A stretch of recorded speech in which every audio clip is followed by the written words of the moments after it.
It's your boy H Money, Mr. The Zone. We in the building. Let's get it. UFC Fight Night. Paul Felder versus Rafael dos Santos. You know what I mean? I'm excited. Bro. Hit that like button right away. I got a special guest calling the fights, making his debut on the channel. The one and only Tap Out King, bro. Tap Out King making his debut on the channel. I'm excited about it, bro. You know what I mean? I'm excited about Tap Out King making his debut on the channel, dog. Hit that like button, H Money, Mr. The Zone. We out here, bro. You know what I mean? UFC Fight Night. Live. Turn up, bro. We doing different things tonight. You know what I mean? Shout out to the one and only Tap Out King. Definitely stepping up to the plate and covering the fights tonight. I'm excited. Like I said, we got great fights all day long. Live in the UFC. Live in boxing. You know what I mean? I'm excited. Definitely, bro. Definitely excited. You feel me? And it's how we doing big things, man, all day long. On God, nigga. You hear me? Hit that like button right now, man. H Money, Mr. The Zone. Live UFC Fight Night, man. Paul Felder, one of the best in the business, versus Rafael dos Santos. RDA. You know what I mean? RDA, a warrior. A man who comes to the ring and brings it every time he steps into that octagon. I'm looking forward to the big fights, man. No capping at all. You heard what I'm saying? And we doing it big, bro. From my hood to your hood. You know what I mean? Live with Tap Out King. We gonna make this shit happen. MMA King, bro. I got this new guy, bro. I just brought to the team. His name is MMA. I feel like MMA is gonna take this channel to the next level, bro. MMA will take this channel to the next level. You understand me? And that's what we plan on doing. That's what we plan on doing, bro. On God. You hear me? And that's what we gonna do. We doing big things, bro. We making big moves, bro. What more can I say, bro? You hear me? What more can I say? H Money, Mr. The Zone, back again with another one, man. All up in you. You hear me? All up in you. You know what I mean? Great night of fights. You dig? And we taking it to the next level, bro. You hear me? H Money, we doing it big. Shout out to the one and only MMA King, who's going to be blessing us with his great mixed martial arts knowledge. You know what I mean? Shout out to my boy MMA King, man. He's known for putting on a show. You feel what I'm saying? So let's get ready for this shit. Because I know we got fights on the Zone. Katie Taylor. Might as well get started on that Katie Taylor tip. You dig? Might as well get started on that. Hit the like button. We on that restream, bro. UFC Fight Night. You understand me? You know what I mean? And I'm gonna be live at the same time. You know what I mean? With that with the what it calls. You know what I mean? With Katie Taylor, I'm about to go live right now. So y'all gonna catch me on 2 lives at the same time on God. Who you know doing it like me though? Who you know doing it like this though? You feel me? Going live back to back on them. 6 people. Let's go, JC. I'm doing 2 lives at the same time right now. You see, I'm on the restream. I'm gonna have Tap Out King, you know, MMA King, doing the mixed martial arts while I'm over here doing the zone fights. So we taking this channel to the very next level, bro. On God, I'm about to go live on the other joint right here. 2 lives at the same time, JC. Who you know doing it like that? Hit the like button though. Hit the like button though. Hey man, this is unheard of. Yo. Unheard of. I'm about to go live on two of them right here. 2 lives at the same time, my nigga. Let's go. Hey yo, what's going on? It's your boy H Money, Mr. The Zone. We in the building. Katie Taylor versus Miriam. You know what I'm saying? Versus Miriam Gutierrez. Miriam Gutierrez versus Katie Taylor for the Undisputed Championship 24 Geezy, I'm live on the other joint. I'm on 2 lives at the same time. We on 2 lives at the same time. Who you know doing it like us, bro? Who do it like us, my boy? You know what I mean? Big things, JC. They ain't never seen nothing like this before. So we got 2 lives jumping off at the same time. I'm going to try to tap in my boy Tap Out King. You know what I mean? Because we watching the Katie Taylor fight right here. So he going to cover the UFC, bro. You know what I mean? So Tap Out King going to be conducting. He going to be conducting it on the UFC tip. You know what I mean? So we going to get Tap Out King up in here while H Money do the boxing. Let's get it, bro. Tap Out King, the one and only, is here. Tap Out King will take over the panel. There you go, buddy. Tap Out King while I'm on live at the same time. 2 lives at the same time. Yeah, no. And look, the same thing. Comments. And do what you do, buddy. Yeah. Make sure no music though. Yeah. Don't get flagged. Yeah, no. Yeah. Tap Out King, MMA King. Remember his name is MMA. Yeah, no. So we back at it once again. Another night of fights here. We jump in to the RDA versus Paul Felder. Great fight. Paul Felder, stepping in on short notice. Islam Makhachev was actually that fighter who was supposed to take on RDA. And, he pulled out of that fight. That fight could not happen. So, therefore, we got Paul Felder. Paul Felder is a tough guy. He's been around the game a long time. We've seen him in a great war with Daniel Hooker. And, Paul Felder, he brings a lot to the table here. The things we want to know is how, is he going to be able to perform after taking a fight on short notice? Did he get enough sparring? Did he get the time in the gym that he needed? It's just a great fight. RDA finally coming back, to, the lightweight division, a former champ of the lightweight division. So, it's a great fight. Shout outs to the matchmakers. They did an awesome job, especially on, on short notice to really find a fighter that fast and, get the fight going. Paul Felder, he brings a lot to the table. RDA, a former champ, big wins over guys like Anthony Pettis. He was one of the top lightweights at one point in the UFC. So, this fight is a fun fight for the fans. A very tough fight, man. 24 is wrenched up, bruh. And, and that's what we got here, UFC Vegas number 14. How is Paul Felder going to be able to compete, on a short notice fight? He didn't have a full camp, and this is a tough fight. How do you call this fight? Paul Felder, he's coming off of a loss to Daniel Hooker. He was in a 5-round war in that fight. So, you really don't know how, that's going to affect him going into this next fight on short notice. He beat Edson Barbosa. He got wins over guys like James Vick. Those are Charles Oliveira, who's on a great win streak right now. So he's beat top-level guys. We've seen him lose, to Mike Perry at welterweight. So, this fight kind of makes sense. You got 2 guys, who competed in both weight classes, welterweight and lightweight, and both had, success in those divisions. So this is a great fight. Like I said, both of these guys are coming off of losses.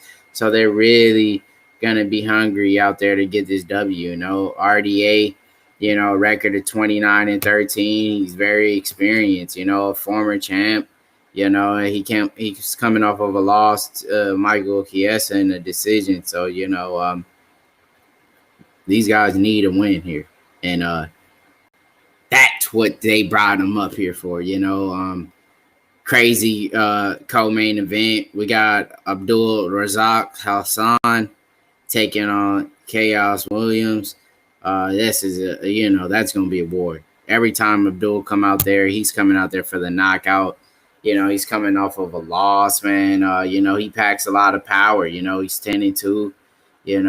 Total 12 fights. He don't have that much experience coming off of a loss. He kind of gasses out. He's one of those kind of guys that if he doesn't get the knockout early, Abdul Razak Hassan will gas out. So let's see if he made adjustments going into this fight.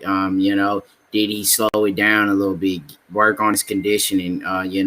He overthrows early in the fight, and that leaves him gassed out. So going into the third round, hopefully he made those adjustments. Another great fighter on the card. You got Brendan Allen taking on Sean Strickland. We seen Sean Strickland finally come back off their, a long layoff. He looked good against Jack Marshman. He won that decision. It was a unanimous. And, he's trying to get the ball rolling. He beat Nordine Talib, another tough guy, wins over Court McGee, Tom Breeze. So he's fought top-level guys, and this fight is a very tough fight for both men. Brendan Allen, he was, originally was supposed to face off with Ian Heinich. Ian Heinich, he got pulled out of the fight due to COVID-19. This COVID-19 thing going on, getting fighters sick, and that fight wasn't able to happen. And now, Brendan Allen is stuck with a new opponent. And he's taking on Sean Strickland. So this is a tough fight. Brendan Allen, a 15-3 guy. He's been making a lot of noise in the division.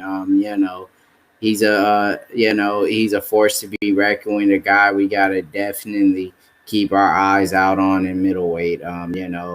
He's beat Tom Breeze as well, so they have something in common. Both of these men have wins on Tom Breeze. He got a big win as well over Kevin Holland with a rear naked choke. So this dude, and we know how Kevin Holland's been doing lately. He's been dominating, and he's a tough guy, and to get a win on a guy like Kevin Holland, it really says a lot, So we got a pretty decent card. It's not the best, but, they have some good fights on here. I'm not going to overhype it. That's just not what I'm going to do. But it is a good night of fights. And, we will enjoy these fights. And that's for damn sure. Let me talk about another fight here on this card that, we got to keep our eyes out on. We definitely got to watch out for this, this Luis Smolka fight. It's always fun to see Luis Smolka come out there. He's fighting Jose Alberto out of Mexico, 8-4. Luis Smolka's been around the game a long time. He's always been, a class act, a guy that you want to tune into and watch fight. So, Luis Smolka, he's a tough guy, and that's a guy to definitely look out for. You got Alex Moreno coming in. He's fighting McKee here. McKee, 10-3.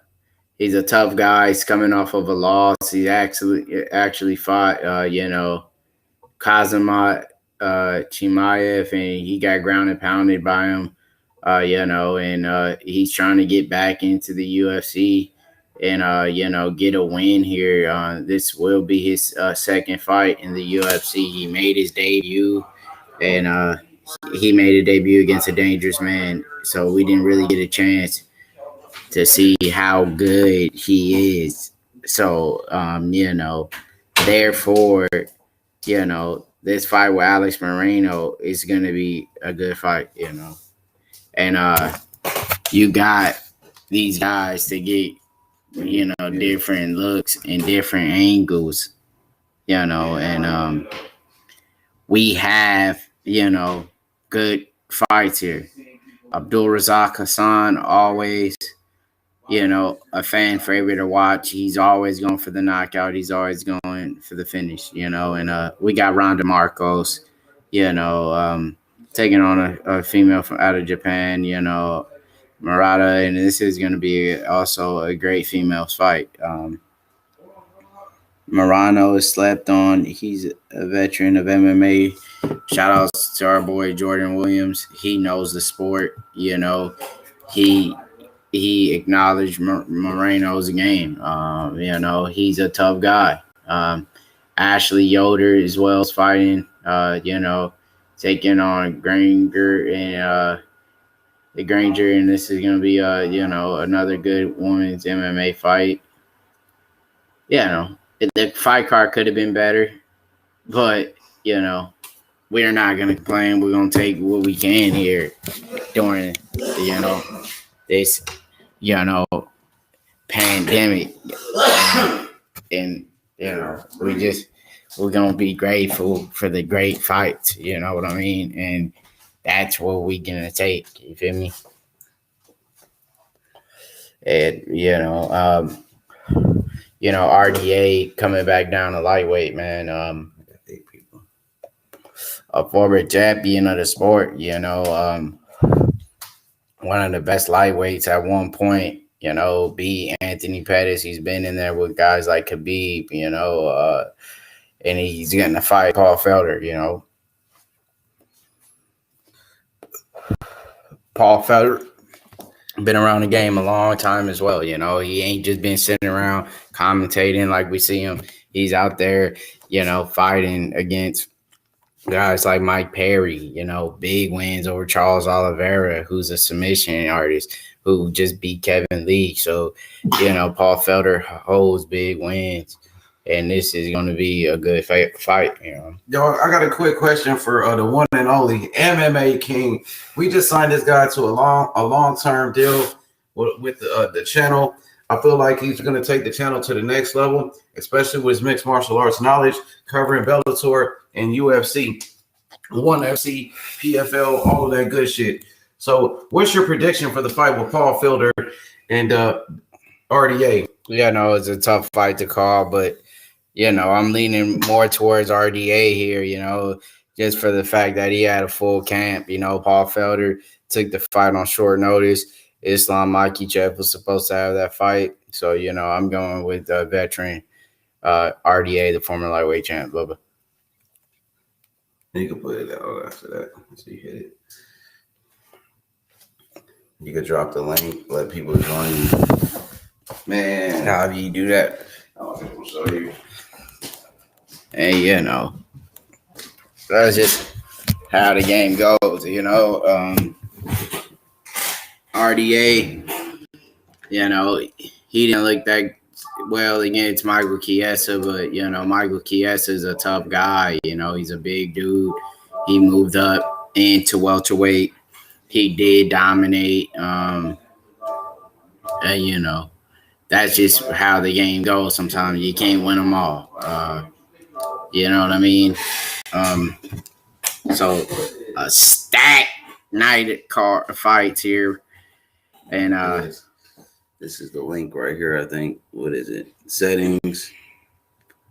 This one here, invite a guest. You click it, and then you just copy it right here. Bam, copied, paste it, and paste it in there. Yes, so anybody, if they want to, you just add them. You're going to see when they pop up right here, if somebody pops up. Yes, man, RDA. Is he going to bring the power of the stash? Last time he had that stash, he looked good. He performed. So he's coming in with the mustache. The mustache RDA is always dangerous. That's when hopefully he didn't shave the stash before the fight. But we know RDA with the stash, the mustache, is a dangerous man. He just, waiting patiently until the fight starts, just looking at the fight card, going over it, We got the first fight on the card here. You got the man, Martinez here, 15-6. This dude, he's fighting out of Guam. We've seen him perform against Alexander Romanov, who's a monster in the heavyweight division. He lost by an arm triangle. We wasn't impressed with his performance. He just got outclassed, took him down, and beat on. He's taking on Dantel, and this dude, he hits hard. We've seen him fight before. He's 7-4 in the UFC. He lost by rear naked choke. And, he was a guy who actually got wins in the Contender Series. Dantel Mays and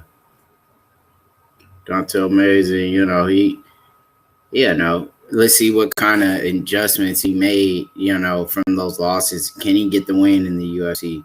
He's a big dude, 6'6". Let's see, is he able really to use that reach and height? He's a taller, bigger fighter. I mean, he's 6'6", 262, and Martinez, he doesn't look like he's in the best shape, he's 34 years old, 5'10". I mean, he's 260, 244, if I'm not mistaken. He's just, he's just not really in top shape, If he gets the fight to the ground here against Dantel, he could be in trouble. But I really see Dantel being able to end this fight on the feet. That's the first fight on the card here. And, we're just waiting for these fights, And we got all, top, guys in here that knows nothing but MMA. The best fans in the chat, these guys really watch the sport. They really, pay close attention to what's going on in MMA. And, couldn't be more grateful than, the fans that we have, the people who stop by in the chats and, comment, these guys, are the real MMA fans. I've been in other chats, but we bring the real, true guys who know knowledge about the sport of MMA. So, hats off to everyone who tunes in, stop bys, and we're going to do big things this year, H Money, Mr. DAZN, we made that deal, we made a deal. He brought over the contracts. My guys looked over it. They said it was the right move for me. And, I took that spot. Yeah. And we couldn't have been more happier than what we got and what we needed out of this team. We got a great lineup of guys, great boxers, guys who really real boxing analysts, some of the best. Then, you got your MMA guys, and I feel like we got some of the best guys as well. And, it was a great move for me and to make that decision to join a team like this. So we made a contract. We got what we're happy, let's just say that. So yeah, back to the fight card though, it's just a great night of fights, man. RDA, is he that same guy that was out there grabbing gold, being a lightweight champ, defending it against some of the best guys? We've seen him beat Robbie Lawler. We've seen RDA beat the Neil Magny's, the guys who are going off doing good things in their careers. Kevin Lee, a man who fought for an interim title. Don't forget, he beat Donald Cowboy Cerrone, Anthony Pettis, Nate Diaz, Ben Henderson. He beat the best guys that there were at that time. He slipped up. He made a mistake against Eddie Alvarez and cost him his belt. But RDA is by far one of the seasoned veterans in the sport right now. You can't tell me who has names like that in the lightweight division compared to RDA. He even stepped up in welterweight, and he's fought Kamaru Usman. He lost to Usman. He fought Kobe Covington. He came up short, but that just shows that he's always been fighting the highest level that the UFC has to offer. Leon Edwards as well. He has a crazy record, 29-13. You don't get experience like that, dude. He's 36 years old now. He's up there in age a little bit. He's creeping up on him. You got Paul Felder. He's 36 as well. So he's 17-5. He don't have that much miles compared to RDA. Can Paul Felder be the fresher fighter? He doesn't have a full camp though. He took this fight on short notice, man. This guy's always sitting around commentating fights. Is he gonna be able to get in a training camp that fast and prepare for a big win? We'll have to figure out all of this tonight. So yeah, we go back in.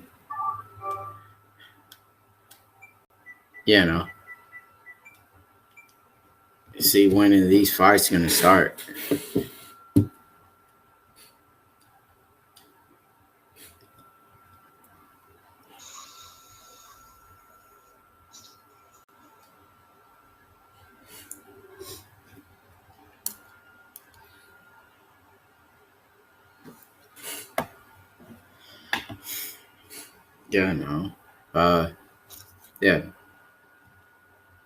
Paul Felder, the man, he looked good, against Hooker. He took a loss in that decision, but he performed good. He had a good fight. So, Paul Felder, even though he took the fight on short notice, he still could get it done here. This is a tough fight, man. And I'm hearing a lot of things from other people saying, Paul Felder wins easily. I'm hearing some people, stopping by and $100 for this, pal. I don't know who this dude is, but stop, come back when you're feeling a bit better. All right, and we got those guys, man. That saying Paul Felder win easily. You got guys like RDA saying they're gonna win easily, and this is a tough fight, man.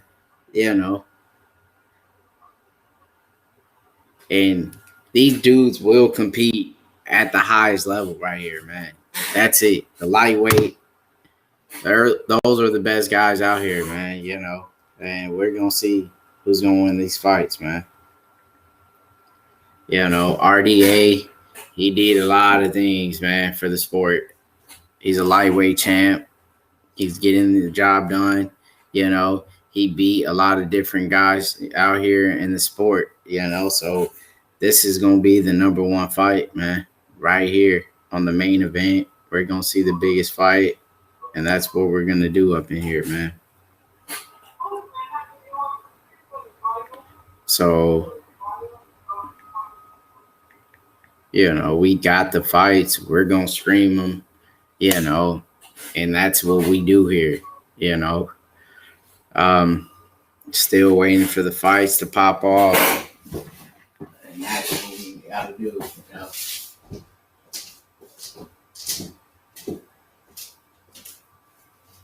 Yeah. So, a lot of people saying, Paul Felder is going to win this fight. Then you got the group of guys saying RDA he's going to win. So, it really goes down to who you guys think is going to win this fight.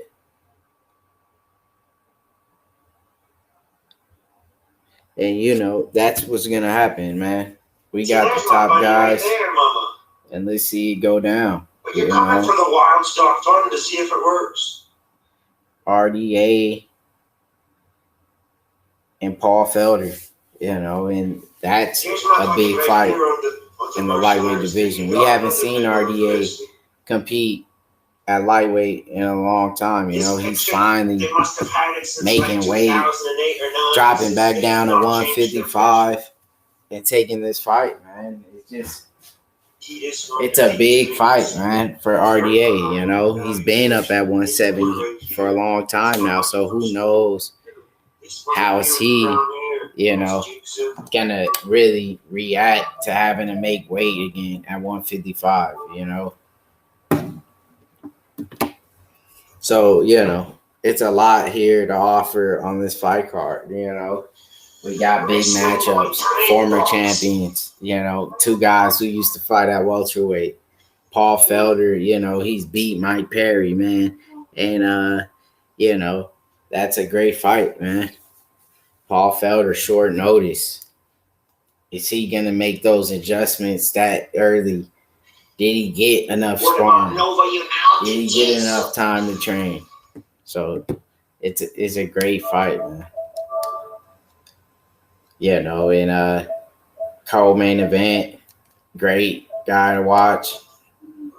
Abdul Razak Hassan, you know, powerful dude. He hits it real hard, man. The dude got heavy hands, you know, and that's a big fight for everybody to watch. And that's what's gonna happen, man. You know. First fight gonna kick off. We got heavyweights.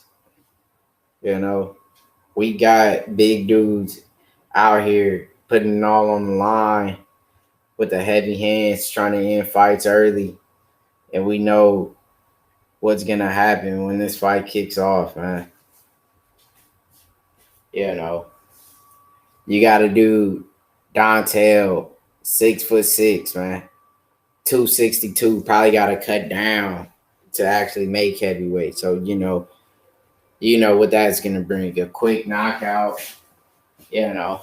And we just gonna wait for this fight to pop off. Everybody's gonna enjoy, have a great time here. You know, we made that move. We made the deals. You know, they cut me. You know, I ain't gonna really disclose all of that kind of info over the web. You know, get rumors. You know, start spilling around and shit. You know, let's just say he sent the contract. We made that play, and now we're in a good place, man. You know, so shout outs to H Money DAZN, shout outs to the whole team, that whole camp, you know, and you know, we got a lot of big moves to happen coming up shortly here with us, man. You know, we gonna be get a lot of, you know, talk around the net, you know, what we doing. You know, we went viral before. It ain't like it's the first time, you know. And yeah, you boys will be seeing, you know, we'll be getting the hate like we always do, you know. People in here, you know, jealous, you know. You know how that go, right? You know, when you're doing the right things, they tend to hate, you know. But yeah. And RDA, man, we about to make this bet. You feel me? We're gonna go on Bovada.com, you know, and place that bet. You feel me? We gonna officially bet on this. We will be taking RDA. You feel me? And we gonna drop them, you know, them little things on the fight. Let's just say that. So, you know, you got a great night of fights though. Besides that, you know, here on Sherdog, you know, you get what you need. That was a real OG website for all the dudes, you know, that was on the MMA, the females as well. We was using Sherdog.com to get all your, you know, play-by-play, you know, scoring, you know. Like I said, man, Dontel is going to get the knockout, you know, round one. As soon as the fight starts, you'll see it happen. And that's what's going down, you know. And, you know, we got, Salute King in the building. We gonna have to salute him. Yes, sir. And that's what's going on. We out here. These fights they taking their time. UFC always late. You know how that go, man. We trying to get it on, and get to the fight. Let's see here.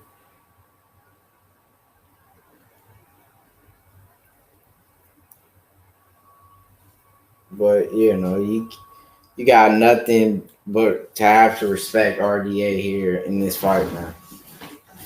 I think he'd be the dude to get it done, man. He's just the best wrestler and submission fighter that really combining that together, the jiu-jitsu and the wrestling. And he mixes that up well. He's a great striker, so he's pretty much well-rounded. Paul Felder, he has great ground and pound. He's a good striker, but he really, likes to fight on his feet. So, it's almost it's a good fight, man. Is RDA going to be able to get down Paul Felder if he's in trouble? Maybe they'll just keep it standing the entire time. We just don't know in his fight was going to pop off. It's going to be a good one, though. And we got to wait down these fights, man. Time ticking. We're trying to get to the, seeing what's going on.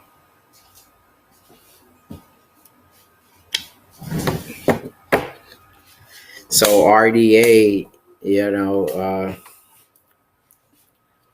back on RDA, I feel like the main event is just really the biggest fight on the card. And, it's not too many great fights on here to really talk about besides the RDA and Paul Felder, man. You got good fights on here. I'm pretty sure they're all going to perform well.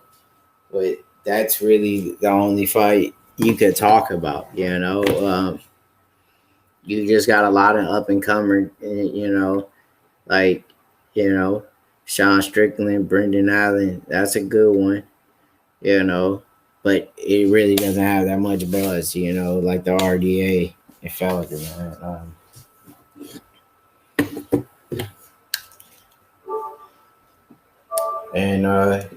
It's a main event scheduled for 5 rounds. Who can Paul Felder really go 5 rounds after, having to prepare for a fight on short notice like that? Can he go those 5 rounds? Is he that conditioned already to where, he could step in to a fight for 5 rounds? So, that's going to be tested. He might be making a mistake here, RDA. Paul Felder, he might be making a mistake. How could you take a fight on short notice for 5 rounds? So that's gonna be, pretty dangerous, and I just can't wait for what the future holds. Right now in the UFC, we got a lot of fights, that will be booked, and great fights, like talking about a guy like Curtis Blades. I just can't wait till he gets his title shot. I feel like he's the guy that could be Stipe. Curtis Blades, great heavyweight. He lost to Ngannou before, but Ngannou's a dangerous guy. Just a bad matchup for him. He's going to be fighting against Derek Lewis, and that's a big fight. I really feel like Curtis Blades is going to dominate Derek Lewis. He'll take him down, and he'll beat on him. So it's a tough fight. All these fights are tough, but I got to go with Curtis Blades getting it done. After this, we got UFC 255 coming up, man. Um, we got the flyweight belt on the line. Alex Perez and Davison Figueiredo. So, that's a great fight, man. That'll be coming up pretty soon, man, on the 21st. Man, we got great fights on that card as well. We got, Jennifer Maya taking on Shevchenko. It's a big fight. Got Shogun and Paul Craig, a nice rematch. Cynthia Cavallo taking on Chohagan. That's a tough fight. Mike Perry and the Dirty Bird, Tim Means. Got Alan Jubain finally coming back. Joe Ban versus Jared Gordon. And, you got some good fights on UFC 255. We just, being patient on the fights to start, man. That's just how it's going to have to happen. But I feel like Curtis Blades is going to be that guy, to really get it done, man, and become the next heavyweight champ. I feel like, Nagano's there. But I feel like Blades is just more well-rounded. I feel like his game, he gets it down to the ground a little differently. That man scored, the most takedowns in the heavyweight division in one fight. He broke those records. He's about breaking records. That's what Curtis Blades is going to do. Continue to break them. Like, give him that Stipe fight already. He deserves it. And I feel like he'd get it done. Stipe's a tough guy, but I feel like Blades is a little bit younger.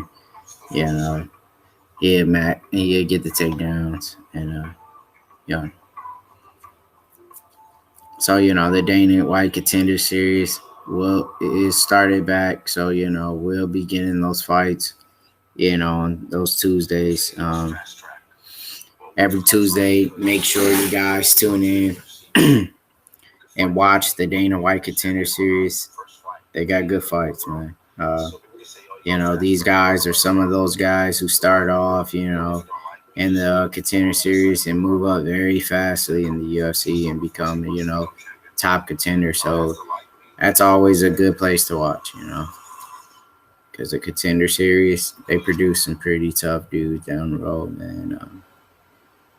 And UFC 14, Vegas, Felder, RDA, and we got great fights, man. Like Abdul Razak,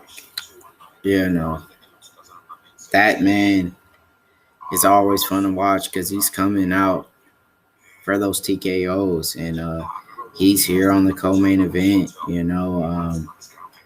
Every time he comes out and perform the way he does, even if he comes up short, he's just always a fun guy to watch. He's off of a loss, but one thing about him, he's not that experienced, and he's already up there in age. He's 35.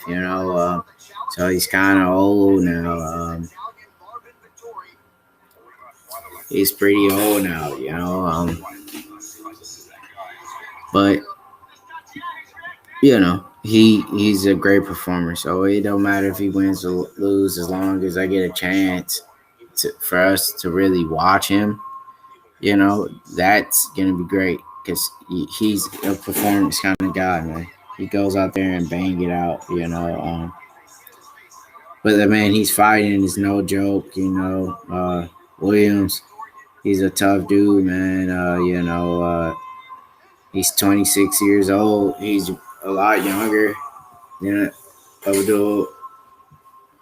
And he's coming off of a win against Alex Moreno, who's also fighting on this card. So You know, Morano is a tough dude, and you know, the man will be, going out there for the kill. So, this guy's a tough dude just for the fact that on his debut he knocked out Alex Morano. And he's a tough dude. So we gotta watch out for him and see what he's gonna do in this fight. Um, he packs a lot of power. If he knocks out Morano, you know that this dude has a lot of power in his hands and what he's going to offer. He's going to get them knockouts. He's going to get it done. Does he have the better gas tank than Abdul? I might have to agree with a lot of people on that. The way he looked against Morano, that says that, if he gets a guy out of there, that a veteran like Morano that quickly, he must have a good gas tank, and Abdul, he's a heavy hitter. He's very aggressive. He tries to knock you out, and when he doesn't, he's gassed out and he's gonna have trouble. Did he make the adjustments to really tone down his volume and being more conditioned, working out on his cardio more, and improving his game? Or is he the same guy? When you're that old in the sport, do you really, get any better, or do you tend, that's you're going downhill?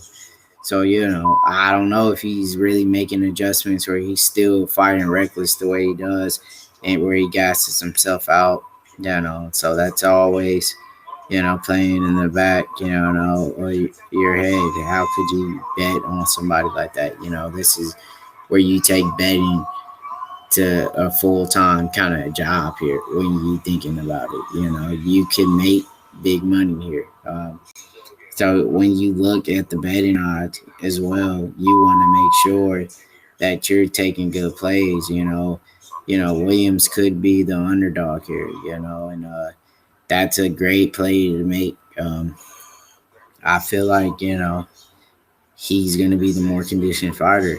He's more durable, so that's a guy I would play, especially for all the DraftKings guys. You have them in here making plays, making bets. You got to play these guys and play your picks wisely. Brendan Allen, he's another guy you might want to play. Sean Strickland came back from a long layoff. He looked good, but Jack Marshman is not, a top guy. So it's not really hard to look good against Jack Marshman. He's a tough guy, no disrespect to him, but he's not that very skilled compared to other fighters.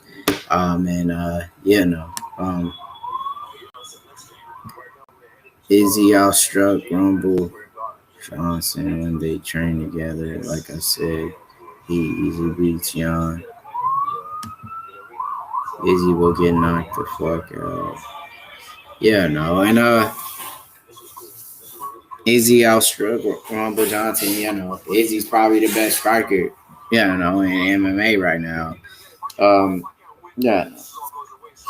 He used to be in fucking Glory Kickboxing. I mean, he's about the best striker on the roster right now, for sure. Gotta agree with that. Izzy, would easily knock out Jan Blachowicz, But Jan, you can't count him out. He got a good ground game.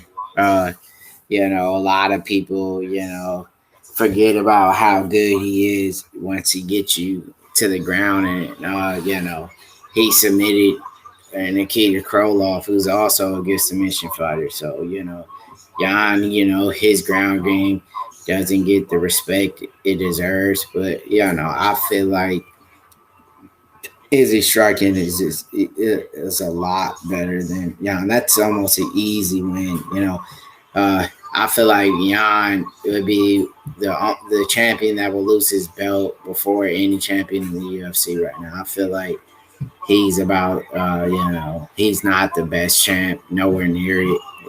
any weight class. You got guys that are real, deal champs. The only reason why he's a champion right now is because of John Jones. He left and went up to heavyweight. He will never be a champion. And yeah, he I really didn't even think he deserved that title shot. I mean, I feel like, Thiago Santos should have got it. Thiago Santos knocked out, Jan in their fight. So it was like, I don't know how he got the title shot anyway.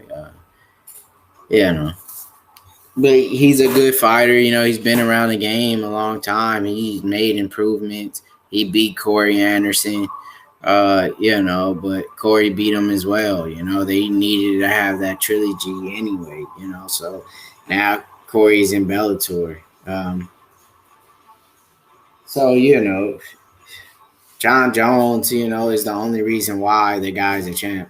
If John stayed at light heavyweight, John would never even get a chance to even smell that belt. He, to me, you can possibly say one of the worst, one of the worst champions in UFC history, I feel like, especially in the light heavyweight division. I mean, maybe him and Forrest Griffin, to me, Sugar Rashad Evans, he was a good fighter, but these guys never even had a title defense, Maybe Jan could get one title defense. He might, He I feel like Alexander Rakic should be maybe the next shot, man. It really at light heavyweight.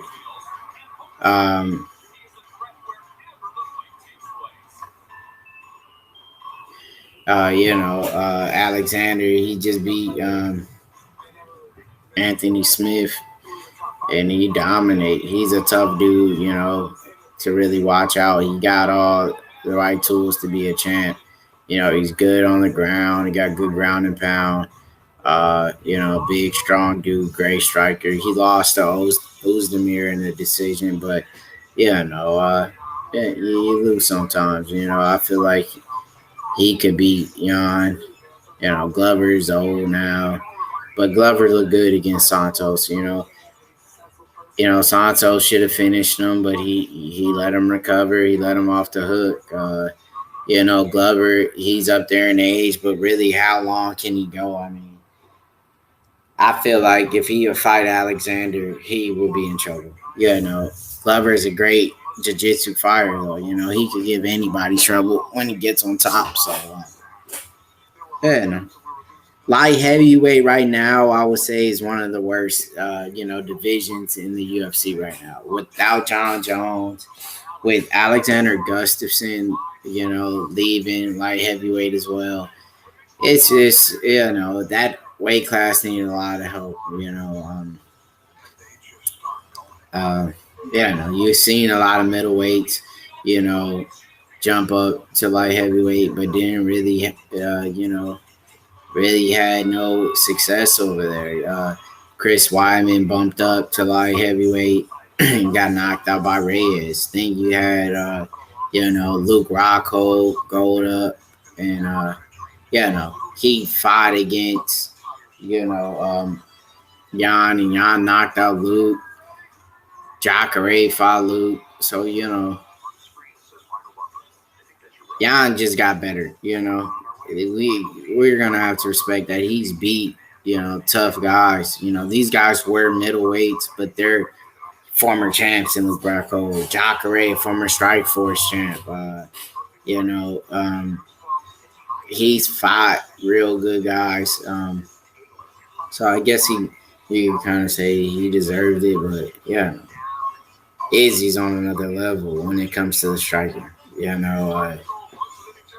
The dude is the best striker. I think he's the reason why John Jones maybe decided to run up to heavyweight just to duck Izzy. I feel like Izzy was going to be the man maybe to, what's up ringside, we going, Appreciate it, man. Salute to the one and only ringside, man. You know, check him out. You feel me? Real dude, you know. Um, so you got Izzy against John Jones. That would be a crazy fight. That'd be a big fight, you know. John Jones will be his biggest test, you know. And he'll have to worry about, you know, his takedowns. Will Izzy be able to stop the takedowns of John Jones? We don't know.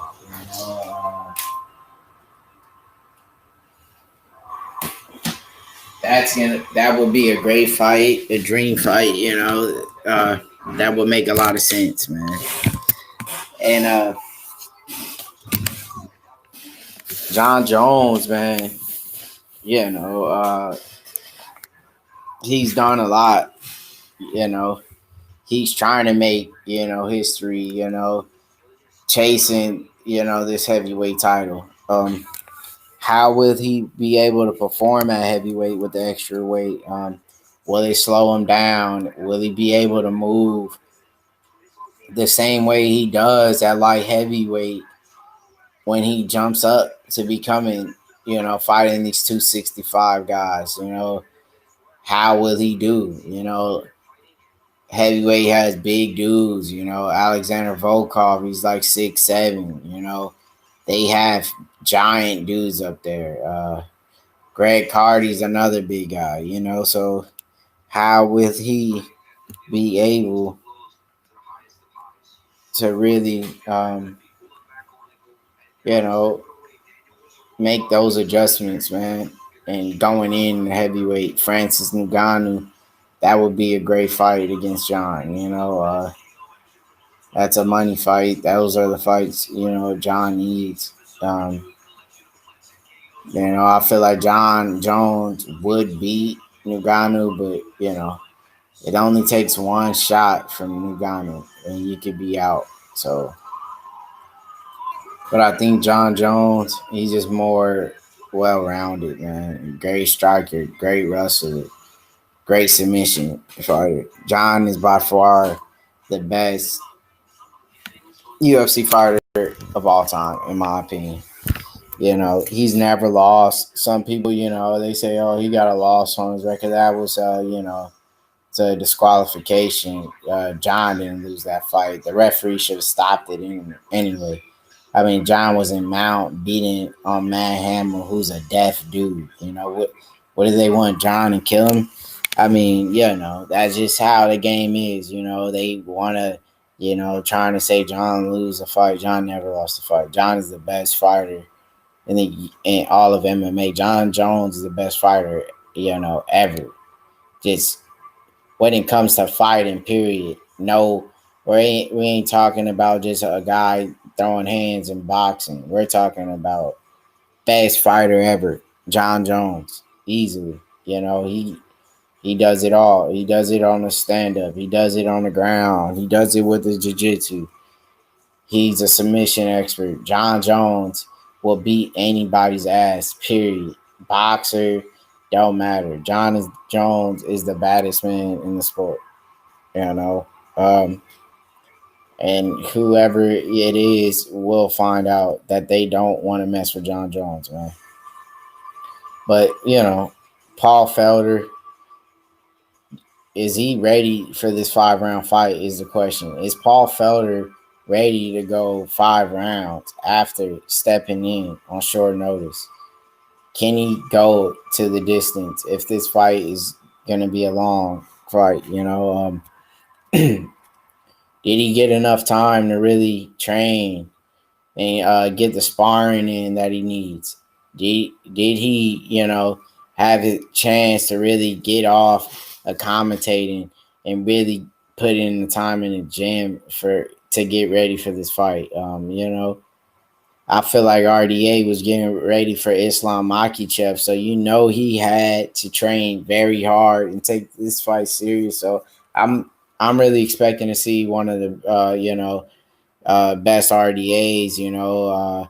For the fact that he was getting ready for such a tough fighter, and RDA's finally jumping back down to 155. He hasn't fought in 155 for a long time now. He's been in welterweight. He's been fighting the Kobe's, the Usmans, and fighting Kevin Lee up there, Neil Magny, and he's fought nothing but top tier guys. So RDA, he's one of the best guys on the roster as well. He's 29-13. He has crazy experience. And RDA, he's a strong dude. But one thing I need to know is how is that weight cut gonna play a factor in this fight? Because he's been up there at 170, not having to really make any weight. So now he's having a big cut to 155. I'm pretty sure, and maybe it's going to affect him in his performance here. It's been a while. Has his body got used to being at that lower weight, and it's a good fight. And, we're going to see what's going to happen. Co-main event, we got Abdul Razak. He's 10-2. He doesn't have that much experience.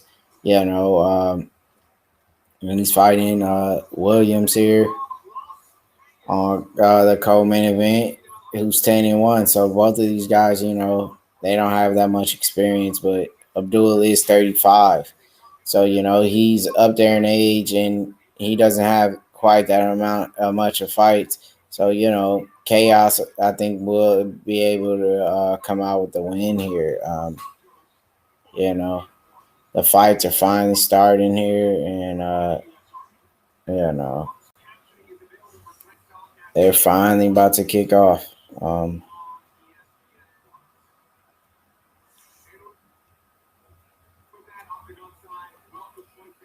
It's been a while. I thought the fights, they said this fight was supposed to start around 3, it's 4 o'clock now. We got Michael Bisping in the building, calling the fights. So, it's gonna be one of them kind of cards. Bisping, he's always, overreacting to shots that are not even landing that clean. So it's one of those nights, and we got, as well, Alex Morano coming back after, losing to the man who's on the co-main event, Chaos Williams, and, so we'll see how he, goes against McKee here, 10-3. He made his debut against a tough guy in Kazimat Shemaev. So, anybody who takes on Kazimat, you got to be a tough dude. Shemaev is a crazy dude, man. To take on a fight with him on short notice as well, on your debut, you just got to be a tough guy, man. So, he didn't look that good, but, who does look good against Shemaev, and we're going to see, where he's gonna, what he's gonna be able to do, because now he's able to showcase how good he might really be against Morano. Because Morano, skill wise, he's nowhere near Chimaev. He's not as good as him. So now we get a chance to get, a better look at McKee. We got Granger and Ashley Yoder. A little nice female scrap. Tough fight, to call, Yoder, she's been around, she hasn't been looking her best. She's 7-6, but she's on a 2-fight losing streak. So maybe she's been around the UFC a while now. Maybe things will turn in favor for her. She's been in there losing to tough girls. Maybe she'll get the wins now. That's how it works sometimes. But she's fighting, a girl who's 1-1 in the UFC in Granger. She beat Hannah Goldie by decision, and then she lost to Amanda by rear naked choke. So, um, Will Granger, get the job done here. She's 7-1. She has the better record, but Yoder is more experienced. So it's just a tough fight, man. And when you gotta really predict fights or place bets, it's always, how are you gonna play it? Are you gonna go the underdog who has a chance to bring in more cash, or do you take the favorite just to place that bet and feel like he's the favorite, he's the better fighter, he should win?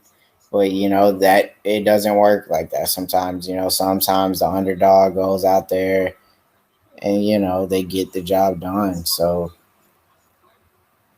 it's a great fight, man. And we got Paul Felder here, accepted fight 5 days ago, man. That's what I'm saying.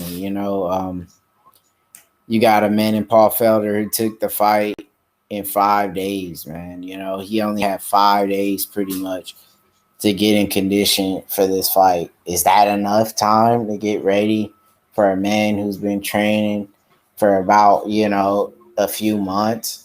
That's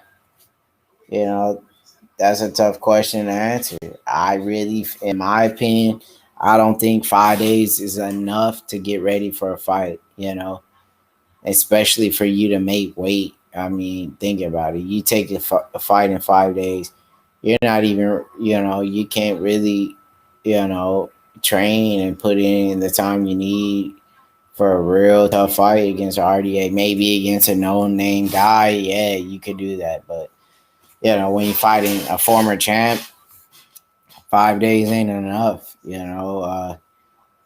he had to make pretty much when you take a fight on 5 days, it's pretty much trying to cut and make that weight. I feel like he only had time to cut weight in those 5 days, not even get a true training camp.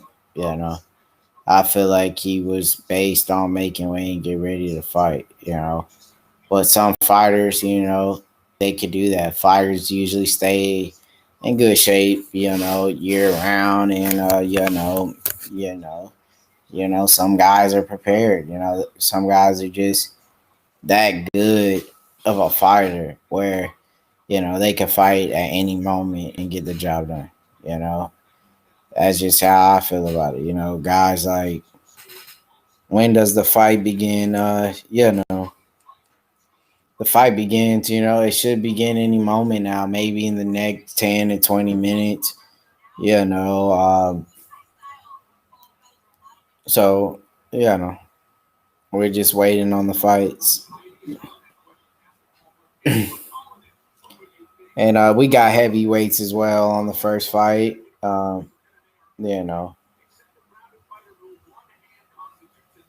It's going to be a big fight, Marquez, 15-6 out of Guam, taking on Dontel. And, I got to go with Dontel here getting it done. Is H going to cover the Burke fight? I'm pretty sure he will be. Dontel Mays, and Martinez is about to start right now. So the fights are about to start now. Yeah, he should be covering it. Martinez, he made his debut against a tough guy who's doing big things in UFC now. So he made his debut, And he lost to a tough guy, so he gets a second chance, a redemption. But Dontel Mays is gonna be, a tough guy to do that against. He's a heavy hitter. He likes to swing and go for the fences, man. So this is gonna be a big fight. And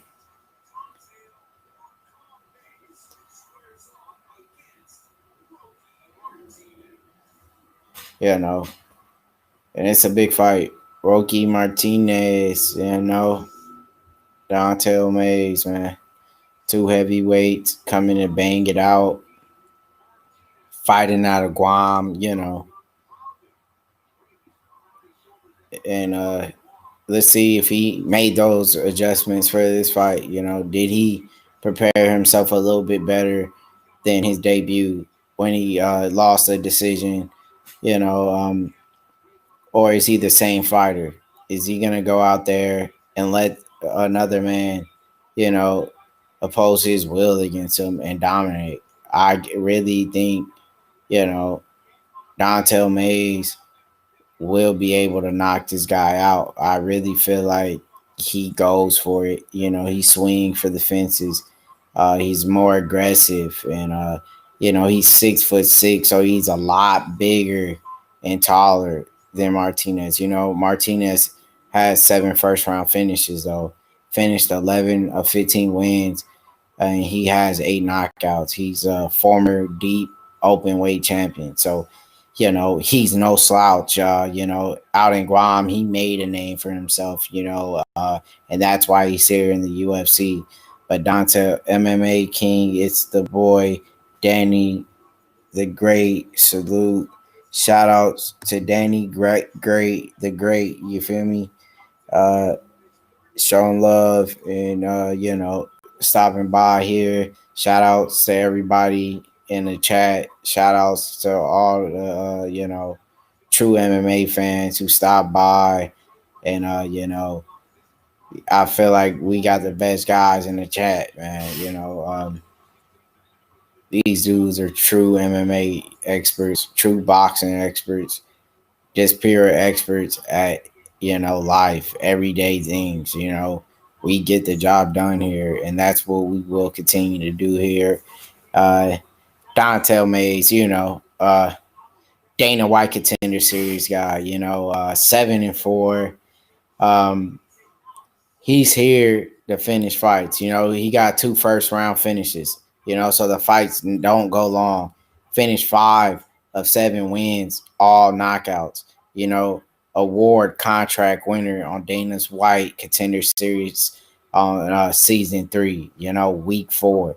So he impressed guys like the president of the UFC, Dana White. Dontel May, if you impress Dana, that means you're something special. This dude ain't here to joke around. He's not here to get filling out, doing the whole filling out process. He's out here to swing and bang. And that's why I like watching this guy fight. He look at the size difference. You got, Martinez, who's only 5'10", 244 at 34 years old. He doesn't have the great shape. I mean, he has a 72-inch reach. Dontel Mays, 81 reach, 262, 6'6", and 28 years young. So he's a younger, bigger fighter. He got a big reach advantage going into this fight. And when you look at these guys' physiques, this guy, he looks like, Pillsbury Doughboy. I mean, the dude's sloppy. You get what I'm saying? I mean, he doesn't have a physique of a fighter, and you look at, Mays, you think a football player type of physique, like a guy, who spends time in the gym lifting, a guy who's got power, but you never know, you can't go on a physique, but, you could tell that if a dude's, working out hard, his body, is up there, that he's the more conditioned guy, who's more prepared, who's packed on the power, and the strength. So, this is a good fight, and we're going to enjoy it right here, we got our boy, the referee in the building, Chris in here. Hats off to him. Shout outs to everybody out here, tuning in. And, first fight kicking off right here. And, these dudes is about to bang. It'll be a quick one, I feel like, Dontel Mays, they clash at leg kicks, both score leg kicks, they're filling each other out here. He throws another leg kick that lands by Mays. They're getting the filling out process going here. Big front kick, by Mays. Good front kick as well. Mays is looking good here in the opening round. Big hook throws by Martinez. Big leg kick. Hook lands by Mays. And, they're really just, filling each other out. Another leg kick lands by Mays. These leg kicks are going to take a toll on Martinez if he doesn't check these kicks. Nice jab by Mays. Wow. He throws in another body kick by Mays. Front kick.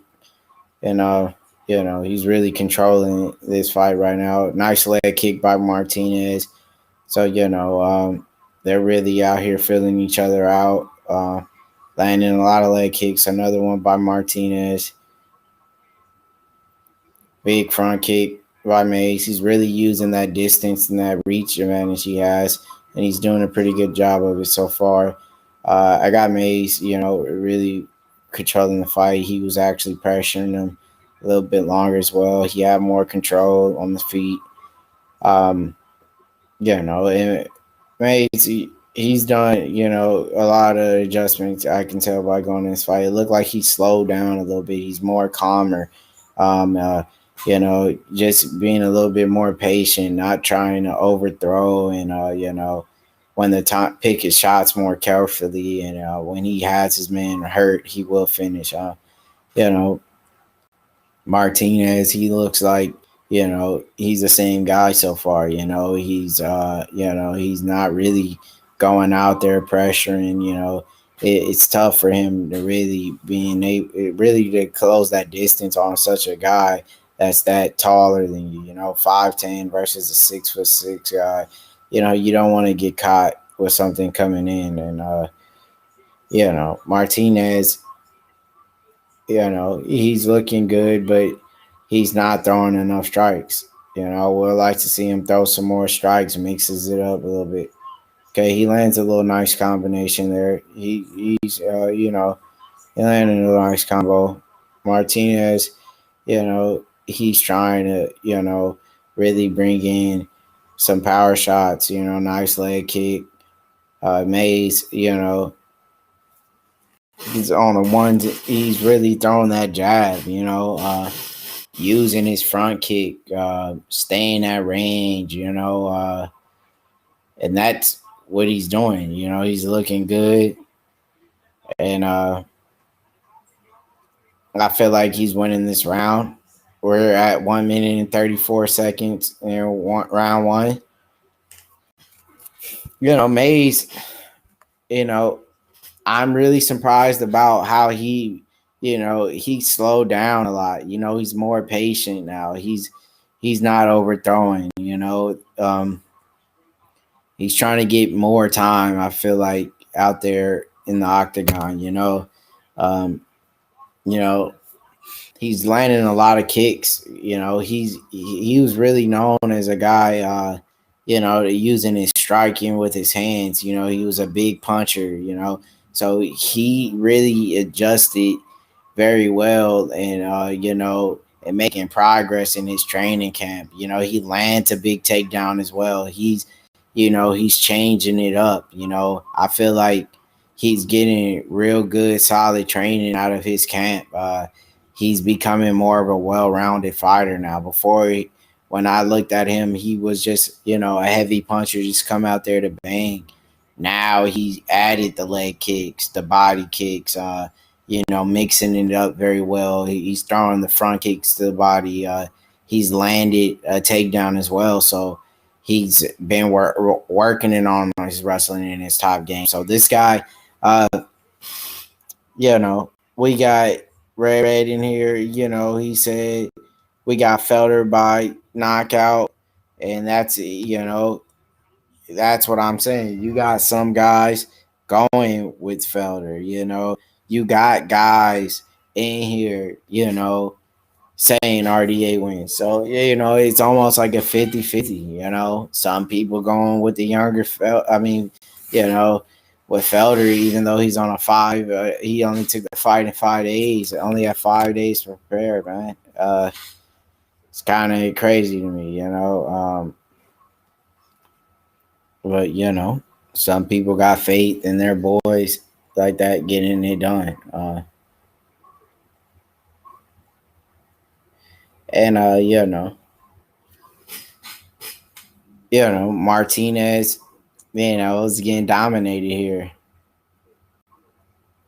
Rocky Martinez, Dontel Mays, kicking off round 2, and these dudes are about to go at it. They had a great first round.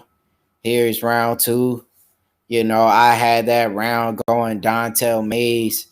We had him easily winning that round. He controlled the fight on the ground when he got it there. He controlled the fight on the feet. He's throwing a lot of kicks. Really impressed with the adjustments he made. He's looked like a complete different fighter. I'm surprised how he adapted to picking up, that Muay Thai that fast, where he's able to throw these great kicks now. And the way he's really using his range and keeping that distance, it's amazing to me right now that I'm seeing a complete different fighter. He is a little slow, but they are heavyweight. Yeah, heavyweights. They're not going to be as quick, as these lighter guys. But, yeah, they got that extra weight on them. For what they don't have in speed, they make up for it in power. You feel what I'm saying? So we got our boy Jonathan in here. Big knee to the body by Mays. He's looking good, man. I'm surprised that he's coming out the way he is right now. Dontel is just really was known as just a big striker who who went out there and he just threw power shots to try to knock you out. Now, he's made those right adjustments from the Dana White Contender Series to tighten up his game. Be more patient, pick his shots, don't rush the KOs. He landed the big body kick, and that's what he did.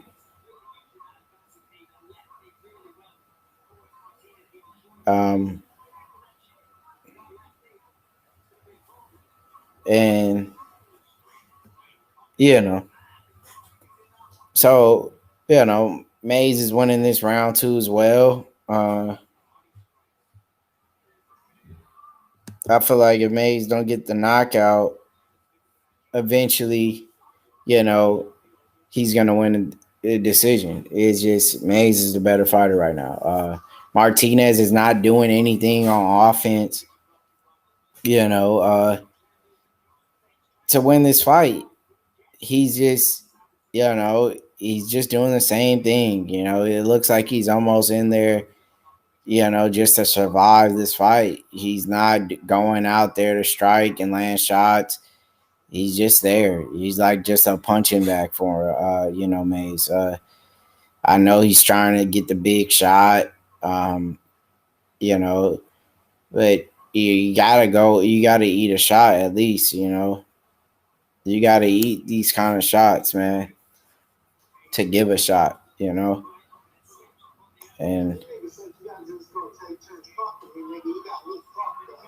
And that's what's going on.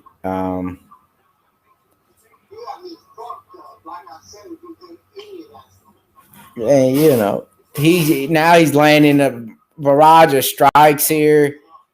Martinez was covering up for a second. Um, Mays is looking good. He's made leaps and bounds to his game.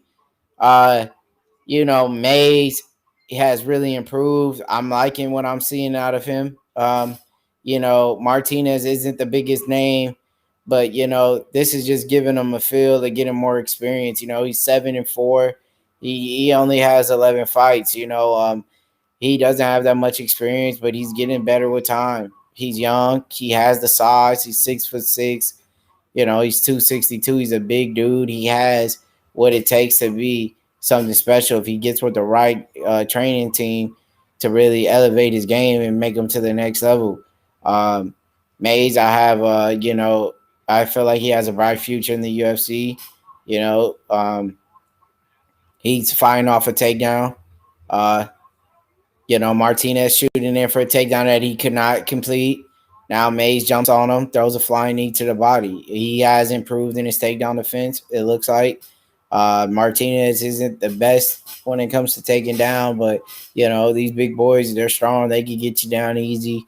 So for, Mays to stuff that takedown is impressive. I'm impressed with his performance. Like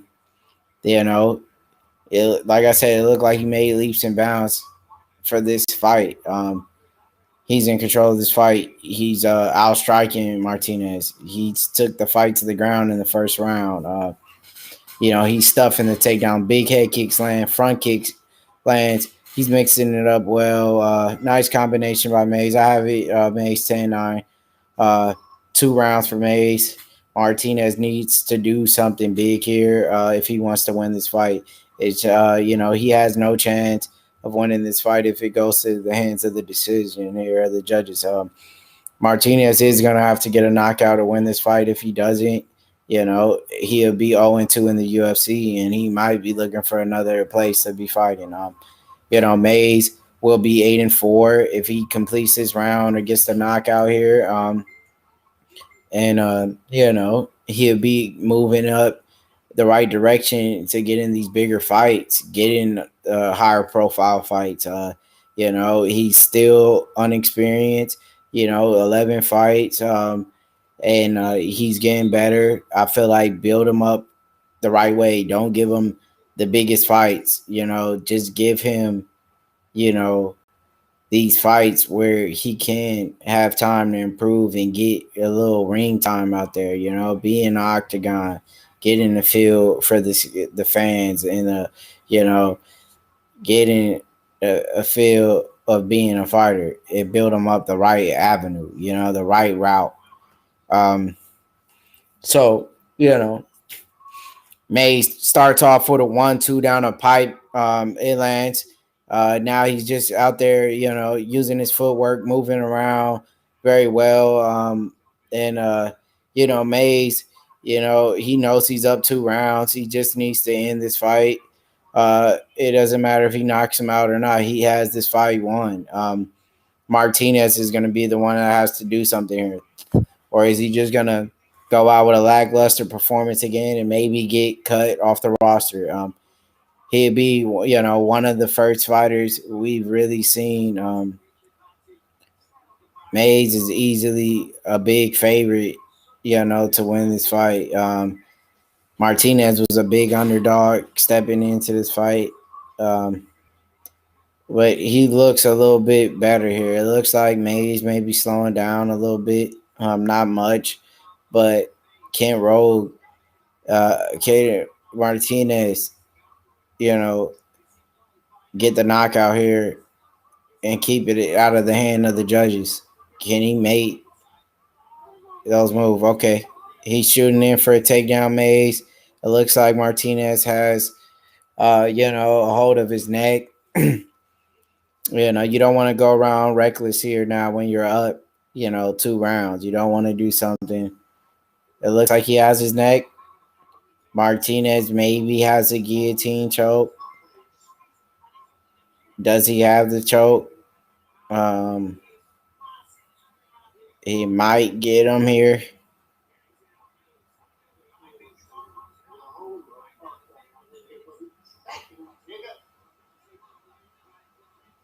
So he gets out of the guillotine choke. It was tight. It was very close.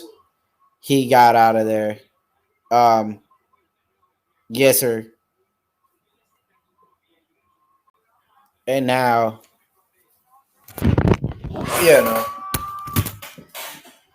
Martinez,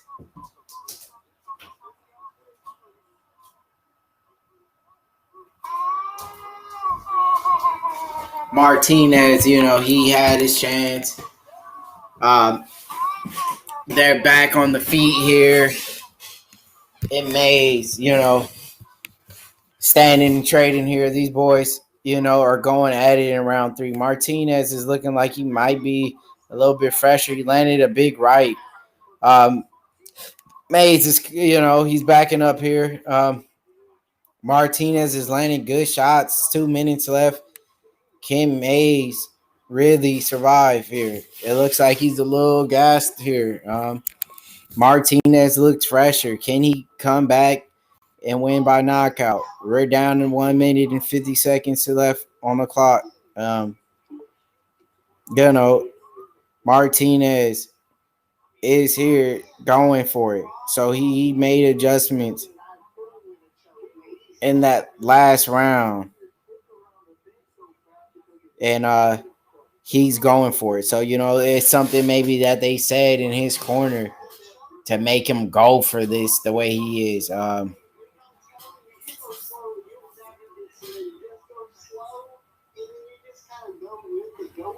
you know, they're tied up here in the clinch. You know, I feel like the referee should break this up. 1 minute left on the clock. And this is the last round, round 3. You know, it looks like, you know, they're just holding each other here in the clinch. You know, Martinez is throwing some hammer fists to the thighs. Has Mays against the fence. Mays breaks free. We have 48 seconds left. These men are standing toe-to-toe here. Martinez is moving forward. Spinning elbow. Throws by Mays. Doesn't look good. They're back in the clinch. You know, I feel like Mays, you know, he throws a knee off the clinch. Lands against Martinez. They're standing here. 25 seconds left in round 3, guys. Wow, what a round. You know, big flying knee by Mays. Another nasty knee. Wow, I'm surprised how Martinez is eating these fucking knees. I mean, you know, and this is a great last round. Way to end the fight. You know, I'm surprised Martinez can eat these shots. He has a great chin on him. We got Andre in the building. What's popping? You know, what's good, man? You got your boy in the building. You know, hit the like button. You feel me? Great fight. You know, it went to the judges. 3 rounds in the books. We got Dontel Mays winning this fight, man. You know, I feel like he won round 1. He easily round 2. And easily, you know, the 3rd round was pretty tough. It could have went either way. You know, but I got Mays winning this fight, man. That's an easy win. We got to go and see the scorecards and see what the judges, you know, is going to pick here. You know, just a great way to start off the fight card with some heavyweights, man.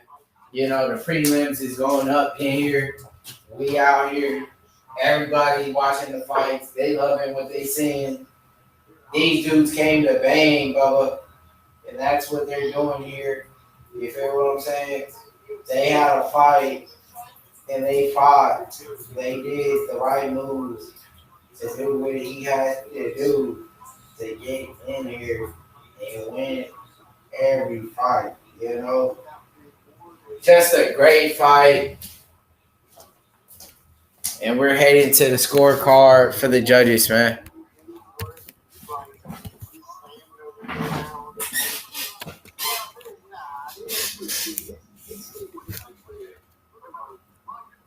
$29-28.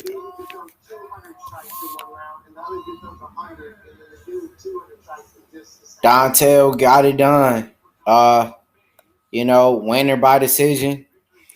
Like I said, he's made leaps and bounds. He's got better. I was impressed with his performance. He was more patient. He tightened up his striking a little bit. He wasn't forcing the shots. He wasn't forcing to get the big knockout. If it was going to come to him, he will take it. So, his coaching staff is doing all the right things with him, molding him into a solid fighter, giving him the right looks that he needs, and sending him up the right avenue to become something special. The Dana White Contender Series fighter winner, Dontel Mays, gets it done. Hats off to Dontel Mays,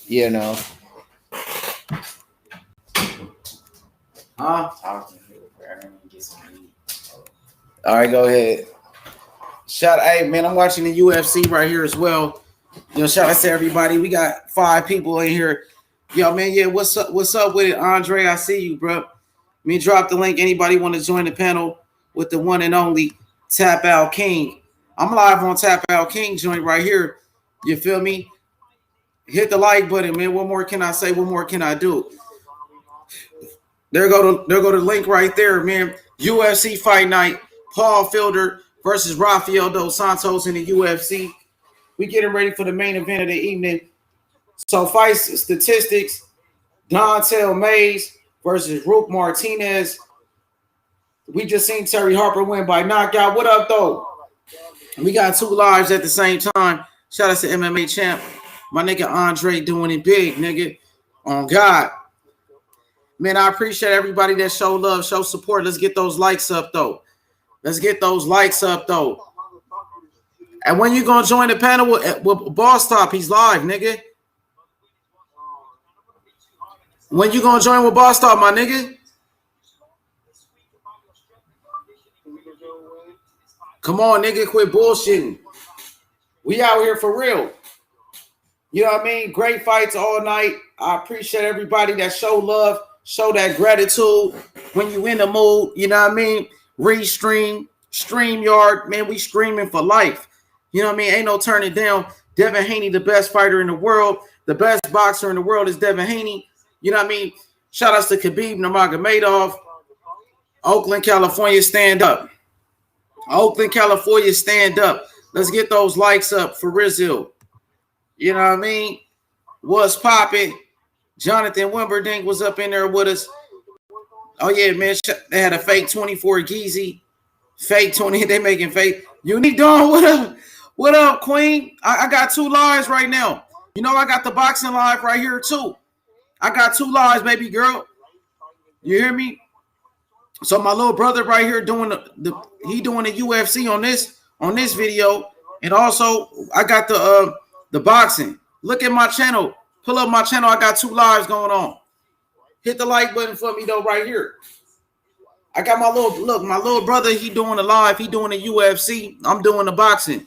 We got 2 lives at the same time. Shout out to Unique Dawn. Shout out to the Queen. To the one and only. Much love and respect to you, Queen. Come to the other panel. Come to the other chat. Come to the other chat, Unique Dawn. Come to the other one. Shout out to Unique Dawn. You heard me? Come, I got 2 videos. The other one, we got 46 people in there. Trying something new. We trying something new.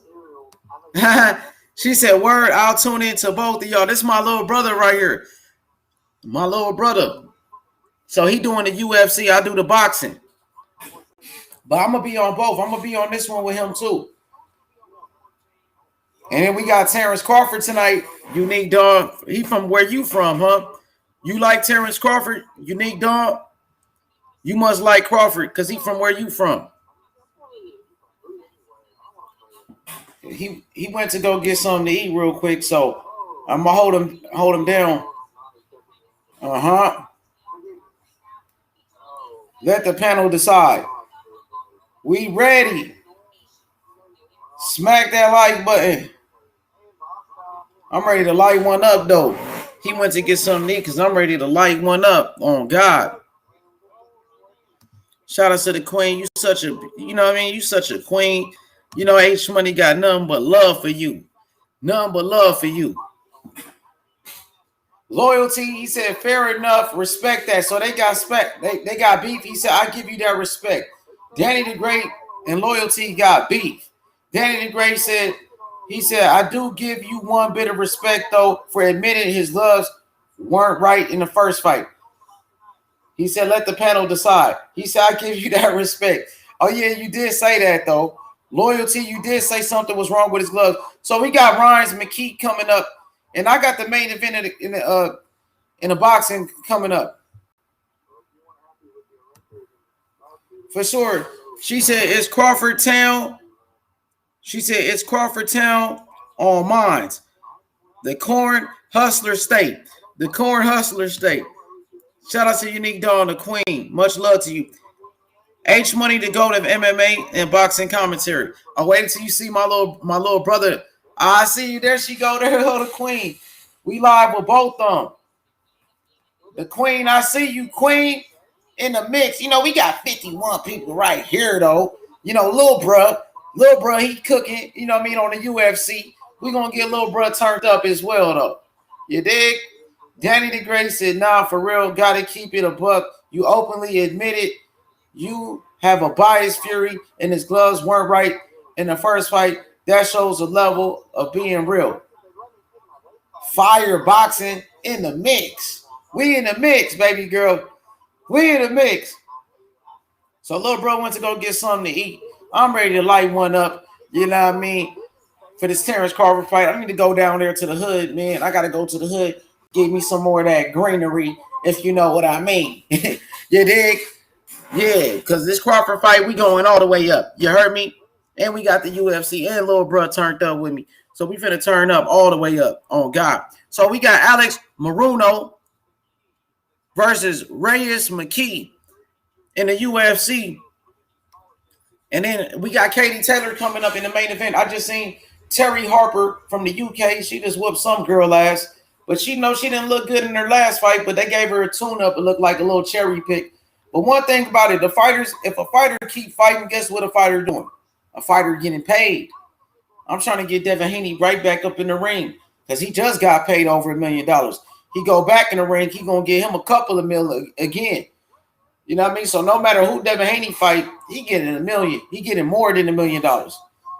Can't wait for Devin to stop T.O. T-Ho. 24. He said his name wrong. You said his name wrong. T-Ho. Oh, my boy, wow. Katie Taylor being ducked by Serrano. I heard, H.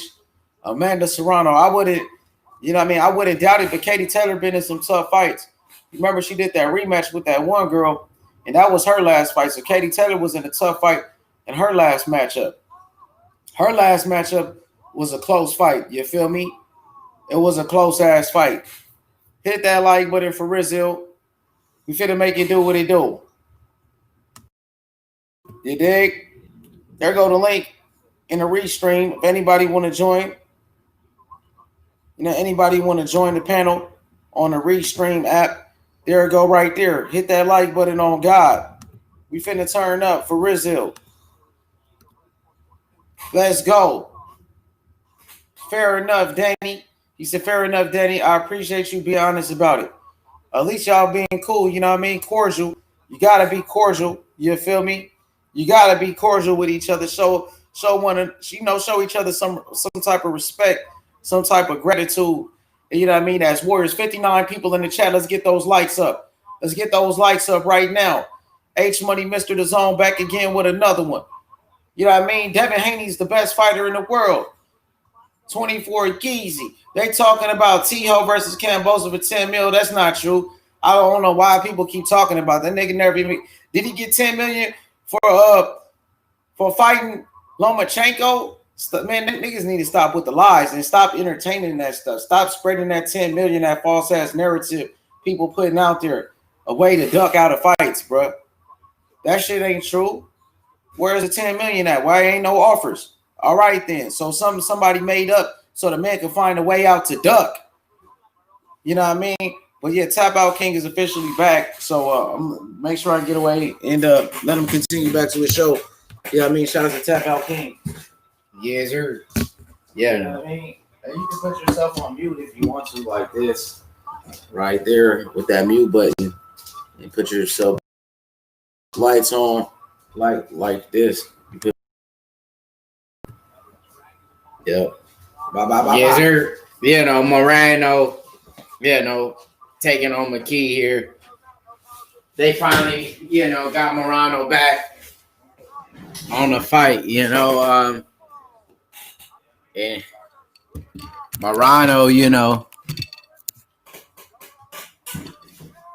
he's coming off of a loss, but he's finally back. And let's see what type of adjustments he made, going into this fight against McKee.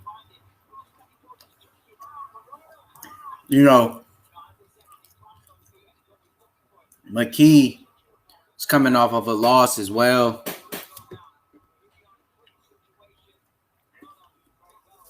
We've seen him lose to a prospect who's going to go off and do great things in this sport of MMA. Chimaev is, one of the toughest guys now in the UFC. So it's like, if you lose to Chimaev, you shouldn't be ashamed. He's just that kind of a guy. When you lose to high level competition like that, you only could get better. McKee's a big dude, man, for this weight class. But Morano is really learning a good job. Morano's looking good, man. He's putting on a great show right now here in round one.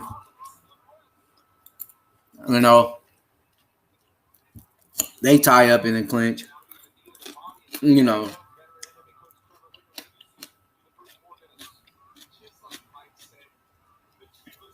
love kick-ass sports, hats off, to the unique one, and Morano, he's really picking his shots. He's being patient here. They're in the clinch.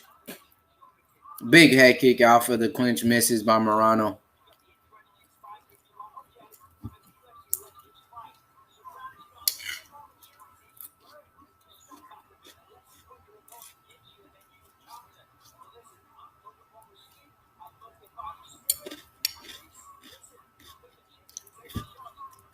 And that's just how the game goes. Big knee.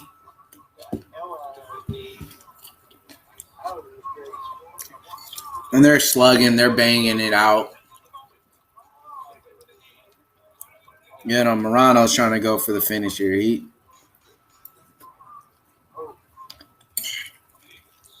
I feel like Morano's winning this round. Going into round two, we got Morano 10-9.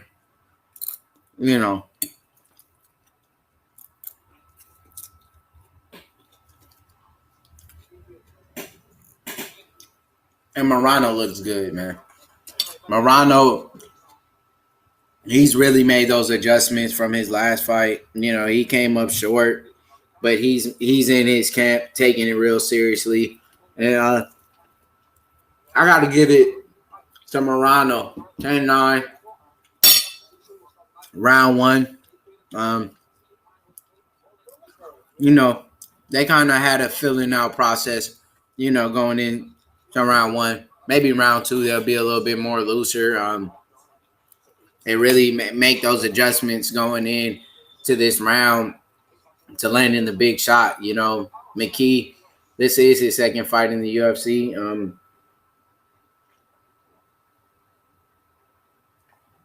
He's made a debut against Chimaev, so he's fought nothing but the best coming in. I mean, now he's fighting Morano. You know, Morano, he's coming off of a loss, but he's a veteran of the sport. He's been around the UFC quite a while now. So this is another big fight for him.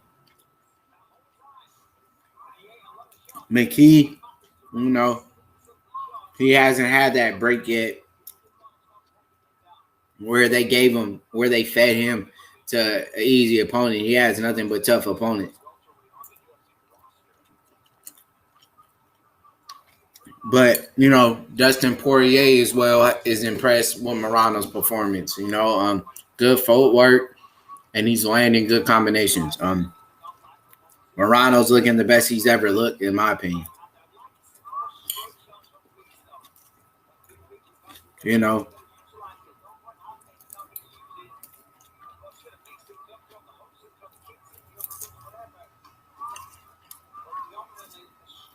and that's what he needs to do if he wants,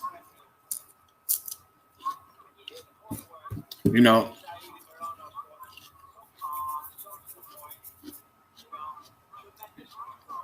to be, you know,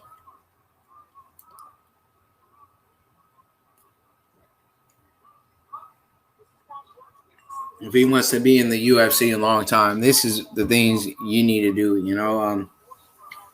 Shout out, you know, to Patrice Shelton, yes, ma'am. You know, shout outs to her. You know, the fights are getting better and better. You know, as long, you know, as we have, you know, a platform to really, you know, discuss these fights. I mean, we're always gonna have a good conversation about MMA. That's just just a great sport. It's, you know, getting better and better. And now, you know, Morano's picking up the pace. He's landing that jab, big overhand right lands. He shoots in for a takedown. McKee stuffs the takedown. You know, I like for McKee to use his reach. You know, a little bit better. He's just getting tagged up. Morano's looking like he's gonna get the TKO if this guy don't really, you know, protect himself.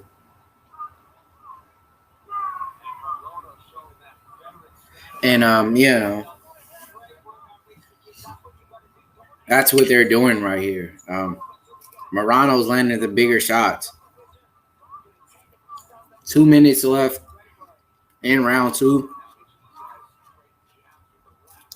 I feel like if McKee doesn't turn this around, you know, he's going to lose a decision. He needs to do something big in round 3 if he wants to win this fight.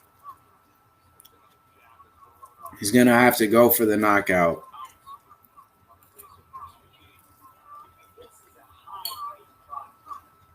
He's going to have to do something big.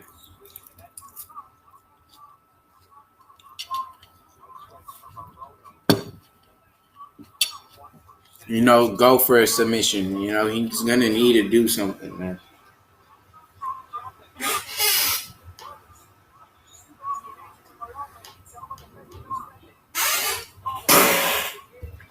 And, you know, Morano has made adjustments. He has improved as a fighter going into this fight. You know, he's coming off of a loss, so he's hungry to win here. And he's looking like, you know, he took this training camp very seriously just for the fact that the shape that he's in. I've never seen Morano in such great shape in, you know, in his career. So that's how I know he's taking this fight seriously. He wants to win.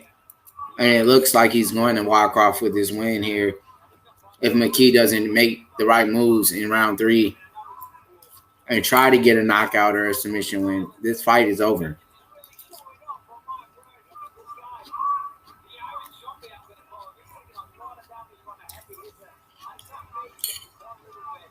And that's what's going on, you know?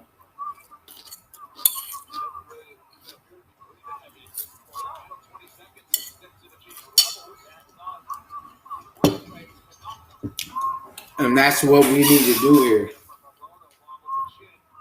For McKee to get the job done here, he needs to listen to his trainer, man. Listen to what his coaches is telling him. You know, that's what you have him there for. It looks like he's pretty much on the edge of getting TKO'd. A referee might have to step in and stop this. You know.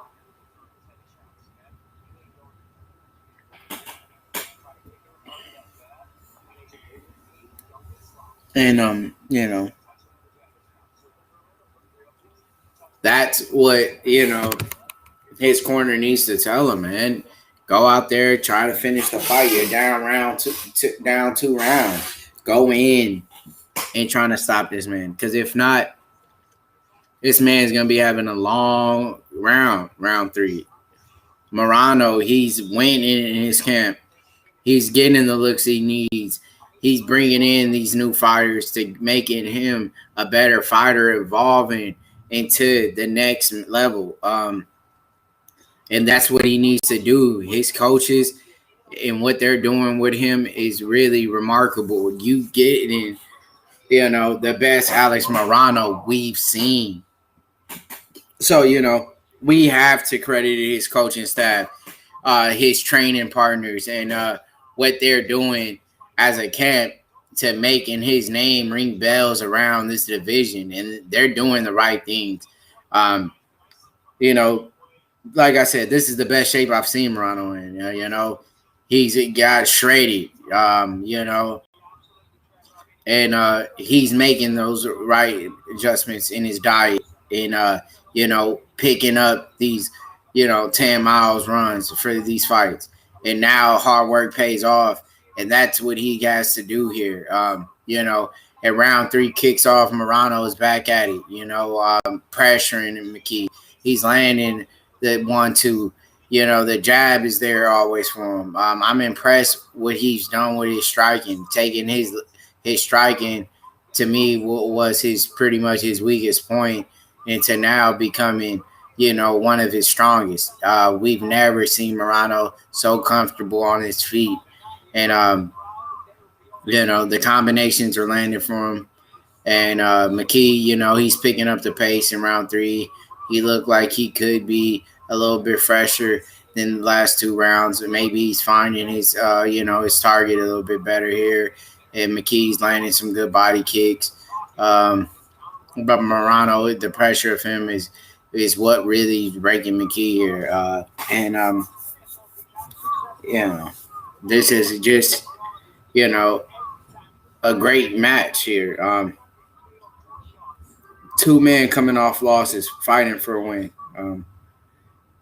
And that's what they need to do. And it's a great move for his camp. Everyone has it scoring for Morano. And big takedown. There he goes. What we wanted to see the entire fight. And he got the big takedown. McKee has a chin, according to Mike, the one and only, you know. The one and only Nico Price is giving McKee credit for that strong chin. And now they're back on the feet. Morano's trying to get a hold of his neck.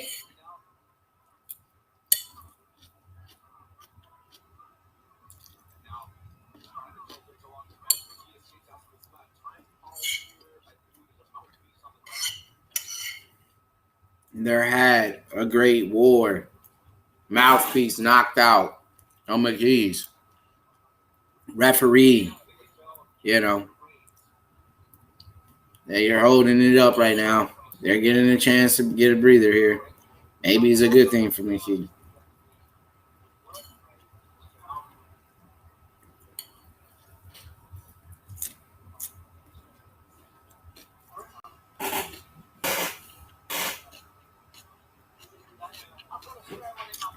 And that's what's going on, man.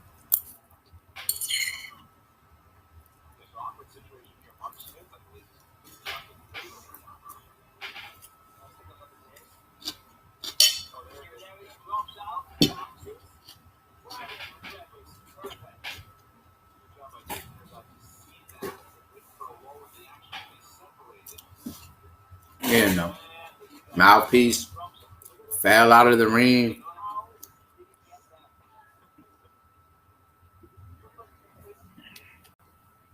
Maybe saving himself from getting knocked out. That mouthpiece falling out the ring. You know. Hats off to the referee. Yeah, no. And that's what's going on here. You know, the fight's being delayed because that man's mouthpiece fell out of the octagon.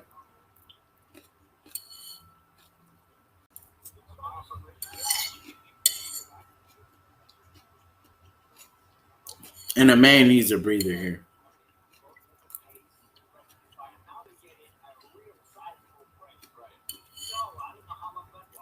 They getting more time than when the round ends to rest.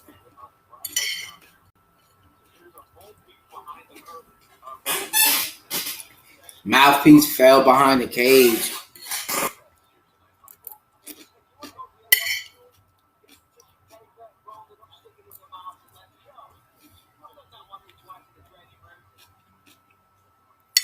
Wow.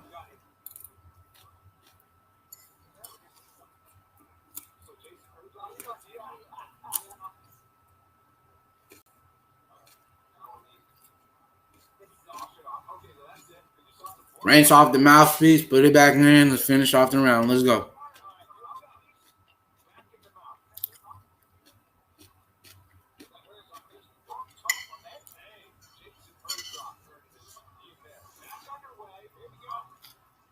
You know.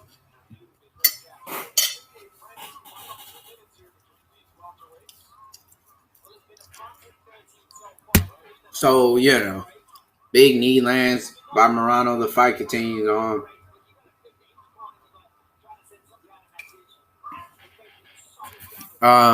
You know, we got 1 minute and 40 seconds left. Another big takedown by Morano late. I'm surprised he's going late with these takedowns. You know, he's getting these takedowns real late, you know, just to solidify that it's decision win. And, you know, great game plan, great fight by Morano. You know, he's made those adjustments. He had one of the best performances of his career in the UFC. So hats off to Morano on making those adjustments.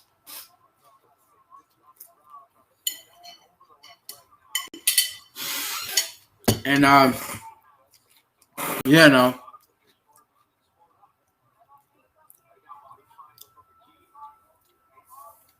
ground and pound lands by Morano late, ending off the round 3.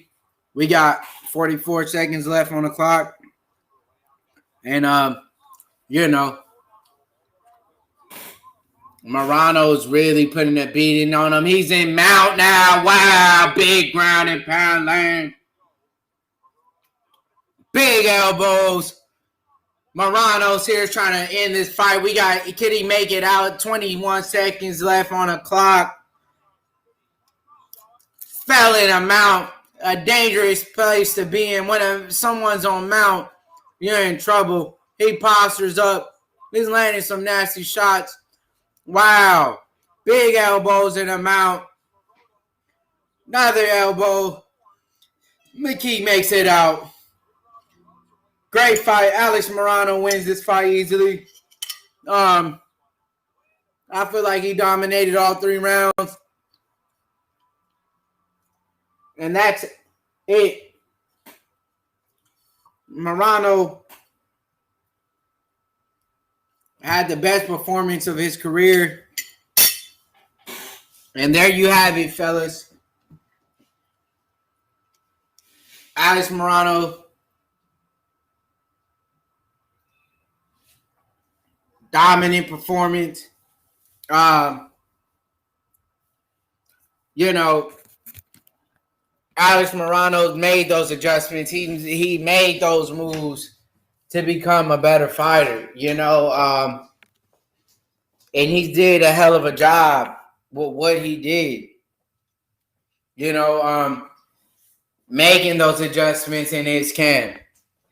You know, getting in that extra work is what really helped him to be a better fighter. You know, some of these guys, they lose one fight, you know, and they're not the same guy mentally. It takes a true champ to really lose, come back, become a better fighter, learn from their mistakes, tighten up their game, and that's what Morano's doing. So hats off to Alex Morano. Hats off to his coaching staff, his training partners. They prepared him to put on a great performance for 3 rounds, and that's exactly what he did. I couldn't be more happier with his performance. I'm pretty sure he's going to do bigger and better things with his career after this fight. You know, where does McKee, you know, really goes from here?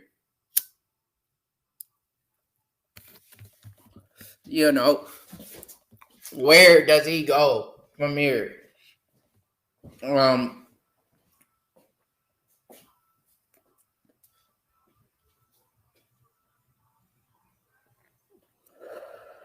Does McKee, you know, find another training camp? Does he, you know, go elsewhere to see if he could find, you know, better teammates, better coaches to get him better? You know, and that's up to him. You know, he's 0-2 in the UFC now, and he needs to make some moves. You know, maybe they'll give him, you know, easier competition so he can get a win. And we got another good fight coming up. We got Fertitas, and you know, it's coming back in. You know, big fight. And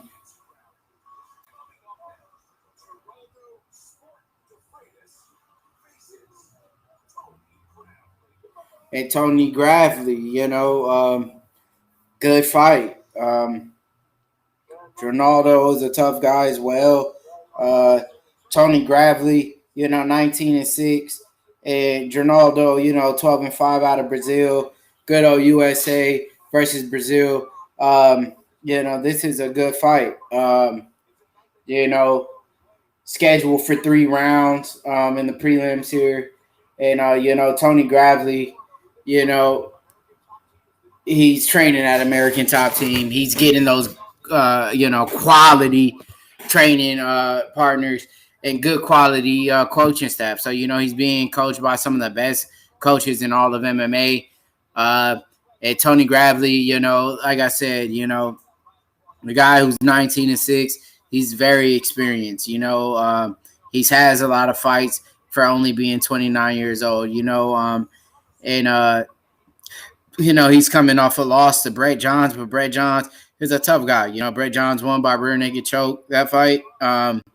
And, you know, he's made adjustments. He's, you know, he's learned from his mistakes. I feel like he's a complete different fighter. And, you know, he beat, you know, Ray Rodriguez. This is another Dana White Contender Series guy, you know. So, you know, Dana White was very impressed with Tony Gravely and his performance. You know, he's a former CES bantamweight champ. 8 wins by knockout, 3 by, you know, submission. So, you know, Dana White was impressed with this man. And, you know, it's hard to impress Dana. So if he's impressing Dana White, you know, what he has to offer, you know, he's 29 years old. He has a lot of experience. And I feel like the future is very bright for him. But, you know, he does have a tough man standing in his way. You know, Ronaldo, you know, a guy, you know, who's 12-5 from Brazil, you know, he's a pretty big guy for the weight class, you know,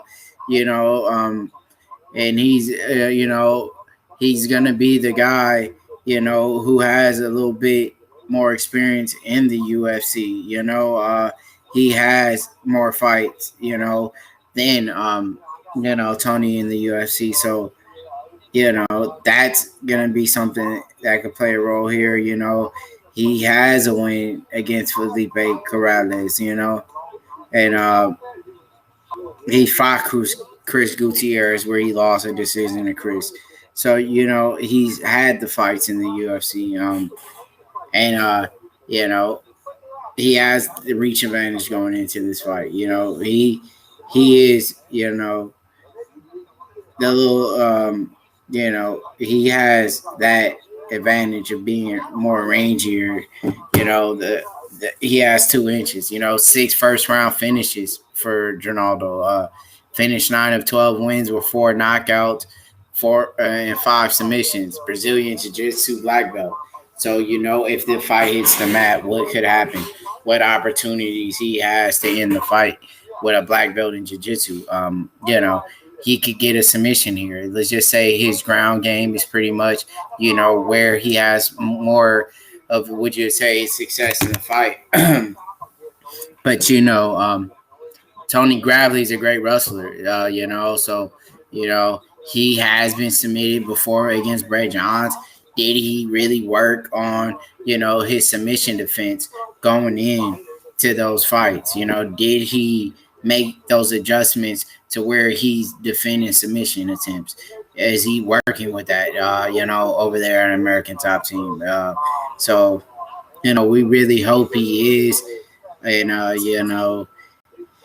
that's, something he has to work on and try to get better at. He's a favorite to win this fight. So, all you bettors out there, if he took Ronaldo and he pulls up an upset, you got your underdog getting it done. He holds, the 2, inches on the height. He's 12-5. He's an underdog. Will he get it done here? Is he going to win this fight? Did he prepare for going, 3 rounds? Did he get enough sparring? Was the diet right? Was the training right? We're going to figure it all out right here. And,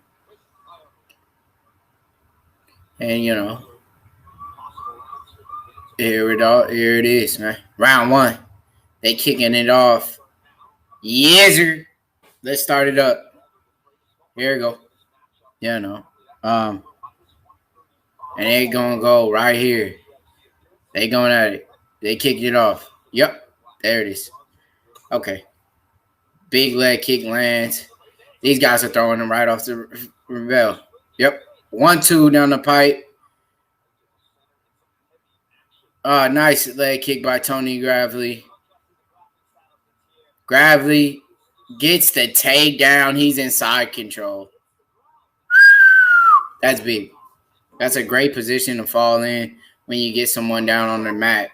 When you get someone down, side control is one of the best positions you can have someone. It's very hard, to work off your back and get back to your feet from, side control. And that's what's going on here. Tony Gravely is the one with top control. He has more control time here. And when it comes to the judges, he's winning this fight so far. He's working a little shoulder shrug to the face here. And now, he holds his hands over his mouth so he can control his breathing a little bit. Great movement here by Tony Gravely. The Dana White Contender Series, he got that contract because Dana was impressed with his performance. He was a CES champion, bantamweight champ, so he knows how it feels to wear gold. He was a champ. And let's see if they can make a champion of him here in the UFC. This fight's back to the feet. It looked like, Ronaldo is really having success here on the feet, even though he's the black belt in jiu-jitsu. It looked like his stand-up is where he's landing better shots than Tony here. The fight looks like, Ronaldo lands a 1-2. Big takedown by Tony, and he gets it down. Okay, so now it really looks like Tony wants to fight to the ground here. He wants to use his wrestling because it looks like he's having a tough time here with, Geraldo's, his striking. He's made leaps and bounds with his striking. Wow, he almost had an arm bar. He picks him up and dumps him down. Wow, that shows how strong Tony is. See, this is why you don't want to be, on the ground with a black belt in jiu-jitsu. You get yourself in a lot of trouble. And in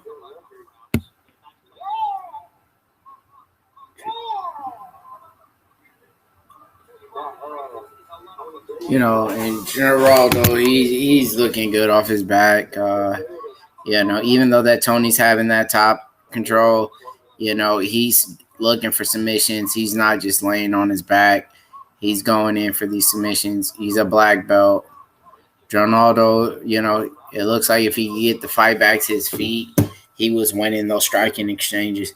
But Tony is really having more control time. He's standing here in front of him by stag guard position, and we are seeing some up kicks. From Ronaldo.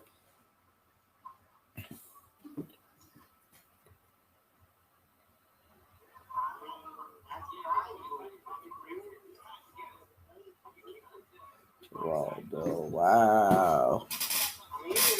And Tony gets the fight down. He jumps back on top. Tony's winning this fight though. To me, he's landed the 2 takedowns. He has more control time on top. He's he's dominating on the ground as well. And Ronaldo, he looked for submissions, but Tony got out of every one of them. The Dana White Contender Series fighter, he's looking good like they usually do. Another takedown. That's 3 takedowns here in the first round. I really feel like that right there, that takedown is the reason why he definitely deserves to win this round. I got this fight at round 1 going for Tony here. Tony,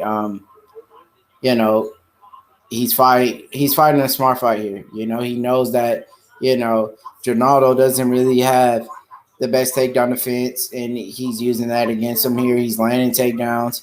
He's on top. He's controlling him. He's landing decent ground and pound. And we're moving in round 2. I got a 10-9, Tony Gravely. This dude here, very strong guy. Like I said, he was a former CES bantamweight champion, Dana White Contender Series competitor. Dana was impressed with him. He's got that win on the Contender Series. Now, he's coming off of a loss against Brett Johns. So, he's hungry for a win. Brett Johns was a tough fight for him. He got submitted, so I'm surprised he keeps going to the ground with the black belt in jiu-jitsu. Hopefully he doesn't get caught, being reckless with a takedown and get submitted here. We've seen him submitted before. But, it looks like he's been working on his submission defense. And, he's making the right moves. We know he has nasty ground and pound. We've seen that, on the Contender Series when he beat Ray Rodriguez. He ground and pounded him in round 3, and he's a strong wrestler. But his striking has also came a long way.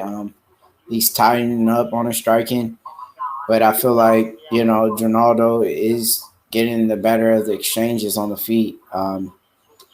This is where this fight needs to, take place right here on the feet. They're banning it. Nice 1-2 here by Ronaldo. Nice jab by Tony. Wow, look at that. A takedown of Ronaldo of his own. Now, Tony takes the back here. Wow, surprising that Ronaldo went for the takedown. But Tony, he jumps right back up, takes his back, throwing knees to the inner thigh of Ronaldo. And, Tony has control again. He's trying to get him up for a takedown. This is a bad position, for Ronaldo. Tony's trying to work hard for these takedowns. This takes a lot of energy, when you're trying to pick up a guy and slam him like that, So we got to see how that's going to affect him, Picking up a guy, using all your momentum to trying to dump him, and you couldn't. So, you know, Tony lands a short hook. Nice leg kick by Ronaldo. Big head kick. He shoots in for a takedown and gets taken down by Tony. Wow. You know, he engaged on that takedown, Ronaldo, and then he got taken down. Now Tony's inside control.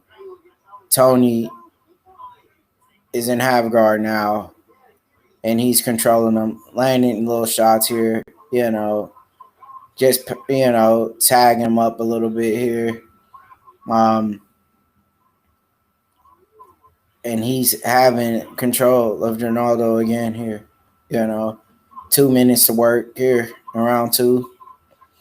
And, this fight is back on the ground, back in the guard. Tony's landing some shots. Ronaldo's looking for submissions. It looks like he's almost trying to work a butterfly guard here. And, he's sitting in guard, landing some nice shots. Gravely, after the Brett John fight, it looked like he's really making those adjustments, tightening up his game to becoming, a full prospect here in this bantamweight division. A CES former champ, Dana White Contender Series winner. And now he's making leaps and bounds to his game. He's tightening up on the striking. His wrestling's looking better than it's ever. And, I feel like this is his biggest performance. He's dominating here with the wrestling. Fertitas, it looks like, he's pretty much, he's off his back pretty much the entire fight, trying to fight off this man from taking him down over and over. He's winning this fight with pure wrestling. And Tony's doing the right things, This fight is back on the feet. They're swinging. Nice combination lands by Ronaldo. I feel like if Ronaldo could keep the fight on his feet, he'd have more success. I don't know why he was shooting in for takedowns of his own. That's how he got in trouble in the first place. So now they're back on the feet. They're trading shots. I feel like this is where Ronaldo can have more, of an advantage. But, he can't stop Tony from shooting in. He stuffed the takedown there. I would like to see, Ronaldo go for taking his back, trying to get the rear naked. But, he's having a tough time. And Tony gets the takedown once again. This is another easy round. 10 seconds left in the second. I have Tony up 2 rounds, 10-9. And this is another domination, the night from the favorites. The favorites are looking like they're dominating this card so far. Dontel Mays, great performance. He dominated Alex Morano, my fault. Alex Morano dominated as well. So, the favorites are doing, if you bet on the favorites, you're cashing out. So, pay attention to what's going on out here for all the bettors, And you got to make smart bets, Don't rush the bets, Know the man's histories. Take a look at their record.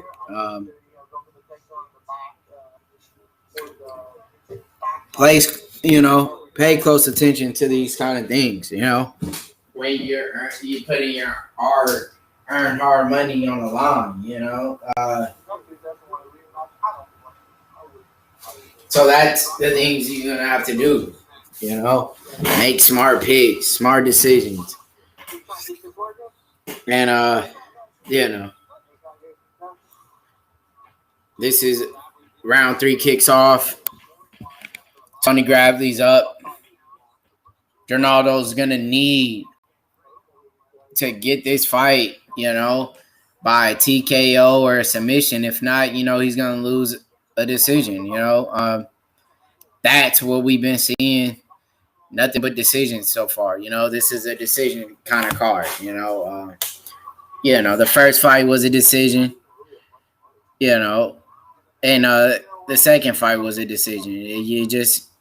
This is going decision as well. It's one of those kind of decision cards. No knockouts yet.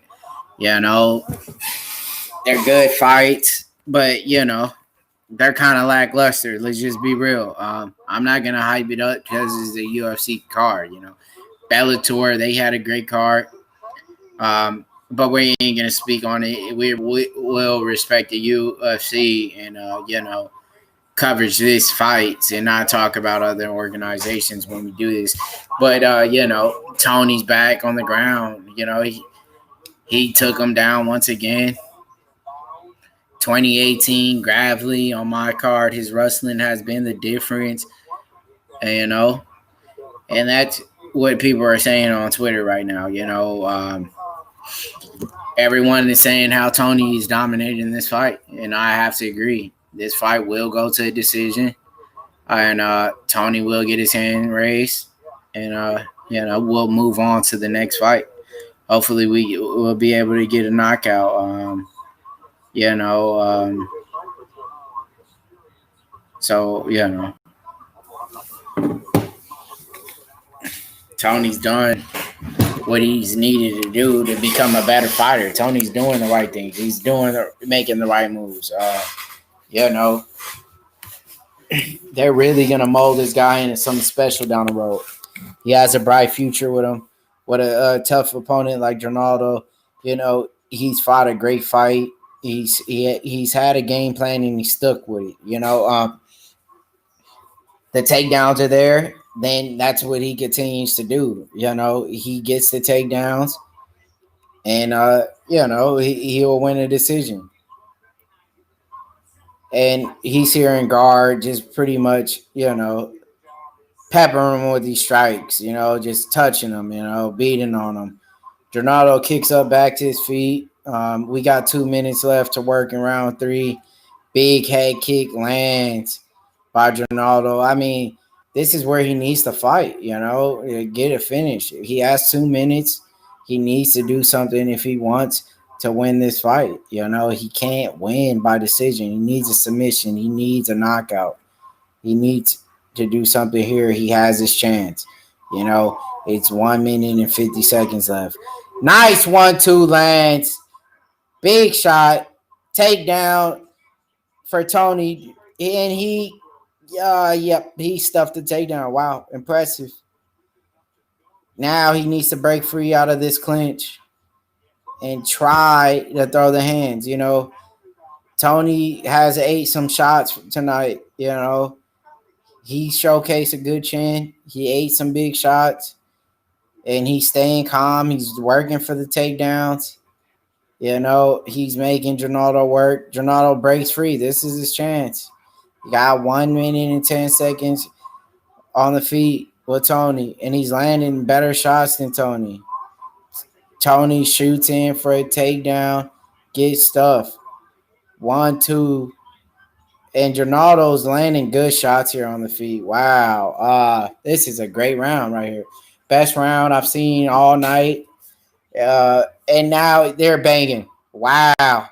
1-2. Can he get the late stoppage? Wow. They're throwing hands. 40 seconds left. He looks tired. Tony looks a little gassed. He's getting sloppy out there. And they're banging. They're trading shots. Ronaldo looking like he's getting the better of him. He gets the late takedown. 20 seconds left. Wow. Gravely gets the takedown late. And, he stopped a barrage of strikes he was eating. And they're back on the feet. 9 seconds left. Nice right lands by Tony. They're banging. Nice knee. Nice right. Tony's landing some good shots as well. Good fight. I got Tony Gravely winning the fight. I really feel like, Ronaldo won round 3, but round 2 is easily Tony. Tony landed good takedowns in round 3 as well. You know, the judges maybe scored it for him as well. He landed the takedown. He landed some big shots at the end of the round. You know, but in my opinion, I gotta go rounds 1 and 2. Tony Gravely. At round 3, we gotta go with Ronaldo getting it done, man. It was a good fight, man. Great fight. I mean, you know, a little bit lackluster round 1 and 2, but round 3, that's where they really got going. You know, they turned it up in the last round. He knew he was down on the scorecards. And, you know, he bit down on his mouthpiece. He banged out with this dude. He knew he needed a knockout. And you got to respect the guy who knows. It's like, hey, man, I'm down 2 rounds. I need this last round. I'm going to try to knock this dude out or get knocked out trying, you know. And you got to have respect for what Ronaldo did. You know, he might not have won the fight, but, you know, he had a great fight, period. Great performance. He tried, you know, he showed a lot of heart. And that's what it's all about at the end of the day, being a great performer, you know. And that's what you need to do in this sport, you know, to be a great performer, you know. And that's what he needed to do. And I feel like Tony wins this fight. 29-28. Split decision. Tony Gravely. Yes, sir. Yes, sir.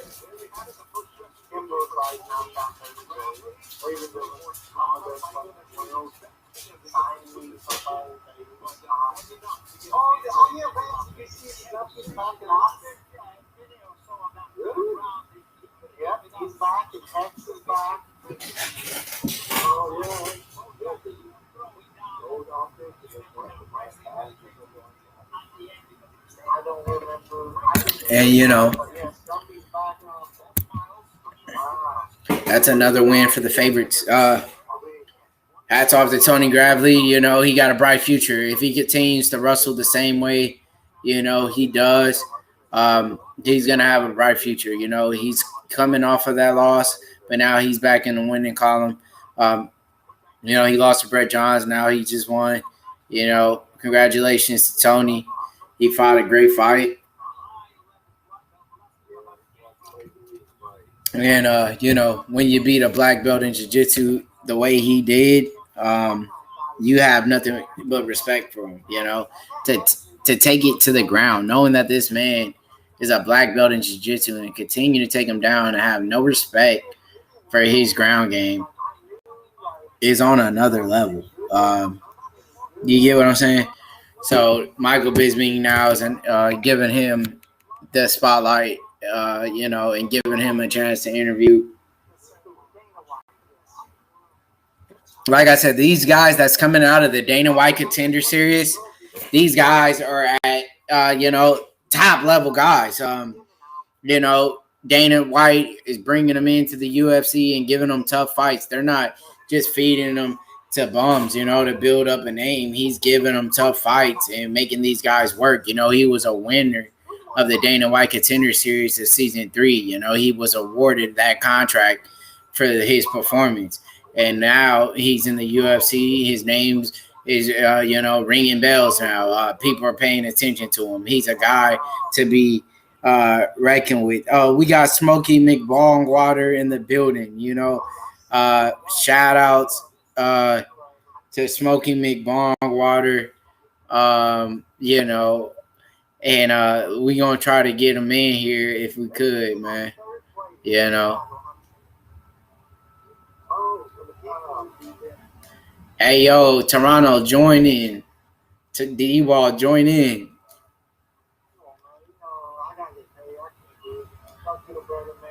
Toronto, join.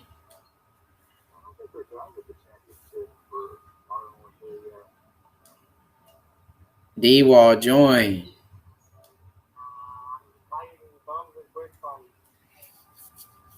And, you know,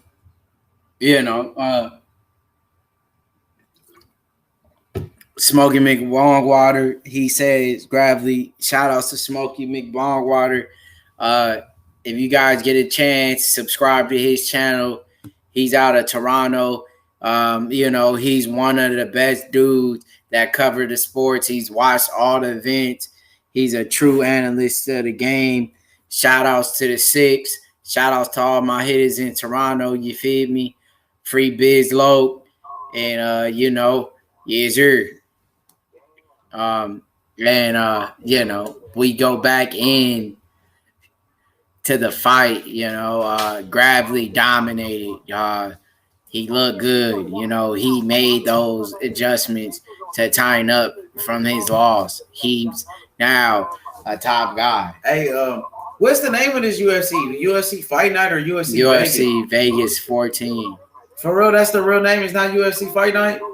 Just say UFC 14 Vegas. All right, bet. UFC Vegas 14. And,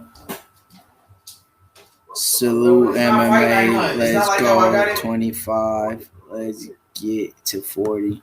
Huh? So what? So it's not UFC Fight Night?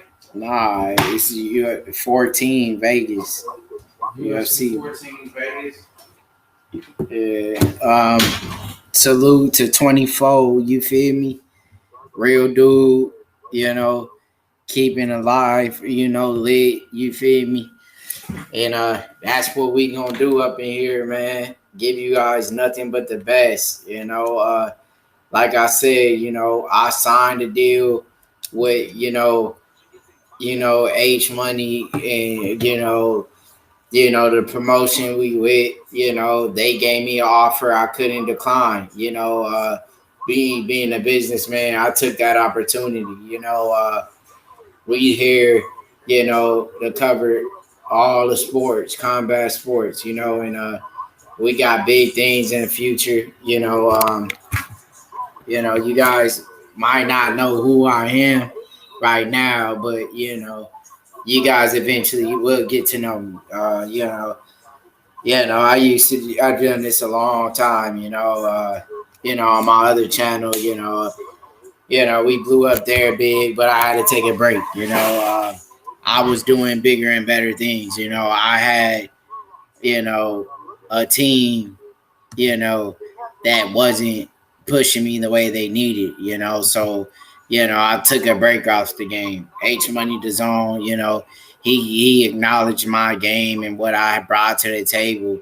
He got in contact with my guys and, we made that play, H Money Promotions and, what he brought to me was a deal that, I couldn't decline. So, I made that jump, and we here, and, we got the best platform when it comes to combat sports, when it comes to bare knuckle boxing, when it comes to you talking about boxing, when it comes, to talking about mixed martial arts. We're the guys, we got the best. And then on top of that, what makes it even better, we got the best guys in the chats, man. You got real fans. We don't have these these guys that you call, just some posers or something to watch a fight every once in a while and call themselves an analyst. They know about the sport and they just, watch one fight. You got real diehard fans in the chats. You got dudes that really knows the sport. Some of these guys, are good enough to even call fights in the bigs. That's how knowledgeable these guys in the chats are. These are real respected dudes. And, that's what really brought me into here is see how much the chats were, how many knowledgeable fans that was out there. I said, I want to chop it up with the best fans, the guys who understands, the sport to the knowledge that I have. So, it was a no-brainer. Now we got Ronda Marcos, coming down. Great fighter out of Canada,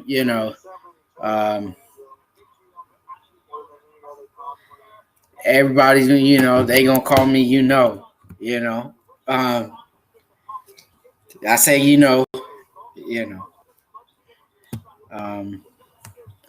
and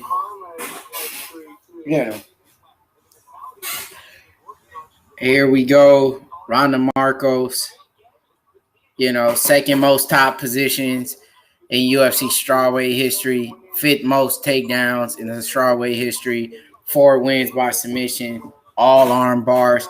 So Ronda Marcos, if she gets you down in the ground, if she gets a hold of that arm, you'll be in trouble. And this is just a great fight. Ronda Marcos is the taller fighter. She's the bigger girl here. Got the nice, inch reach advantage against her. And this will be a good woman's fight. This is what you call a cat's fight. Good old cat fight,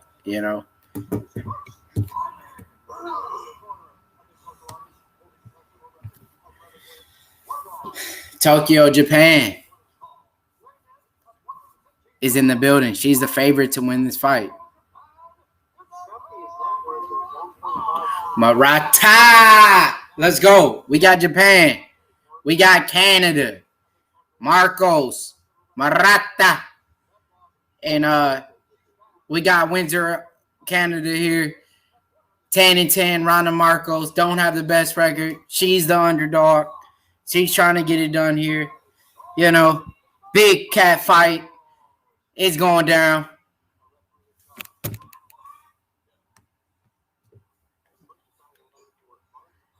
And they will bang.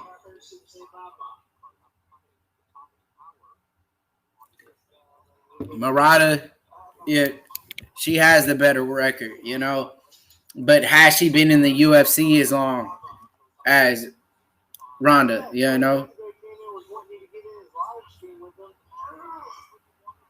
Murata.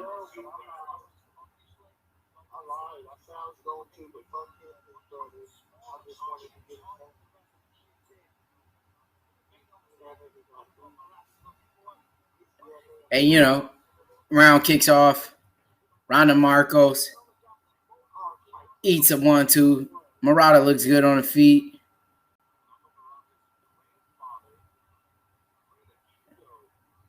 This is a tough fight to call, man. Women MMA is a lot different than, male fighters, This is a tough fight. Murata ties her up. She's in the clinch. She's looking for a takedown. And she gets Ronda Marcos down to the ground. Wow. Ronda's a good fighter off her back. Did she make the right decision by bringing this fight to the ground with her? We're going to figure out right now. Murata's a tough girl. She's 11-1. She's only lost one time. This is her debut in the UFC. She's never fought in the UFC, but she fought in Invicta FC a few times, and she also fought in Rising. Rising is an organization that was created by the man who ran Pride. Peace out to our boy Nash. Have a good one. Enjoy the fight. Enjoy your night, brother. Yes, sir. So, Ronda's really getting dominated here on the ground. Murata's looking good. She's on top. She's controlling Ronda. And now, the fight gets back to the feet here. Ronda's landing knees in the clinch. They're tied up, back against the cage here. And this is, a tough fight. We know this fight was going to be close. These are girls who grinds, tough, close fight, and Miranda is just looking good, Murata here. Ronda Marcos, She just doesn't look like she came prepared for the pressure that Murata is bringing. These fighters out of Japan are getting better and better. You remember back in the days they had Yoshin Mukami. You had real tough fighters coming out of Japan, and Murata is another one. She's here to put her team and her country on a map here with taking out on a veteran like Ronda Marcos. We have 1 minute here and 43 seconds left from round one. Murata brings the fight back down to the ground. She's on top. She's been controlling this fight. She's been having a more dominant position. She is winning this fight here so far in this, this first round. So round two, we're going to see if Ronda is going to make the adjustments she needs.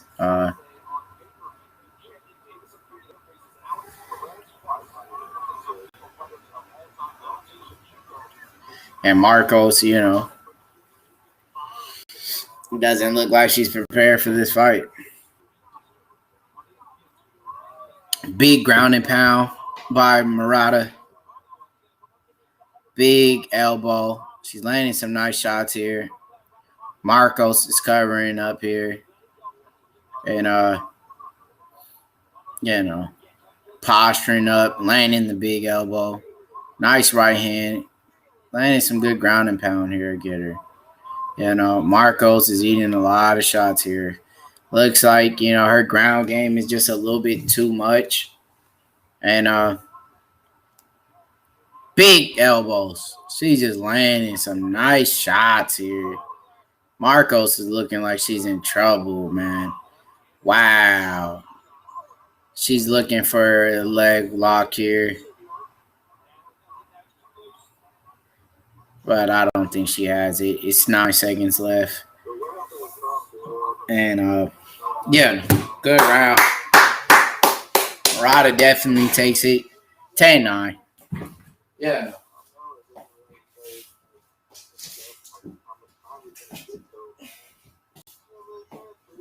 And that's what we have here,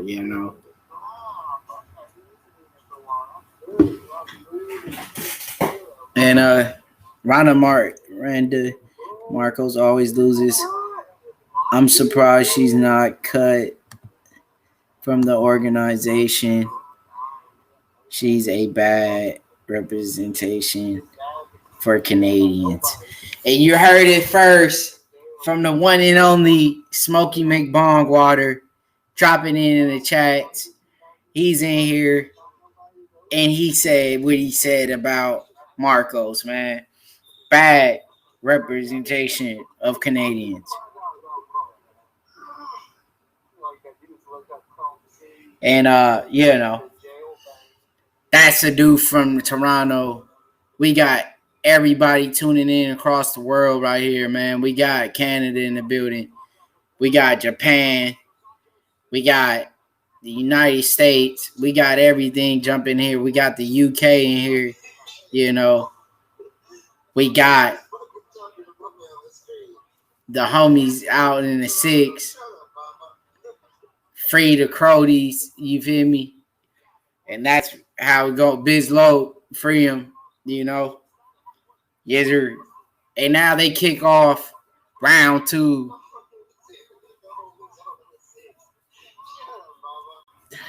And, Mike's MMA picks, he dropped in. Murata put it in the dominant first round. Everybody got Murata round 1. And that's what's going on in here. And,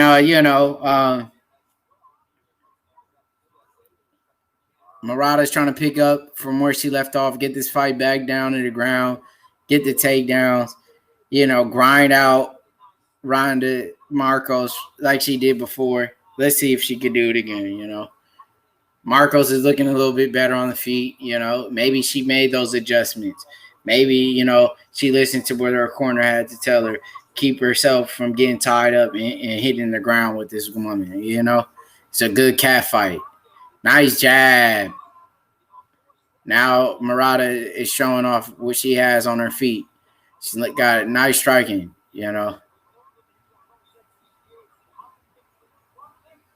Yep.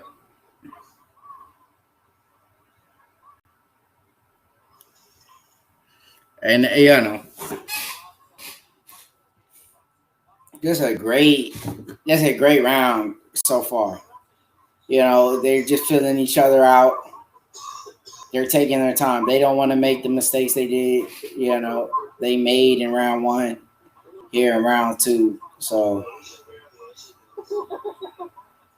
and that's what they have to do.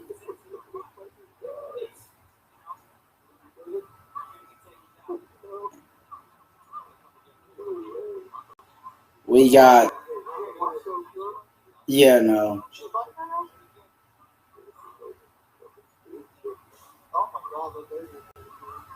and that's what's going on here. A little slip here.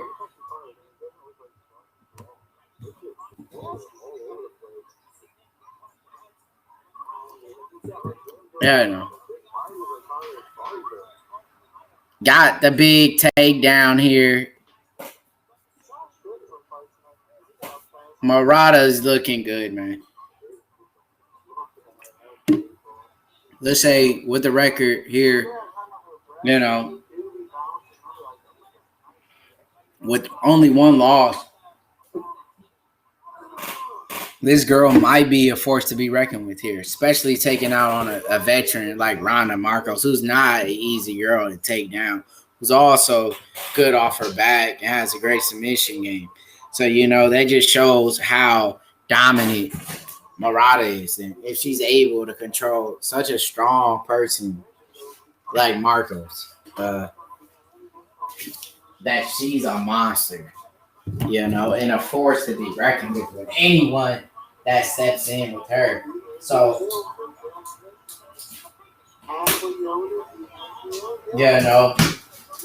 she's a prospect, who has a bright future, and that's it, that's a manly girl. Murata arms like GSP. You're damn right. She's bulked up. Look at the size of those biceps. She's a strong girl. She's getting these fights down to the ground. And she has a bright future in the UFC. She's a strong gal, man. That's a strong girl, man. We see why, she was so successful back in the Victor FC. Now we're really seeing a contender in this weight class. Somebody we're gonna have to watch very closely. Somebody that could be possibly a champion or a contender for that belt. And that as close of a fight that you're gonna get. They're just keeping this fight close. The end of round 2. Murata, Ghazi, 10-9. We got Murata winning this fight. 2 rounds for her. And she's winning this fight.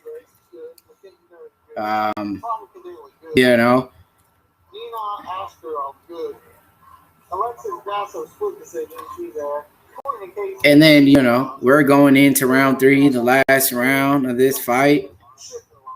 And, I feel like if Ronda doesn't do something spectacular here, if she doesn't get the knockout, if she doesn't get the submission victory, she's going to lose this fight.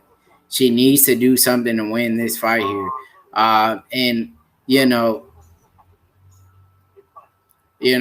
this is another decision for us here. We have yet to see a finish on this card. You could say it's possibly just a lackluster card. We have yet to see a finish. No submission victories. We haven't had,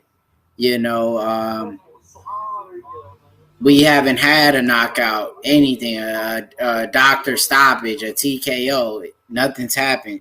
SSB was good. You feel me? We got Smoky McBongwater, in here, her versus Wei Lee, who wins, Wei Lee wins, Bubba. That's a good fight. I feel like they need to build her up. Murata needs a few more fights to get that title shot. But, I got to go with the champ, Bubba. You feel me?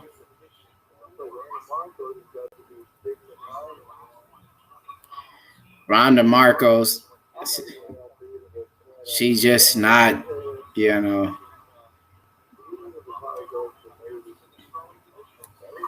doing what she needs to win this fight. She can't stuff the takedown. She can't stop the pressure that she's bringing her.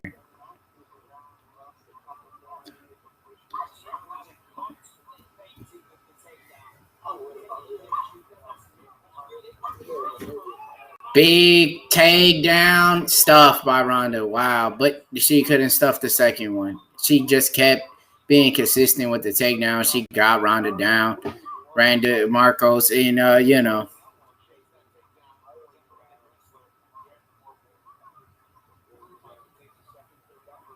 Marcos is just, she can't stuff the takedown.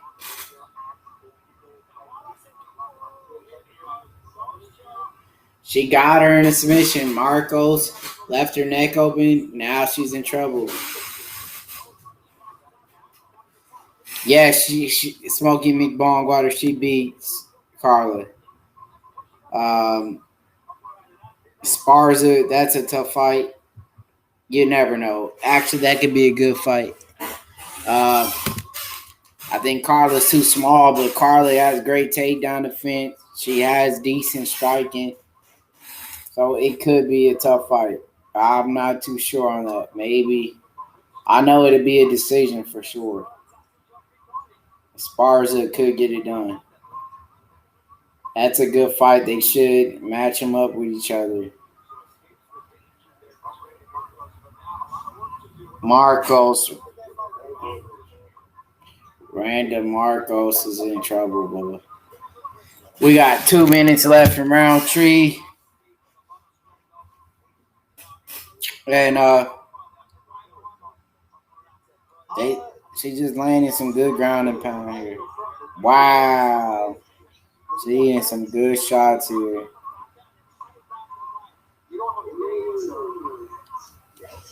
And, great performance. Japan has a star. This is a girl that we all will have to watch. She lost one fight. And now, she has a big win on a veteran. Randa, she's been around a long time. She has 20 fights on her record, 10-10, so she has a lot of experience, especially in the UFC. She beat girls like Angela Hill, who's been doing big things in the sport now. So she's beat tough girls, just because that was a legal kick, I think, She just ate a kick to the face while she was down, but, that was a dirty kick. Oh, wow. She submitted Angela Hill on top of that. So, Brandon is a tough girl. Marcos, just because somebody has, not that great of a record, she's 10-9-1,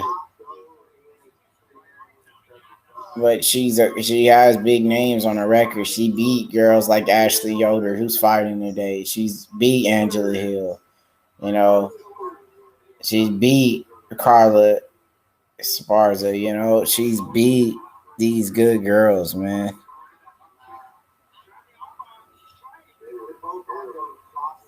So she's beat tough girls, Sometimes she just don't compete. She's even beat Tisha Torres, in the Ultimate Fighter Season 20. She beat Felicia Herring, So Randa is a good girl. This is a big win for her. That's a big win,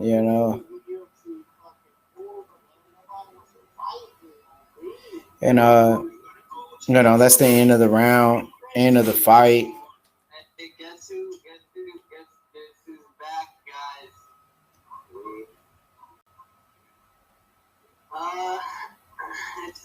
So, Randy, she came up short. She couldn't stuff the takedowns. She couldn't stop Murata from bringing down her to the ground and bringing that pressure to her. So, we're gonna be going in and kicking off things here, and see what the judges say with this decision win.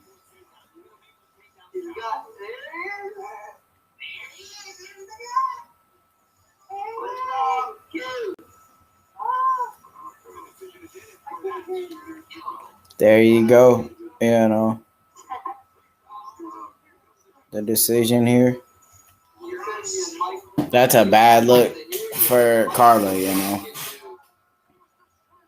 This is a unanimous decision. Yeah, no. Another win for the favorites. The favorites is really dominating. And this was a great fight. She took the fight and, and got it done. Carla, who knows what's next for her? She didn't, she's pretty much, losing fights. And, she could be at the end of her career. Where does she go from here? She lost to Amanda Rivas. She lost to Mackenzie Dern by armbar. She's going on a 3-fight losing streak now. Murata beat her. Is that the end of her? Maybe she'll be making a move to Bellator. We don't know. If the UFC wants to resign her, that's a bad look for her. And we're getting into this next fight. So we've had nothing but decisions, We've had a round 3 decision, Dontel Mays, Alex Morano, Tony Gravely, Murata, all decisions. Can we finally get a finish? Are we going to see a finish tonight? Are we going to see a submission finish, a knockout, just something? We're going to see Abdul, Razak Hassan, heavy hitter, versus Chaos Williams. He throws, he swings for the fences. These are two guys that swing for the fences and bang out. This is going to be a big fight. It's a dangerous fight. These dudes ain't here to do the filling out process. They going to do it like, where it's just two dudes, two warriors, bite down on the mouthpiece, bang it out. Co-main event. It's going to be a fucking slobber knocker. Excuse my language. But these guys are going to bang it out. And I can't wait for that co-main event. Maybe we'll finally get a finish tonight. I feel like the co-main event is just going to be one of those barn burners. Two dudes just slugging it out, Winner, going to be known as one of the best warriors. What guys, who's doing that anymore? You got these dudes being technical, scared to eat a shot. They're all, being conscious of what they throw. They don't want to get caught with nothing, But this co-main event, I feel like they're going to be technical, but they're there to bang it out. They ain't going to the judges. They don't want to get robbed, by the judges. They don't want nobody to make a mistake and ruin their win. They will get a knockout or get knocked out trying. So far, we're just sitting back watching these decisions, the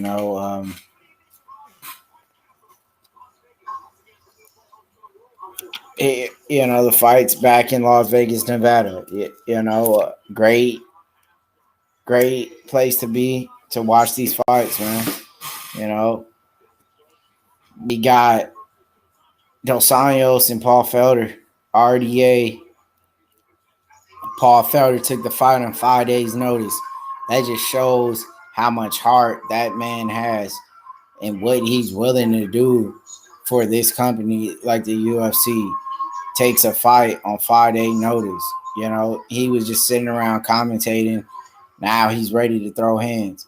Is he focused enough? Hey, did he prepare himself enough to really fight a former champion like RDA? This is a big fight. This is a big night. You know, we got two streams going on at the same time. H Money, Mr. DAZN himself is on his, boxing, covering one of the best combat sports of all time. And I'm holding it down here for the mixed martial arts side. The man who's been around the game for so long. You know, I've been around the game when they had the Ken Shamrocks, the Hoyce Gracies, the Matt Hughes, the Don Fries, you know, the Boss Rudins. You know, I've had a lot of tough guys, you know, that I've called and watched fight. The days with Extreme Couture, with Randy Couture, guys like Tyson Griffin, Martin Catman, Jay Haran. The list goes on from how many guys I've worked with when we were located in Las Vegas, Nevada. So, you know, MMA is something that I've been a part of since my high school days. But as a fan, I was a fan since a kid. You know, we had Tank Abbott. We had, you know, those guys fighting, you know. And that's what they did to win at that time. And Tank Abbott was a monster. He would throw guys literally out of the cage, you know. And you had your Vitor Belforts, you know, you had your Vanderlei Silvas, your Chuck Liddells, the Tito Ortizes, you know, all these great guys, you know, and that's what needed to happen for this sport to grow. You have to build these guys, you know. The Tito Ortizes, you know, those were some of the guys that helped build this sport, you know, and that was what was going on back then. And now today is grown, you know, leaps and bounds to being, you know, one of the best sports to actually call now. And we're just happy for how much mixed martial arts has grown, you know. I used to watch Pride fighting back in the day, you know.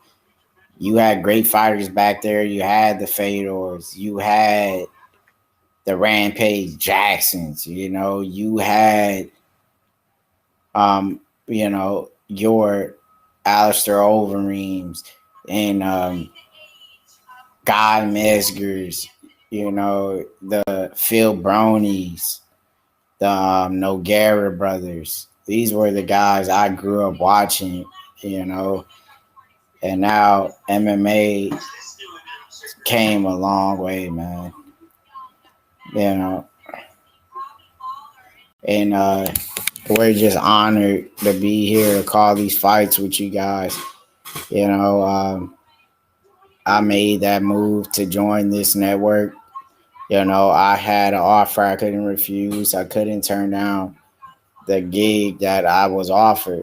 And we took that deal. And, you know, it was a great decision that we had to make, you know. And, you know, we couldn't have been more happier. And that's what we did. So we signed, you know, a contract, you know, that I won't disclose over the internet, but, you know, I'm making good money. Let's just say that. You know, I like to thank my sponsorships for, you know, sponsoring me and, you know, being on this H Money DAZN network. And that's what we had to do, huh? that's what I had to do, you know. And we did that, you know. We made that move. Now we raking in what we had to rake in, you know.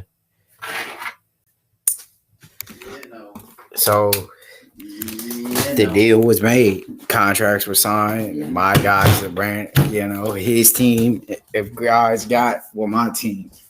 And we did that deal. I don't know, this shit's kind of weird for that quarter. Let me look for another one. Then that's what we did. You know, when you got an offer that you can't decline, an opportunity that's good for you, you'll take it. And that's exactly what I did and what I needed to do, you know, in my career and my legacy to be one of the best in all of MMA. Then this is what I needed to do. Okay, come on, let it work. Come on. And that's what kind of moves, you know, I took upon myself to make. And now, you know, what I got is right. I feel like it was more than what I could, you know, imagine. Now, Alex said he got some better weed or something. And now, ain't got no weed. Who South? Yeah, he got no weed. And now, you know, we signed. You know, and that's what's going on. I changed the name of it. I would change the name to Vegas. And on YouTube, it's changed. RDA, you know, how is he gonna perform? RDA! You know,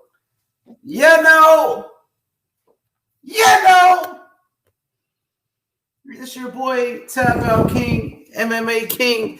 You know. and we have H Money stopping by. SSB, I see you, SSB. SSB was in here. Much love to SSB, you heard me? H Money, Mr. DAZN, stop by. You know, tell me who do you got on a RDA Felder. versus Felder? Felder. You heard it first. H Money, Mr. DAZN himself saying that Paul Felder gets it done. I got Felder On a 5-day. He took the fight only on 5 days. H Money. The Felder gonna whoop his ass, nigga. Felder's trying to become a champion. Felder on his way to become a fucking champion. How do you feel about Abdul Razak Al-Saad on a co-main event? Powerful dude. He got power. You know, one thing you can't teach in this world is power, and that's what he does bring to the table. You can't teach what he brings to the table. With that power he possesses, you gotta watch that. It's getting low, buddy. Your battery. Deserve.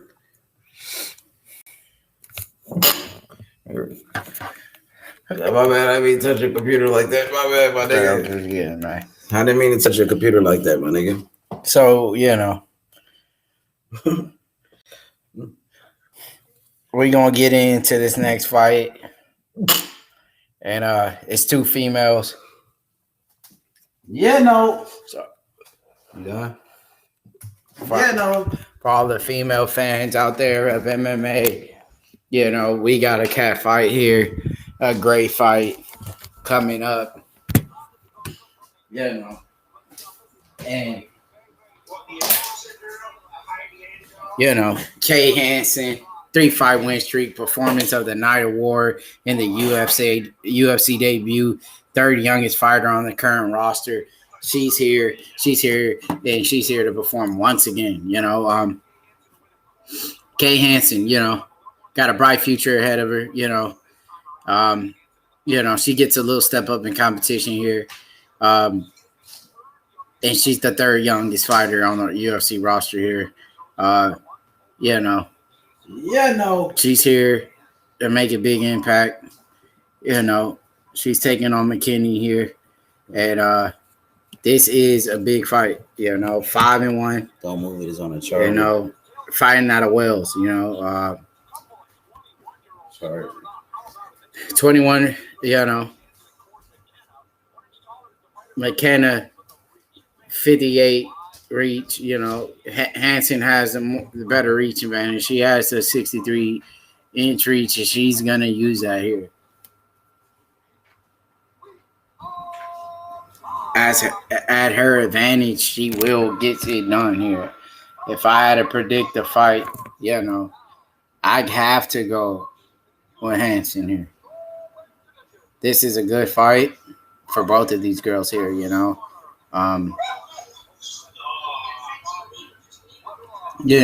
Kay Hansen, it's a lot of hype around her. She's 7-3.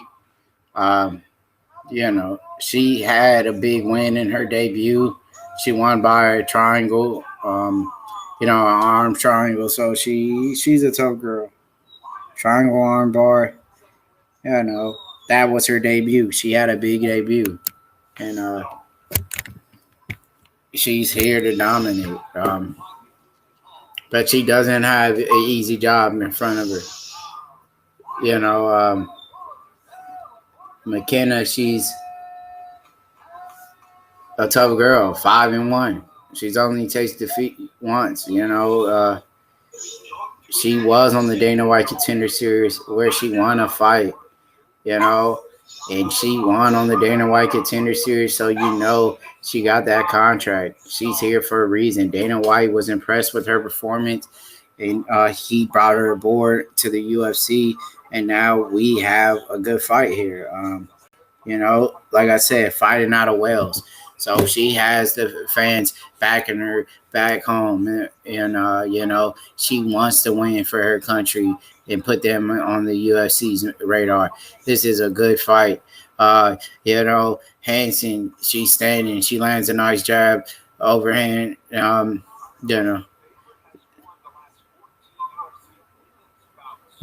favorites, for all you bettors there, the favorites has won the last 14 women's fights. So all the bettors over there, if you're betting on women MMA, make sure you bet on the favorites because they have more of a chance of winning. But you never count out an underdog. You never know. Oh, nice 1-2 by McKenna.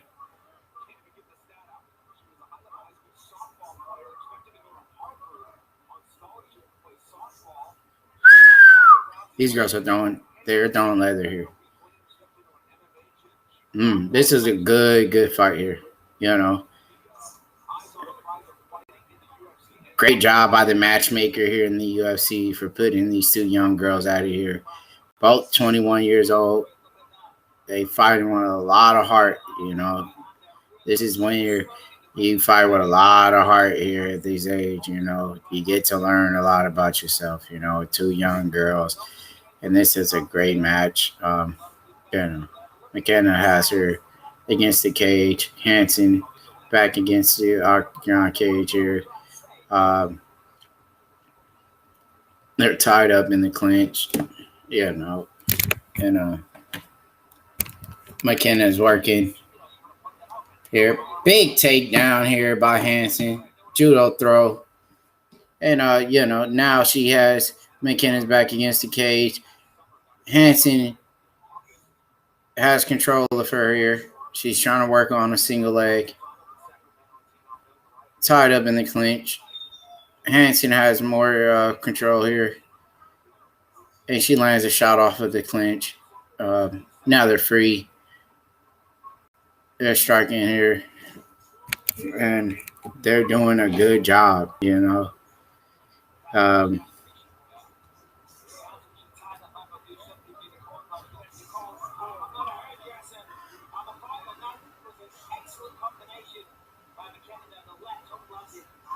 Wow. They're throwing shots, man. They're connecting. Two young guns, let's go. These young guns are here banging. And that's what's going on here. Close, tight fight. Jab lands by Hansen. And a tough round of call. McKenna tries to get a trip, but denied by Hansen. Good head movement. And this is a close round, these are the type of fights where you really hate to be a judge. These are those kind of fights where, judging, you need some of the best and most professional judges in the world to call a fight like that. Is that close of a round to me? And here comes McKenna trying to get a takedown of her own. This fight is fighting, being a lot against the cage, grinder type fight. This is a tough fight here. They're grinding for this victory. It's not an easy fight for either girl here. They seem like they could be really even everywhere on this fight. I think Hansen might, I'll say, have more control time, more of the dominant position throughout the fight. Nice knee to the head, takes her down to the ground.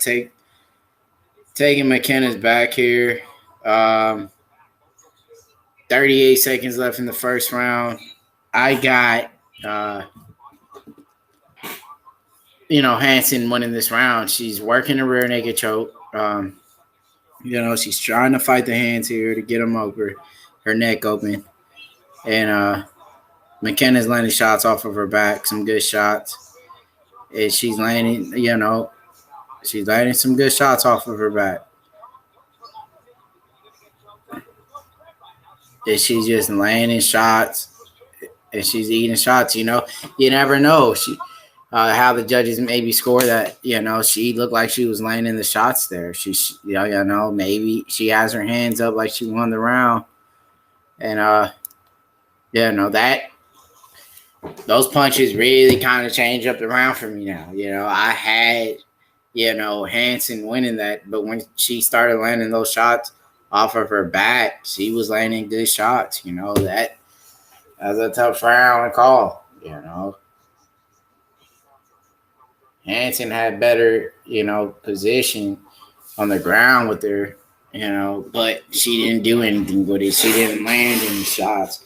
She didn't work for a submission.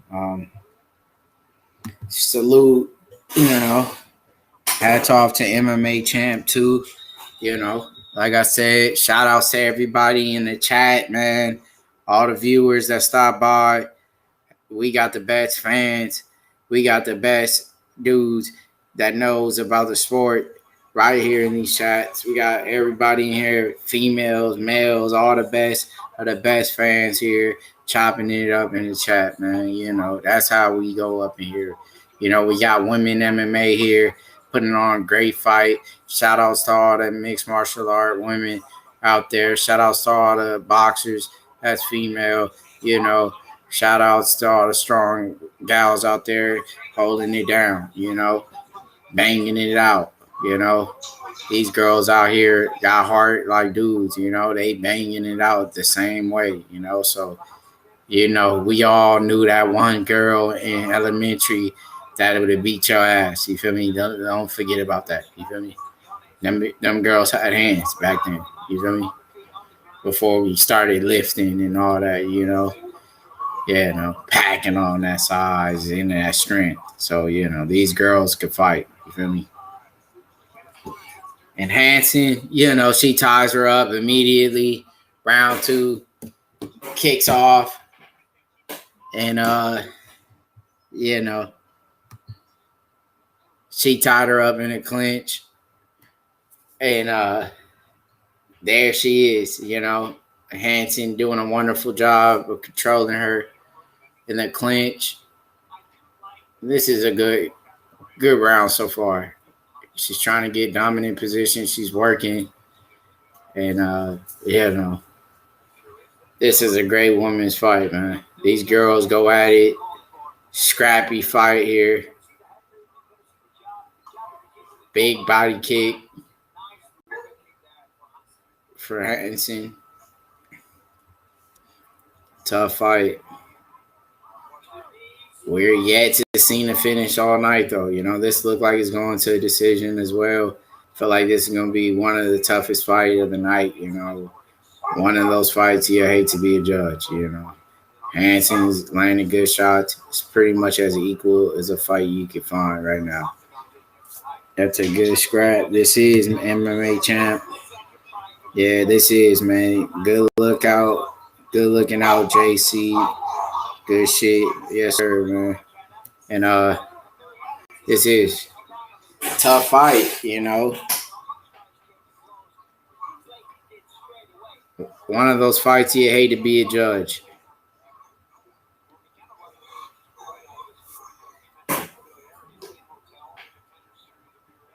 You know, these girls are both 21 years old. These are some of the youngest people on the roster right now on the UFC. She was the third youngest in Hanson. So these girls, you know, one of them coming off the Dana White Contender Series, McKenna, you know, was impressed by Dana White and signed her, gave her the contract. And, you know, they made a great decision for matchmaking this fight. Hanson gets the big takedown, taking her back. Now she looks like she has the rear naked choke. I think she might be in trouble here.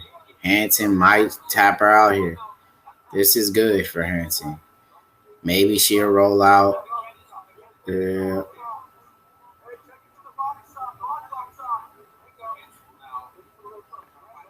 Yep. She gets out of the rear naked choke. Now she's looking for an armbar. Transition into the armbar. She gets out. McKenna is on top. Now she has 1 minute and 20 seconds to work here in guard. With her back against the cage, she can land some good ground and pound and maybe steal this round. You know, this is a tough fight.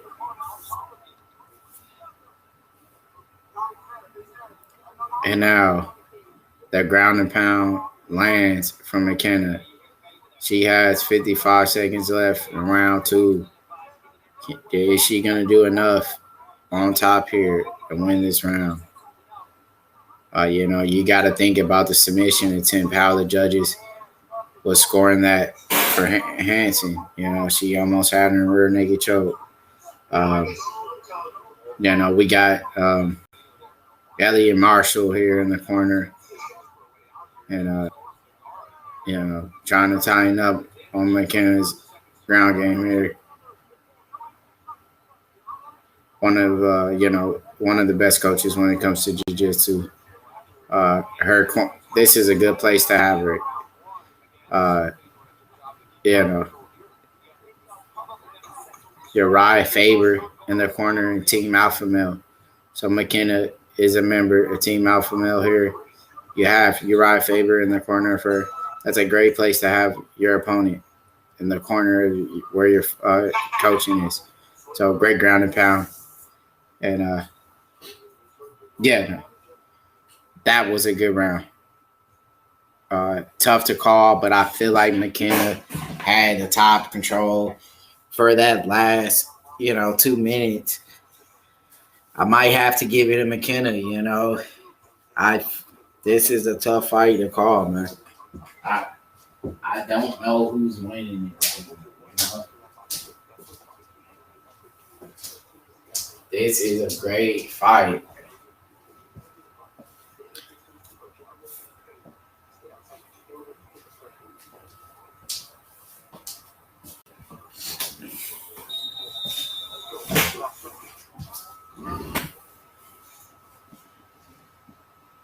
Here it goes, round 3, last round, you know. One of these girls going to have to dominate this round to see who's going to win this fight, you know. If they have a dominant round, I think they'll win this fight, you know. If it's another close round like the first 2, you know, you don't know who they could give it to. So they need this round. Who really wants it more? Who wants this win? You know, who wants to move on? Who grinded harder? Who trained harder for this fight? Who's the better fighter? Comes down around 3 right here. Very evenly matched. Mallory Martin, straight on Twitter, just tweeted, You know, that's how I feel. This is one of those type of fights, like I said, you don't want to be a judge for it, you know. You don't want to rob one of these fighters off of a win. You know, they work hard to get to this moment. And, you know, they deserve a fair shot, you know. And Martin's working, you know, and Hanson, she's trying to, you know, shoot in for these big takedowns. Let's see if she could get one here and give top control. You know, McKenna is landing the better strikes on the feet. She looks like she might be the more better conditioned fighter, the way she's moving. You can tell by the body movement, you know.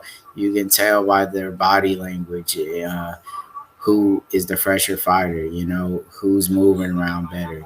And, you know, body language means a lot in the fight game. You can just tell by, in a way, how's the fighter looking, you know.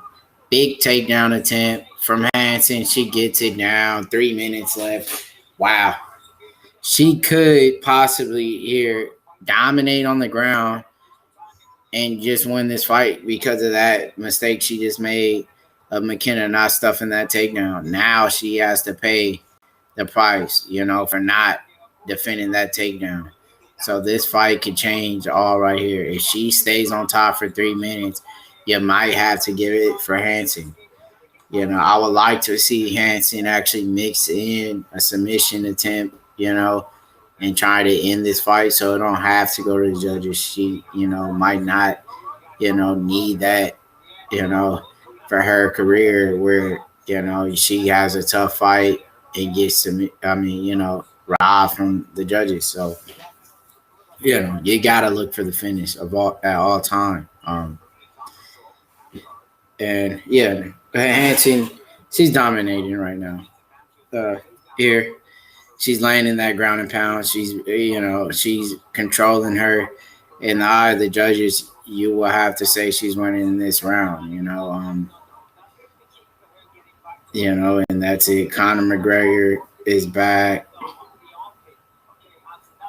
Oh, he's just retired. You know, Conor McGregor is actually back, I think. You know, Khabib retired. Why not come back? You know, the man who beat him is gone. That's an easy way for a title for Conor, you know. You don't got too many guys now. When Khabib gone at lightweight, you don't got that many, you know, that many good guys. You got your Justin Gaethjes, you know. You got your Poiriers, which Conor already beat. You got, you know, your Tony Fergusons. And, you know, that's about it. I mean, who else really you got at lightweight, you know, that poses a threat to Conor?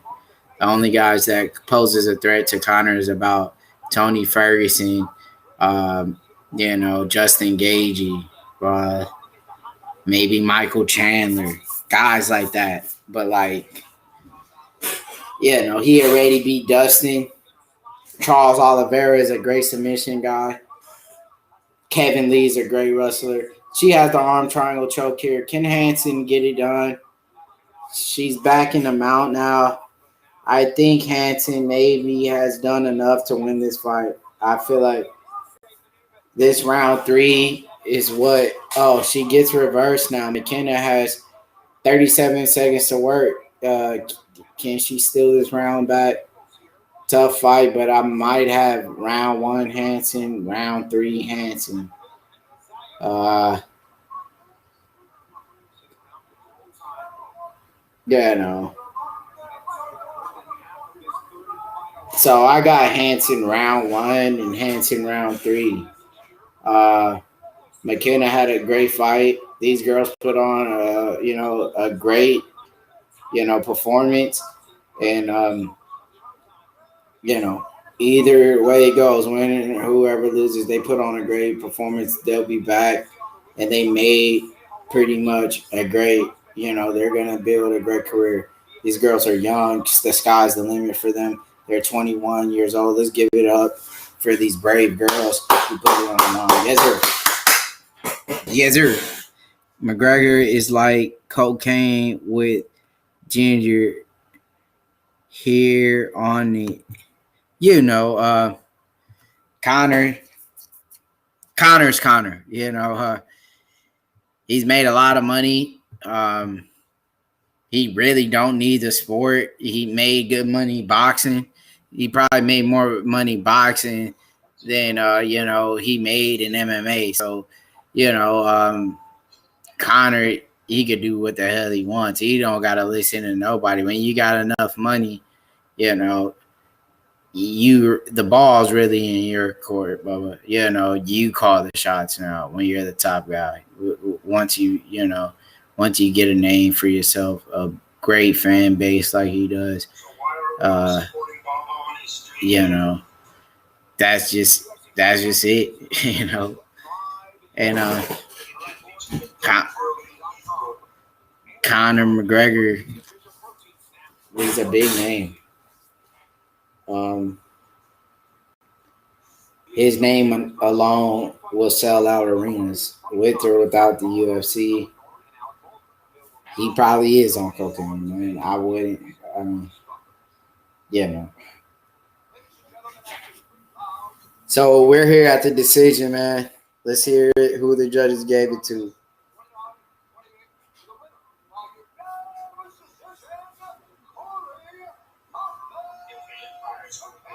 They gave it to McKenna. Wow, Hansen lost the fight. You see, I believe Islam or Armin will be the UFC. Islam Makhachev, that's a great comment you made there. Islam Makhachev is a tough dude, and he was supposed to fight tonight, but he pulled out of the fight, and now Paul Felder stepping up. Islam Makhachev, he is a tough guy. He's one of those guys who was pretty much on his way to a title shot in a few more fights. He's looked good in all of his performances. And, RDA was going to be that first big fight, with a big name underneath him, a former champion, to put him in that right direction, to get close to a title shot, and now he has that opportunity to become a champion with Khabib actually out. McKinney and Faber. Yes, sir. Team Alpha Male in the building getting it done. And now Islam Makhachev, he has that chance to go in and becoming a champ now with that lightweight division pretty much open. He's done nothing but show that he gets better and better with each performance. He has built up a resume to where he's only lost one fight. He beat Cajun Johnson. He beat Davey Ramos. Ramos is a tough guy. He beat Nick Lenz, Gleison Tebow. When he fights, Armin, that last fight was a close fight. Armin was making his debut. Armin, he came up short against Islam in that fight. But, he gave him a run for his money. Armin's a tough guy. He beat the same guys that he beat. He beat OAM. He beat Davey Ramos. So, I'll say they need a few more fights before they could get in a title contention, but the sky's the limit for those two guys. These Russian fighters at 155 and 145, they're just monsters. They're monsters everywhere in the UFC, divisions. Light, heavyweight. The Russians has came by storm. Before it was nothing but Brazilians, and Americans. Now you got these Russian guys. You got these Nigerians. you got different guys coming in from different backgrounds, and you have fighters coming from Japan and China, and the UFC is getting really diverse now. You got guys from the Middle East, and they're bringing the best fighters from across the world, putting them here in the UFC, and the sports grew in leaps and bounds. They've done a wonderful job with bringing these new fighters from different countries. Now you got, these Russians in the UFC who's done nothing but dominate so far. They've got into the UFC recently, and think about how many great Russian stars they have now in each weight class. You got Zabit, at 145. Zabit's been dominating at featherweight for a long time. Then you had Habib at 155. You've had Islam Makhachev. You got, these Alexio Lennox, these big names who's fought some of the best guys and done great jobs on the ground. They're grappling. The way they wrestle is on another level. Russian wrestling, it's a lot different. Catchweight bout from Smoking McBongwater in the chat. We got a catchweight bout. We got Sean Strickland. We got Brendan Allen. This is a great fight. Sean Strickland, 9 first-round finishes, a record of 21-3.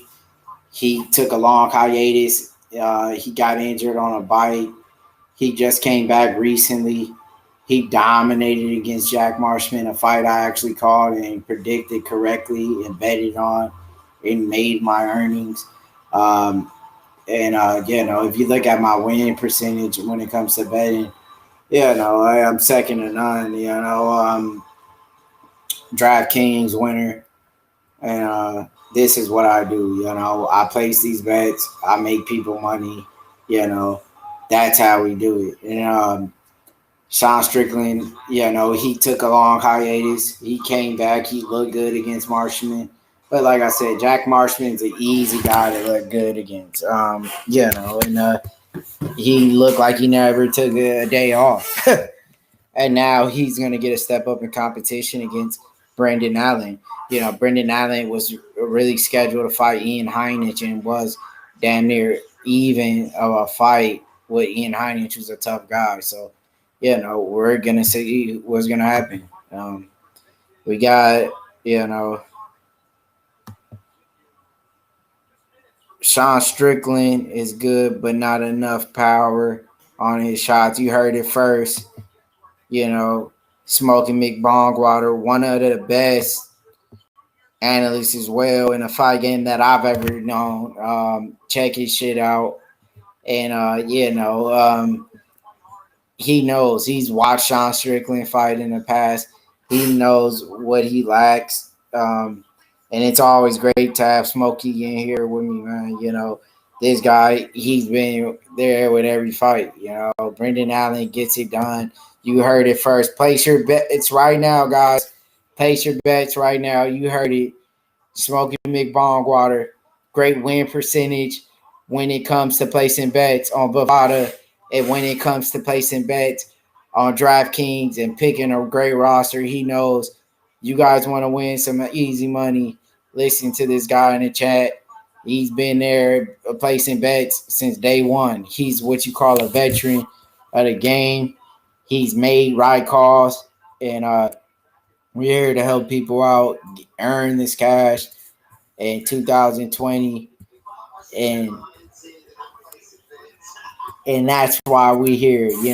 That's why when I come in the chat, we bring in nothing but the best guys to help, the people in the chat. That's for all the bettors. If you don't bet, that's good too, and this is a close fight. These guys are going to have a good fight.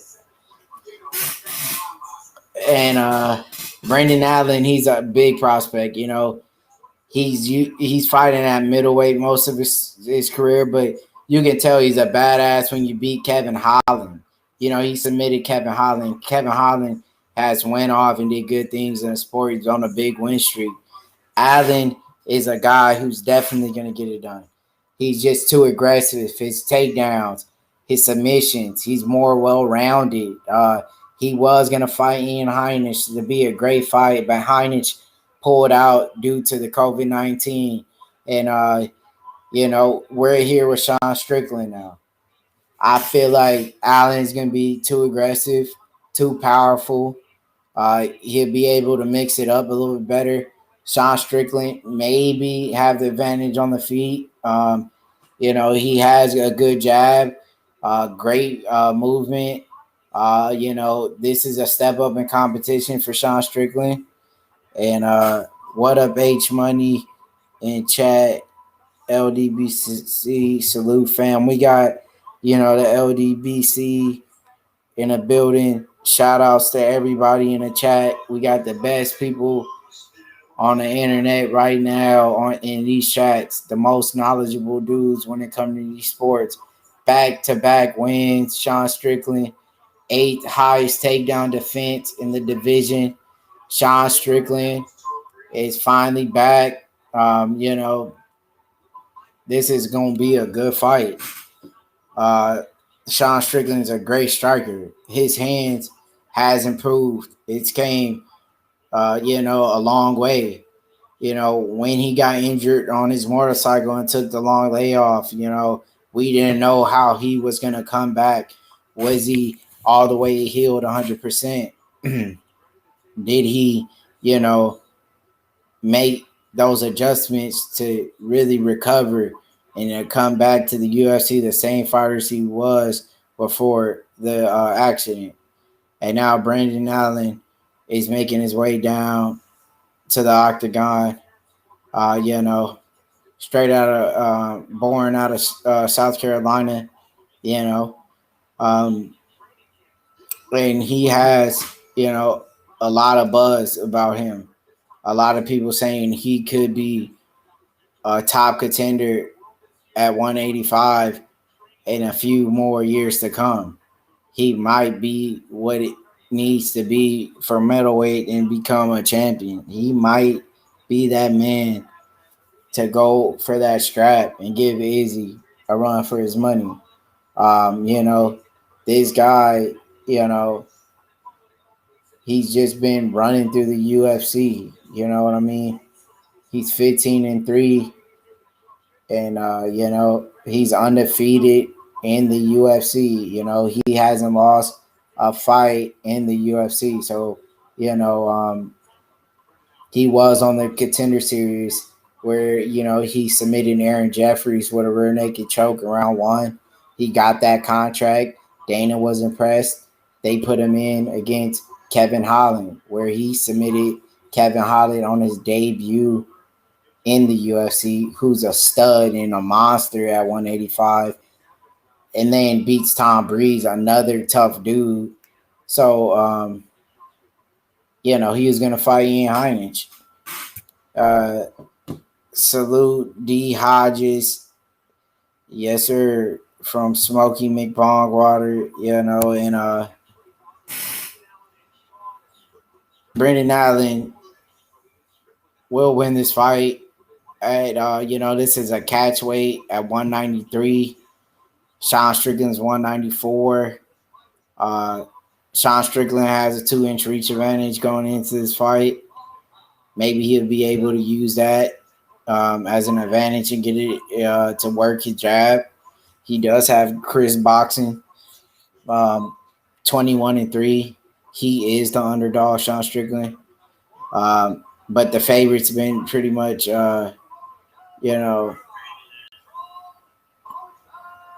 dominating.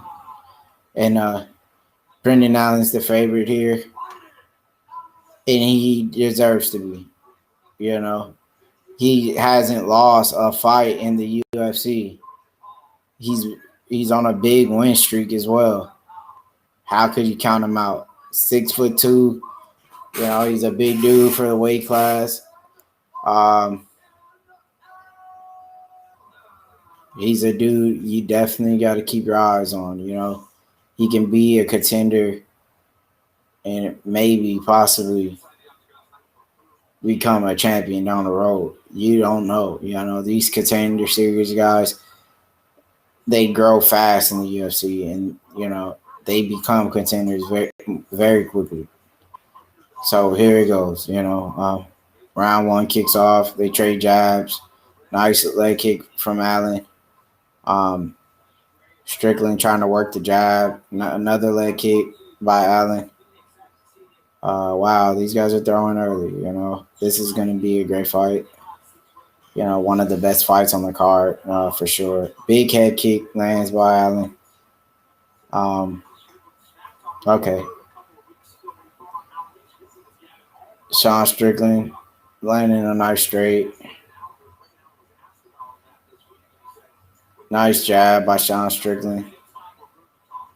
Throws it again. Sean Strickland has a wonderful jab. I mean, wow. I'm impressed by how he throws it. He throws it like pretty much, you know, a professional boxer is how stiff and straight the left jab is by, Sean Strickland. He has boxing like striking.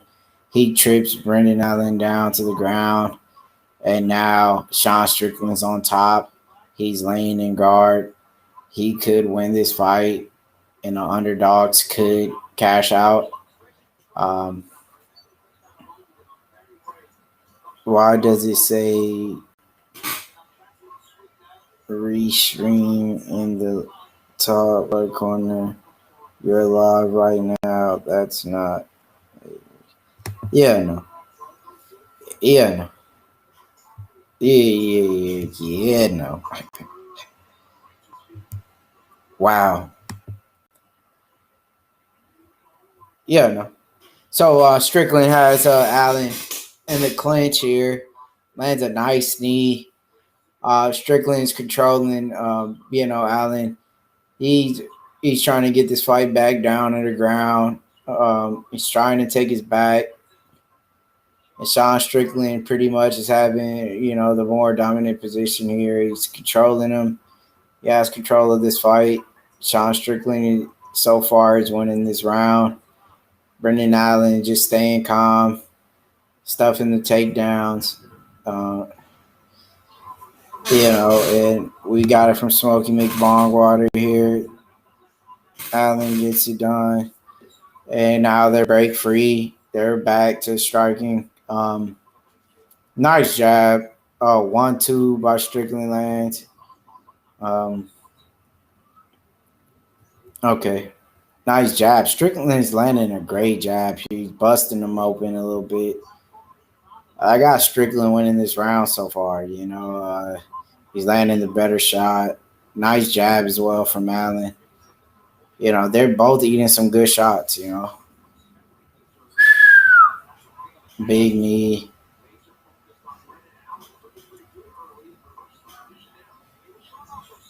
One, two.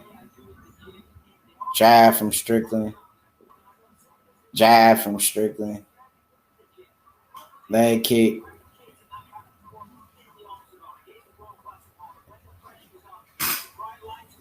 One, two. For Sean Strickland. Strickland is landing a better shot. Allen lands a good shot. Allen lands a big shot, but Strickland keeps coming forward. Strickland is throwing the 1-2 down a pipe. He's beating his face up right now. Allen throws a body kick. You know, Strickland is really having, you know, Strickland's looking a lot better here on the feet. Strickland's looking good, you know.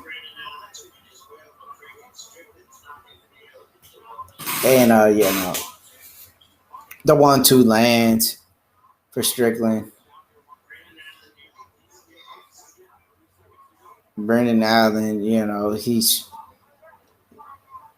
face is a mess. He's ate a lot of 1-2s.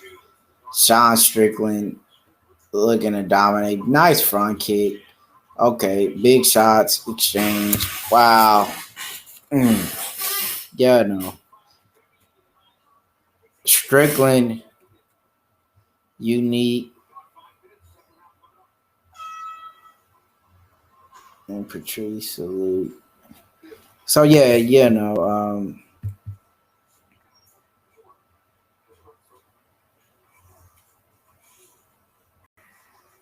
You sound like a Western version of H Money. Western.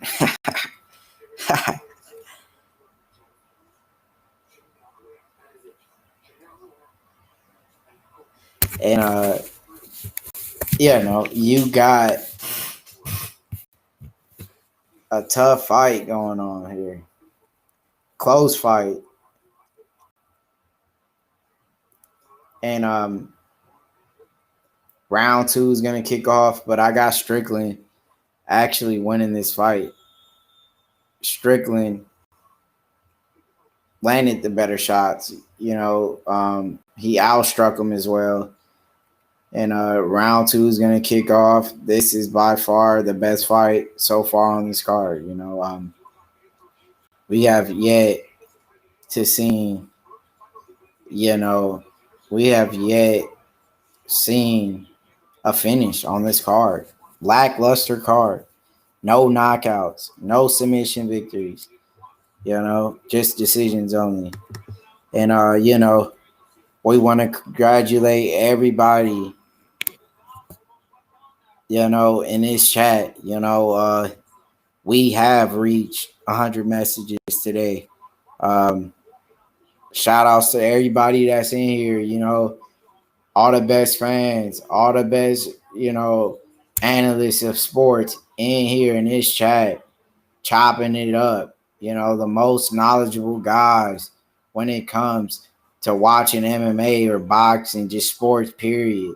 This is the network to be in, And if it wasn't for the guys in this chat, the people that's chopping it up in here with us, we couldn't be able to do what we're doing right now, And Sean Strickland is back at it, He's trying to get the finish. He's tagging Allen up very bad. And this is a tough fight for Allen, We didn't think Allen would get outclassed like that. Oh, wow, he drops him. It's all over. Sean Strickland getting it done. This dude was on a long layoff. You feel me?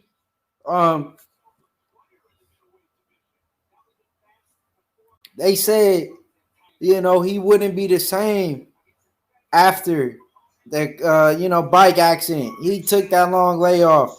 He came back. He proving these people wrong. Sean Strickland is a force to be reckoned with right now. He's back in the UFC. He's making a name for himself.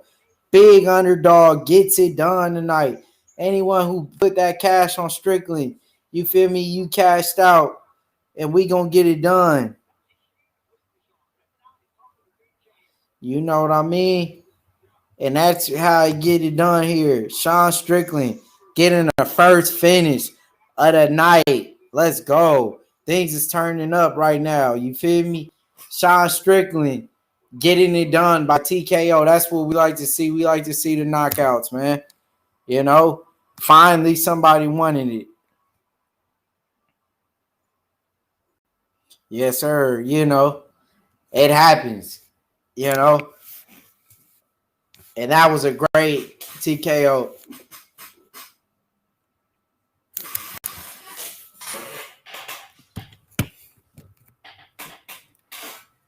They're going to announce the finish right now. Sean Strickland.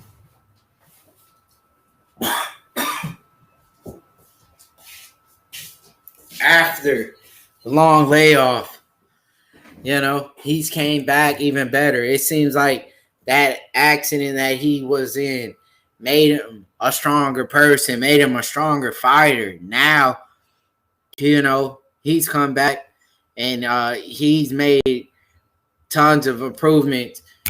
When he was out there recovering, getting ready to make his return to the UFC, so he didn't slow down one bit, man. It looked like it did something to him. It looked like it amped him up to becoming a bigger beast. Brendan Allen, he's going to go back to the drawing board. He's going to tighten up on the things he needs to fix, and we're pretty sure he'll come back. He's 24 years old. He still needs to learn a lot about the game. He'll be back. He'll be a guy to still watch, bright future, and they're showing their respect after a great fight. Sean Strickland's a monster. He has some of the best striking I've seen in this weight class. I mean, his hands is what got him the job done here today. The dude got hands. He could box. I feel like we're professional boxers. That's how good his 1-2 was. His jab was so clean. That would really open him up for the knockout. Him working that jab, and the jab is one of the best tools you need to have when it comes to striking. A jab alone can get you a long way. That was a great performance by Sean Strickland. UFC 14, Vegas, and we're here, man. Everybody is talking about this knockout from Strickland. This is going to be one of those knockouts that will be talked about for a long time for Sean Strickland's career. We needed a knockout. The fights were boring, and the underdog got it done. And we couldn't be more happier than finally capture a big finish. And Michael Bisping is here interviewing Sean Strickland after his big win. Smokey McLong, water in the building. I was wrong, but I could have been right. Yes, sir. The game, that's what it is. You get something right, you get something wrong, you got another chance to do it again. Fewest days between wins, Sean Strickland, tied for number 2 with Chris Lieben. He got 14. Hats off to Sean Strickland. And we're moving on to the next fight here. Sean Strickland, he looked good. And I'm pretty sure his next fight, he'll even look better. He's moving up the rankings on a 3-fight win streak. He moves up to 22-3. I hope they give him a big name. We're moving in to the Granger and Ashley Yoder fight. Ashley Yoder, 7-6, and Granger 7-1. This is gonna be, a tough fight. 2 females once again. The female's been holding down a card with a lot of decisions, and we'll move on to that co-main event, and we have the main event, and that'd be it for the night of fights. We've had great fight, nothing but great fights, and that's what's gonna happen for the rest of this card. And we need, that extra knockout. We need more finishes, to make this card what it is. We need submission victories. We need knockouts. We need more, stoppages from the refs. We needed this fight card to be a little bit better, than what it once was. So we'll make that fight happen. We'll get our guys the finishes they deserve,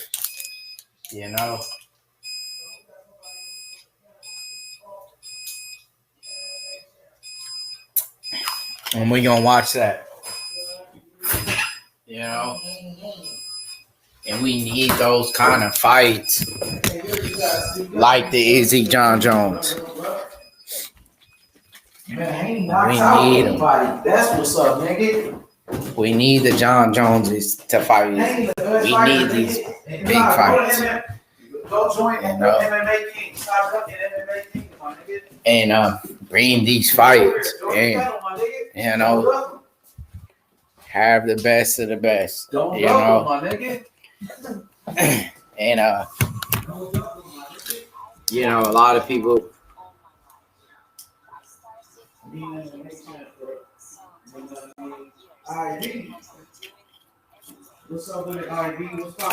They want to compare, you know, their two to each other. Yup. Yup, hell yeah. You see I'm live on too. You see I got 2 streams jumping off. And that's what you have to do to solidify yourself as the hardest working man on, you know, on YouTube. So that's what we did. I made, you know, a deal. Some people say, you know, that was amazing. Me coming over here to H Money Mr. DAZN and you know, H Money promotions that would take my career to the next level. And that's what I've done for this network. I'm bringing you guys nothing but the best. You know, they got Terrence Crawford tonight. You know, shout outs to all the boxing fans. We got MMA, we got boxing. We have a chance to watch a former lightweight champ in RDA, and now we got a chance to watch Terrence Crawford fight a great champion as well. So we have a great night of fights. You know, I made a great deal. You know, I made a move that I had to do. You know, as a businessman, as a for the family, I had made that kind of move. And yeah, now you live a dream after you sign a big deal. And that's what we're looking here to do. You know, we're not here to sit around and play games and all that bullcorn. We made a great move. I made a great deal as well to work with nothing but the best. And that's what I've done. And that's what I'll continue to do. And that's just part of my nature and the human being I am. You know. So we got more females to come and fight. And that's what we gonna do, you know. That's just part of my game, man. So, you know, hit the likes, hit the thumbs up, subscribe to the channel. We will have nothing but the best. And that's what the fans, this is what the people deserve. Is nothing but the best when they deal with me and my team. You know, we're here to give the best. Ain't nothing but the best. Terrence Crawford will get it done. I got RDA as a lock. Felder losing for sure. You hear that, guys? You hear it first, you know, from yours truly. One of the best guys on DraftKings. One of the best dudes on Bovada. One of the highest winning percentage in all the betting. Smokey McBong Water holding it down. He's placing that pick. RDA gets it done. So all the bettors, listen up. Place that bet and earn that check. We cashing out. RDA are making that move. You feel me? We doing it big here. We gonna live it up after these wins. We gonna place these bets. We gonna win this cash. We gonna drink after we win. We gonna celebrate. We gonna smoke. We gonna drink. We gonna have a toast to the good life after cashing out on these bets. You feel me? That's what I'm doing. That's what they doing. You know, we making this money. You feel what I'm saying? Nothing but the best plays on my channel from now on. We give you nothing but the best picks, nothing but the best plays, and that's what we doing from now on. You feel me? No more easy wins. Gains for the microwave. You got to get the gains, man. You got to. Making gains don't start. In just the gym. You got to start in your kitchen and your refrigerator as well. That's where you get the gains from. That's what you got to do. You got to get the gains. When you get the gains, then you won't be the same. You feel me? And remember, you boys, you gotta eat clean. You feel me? That's how you gotta do it. You gotta eat clean. You gotta get lean. You feel what I'm saying? Now you gotta make the right choice, and that's what I gotta do. You gotta make gains wherever you go in life. And that's just part of the game, part of the process, you would say. That's just things you gotta learn how to do, how to maneuver. Chasing a game, chasing a pump. It's two different things. You gotta chase the pump, but at the same time, you gotta chase the gains. And that's what you gotta do, to really get the gains right. And really bring fitness to the peak of your career and to get the gains and the gains that the women desire. And that's something you'll have to do if you want to make gains. You gotta make gains to get yourself to the next level. You gotta get your diet right. You gotta think about cardio more often, getting your heart rate up, training in higher evolution,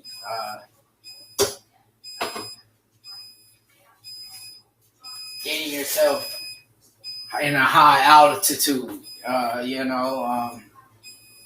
those sorts of things is what you need to do to get yourself to tip-top shape and fighting condition if you want to be an athlete, if you want to be the best fighter. Those are the things you got to sacrifice in a game, and that's what we're going to do from now on. These girls are, going to bang it out here. We got more women MMA, and that's what we got to do, So,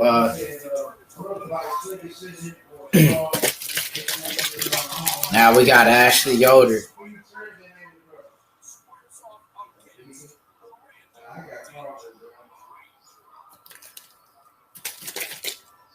Miranda Granger, Ashley Yoder.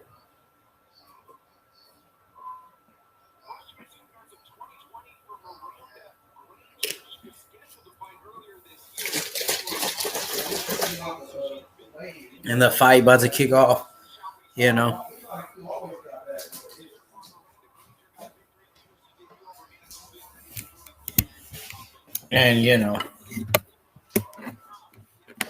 Granger.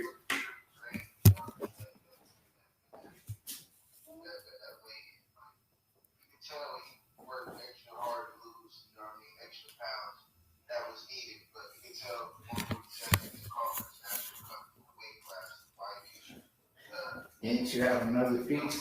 This is up on my phone. You got it. What phone? On that phone over there. That white one? That white phone? Yeah, it was on there. That little piece? Yeah. You didn't see it? This.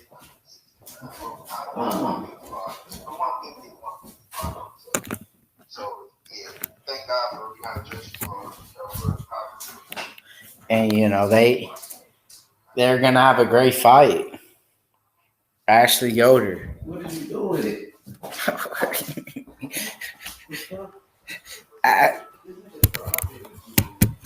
Ashley Yoder.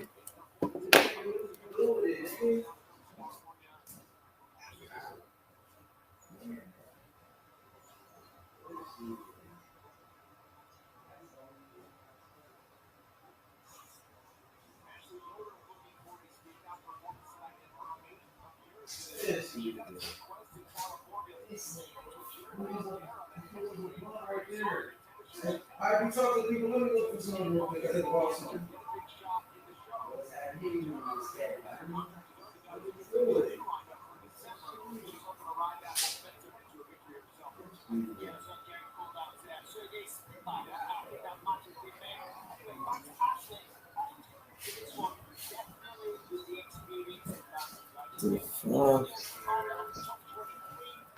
It's right here. This nigga put the plate all over it. This nigga eating all type of stuff, hiding a bunch. This nigga's eating like a restaurant. Yeah. Hey, you know, I'm back. Let's go, man. Live stream. You know what I mean? With Tap Out King, IV, man. Tap Out King, that's my little bro. You feel me? Ashley. He right here with me. IB, nigga, real. He definitely knows MMA. Yeah, he right here though. I'm right here with him. Hey, tell him I said, he said, you know, a million times per stream. He hear you right here. You know. But he definitely knows his stuff, man. He said, you know, 2 times in every sentence. Hey, I mean, funny as hell. He do. You know. So,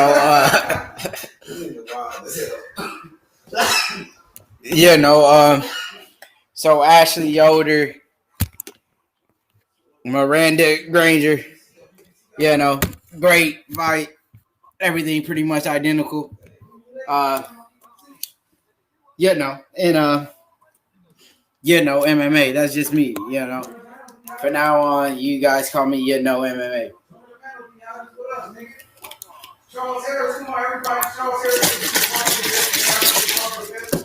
You know, Granger here is the favorite to win this fight. Just to let you know. Real deal boxing here. Crawford, one of the best in the world. He's got to represent for Crawford. I know Crawford gonna bring everybody out, right? He's one of the best.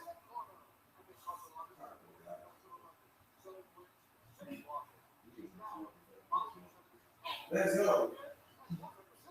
Mark Max. He's in jail. What you talking about, bro? All right, so you know, we making gains. Smoky McBongwater puts it in the chat. He says he's going with Granger. Let's go. Money making play. We all betted on Bovada. We all play her on DraftKings. Me and Smoke McBongwater. We're going with it. We're gonna smoke up to this cash. Yes, sir. And Granger is the play. Let's go. Great fight. You know, great cat fight. Ashley Yoder, 7-6. You know. And this is a great fight.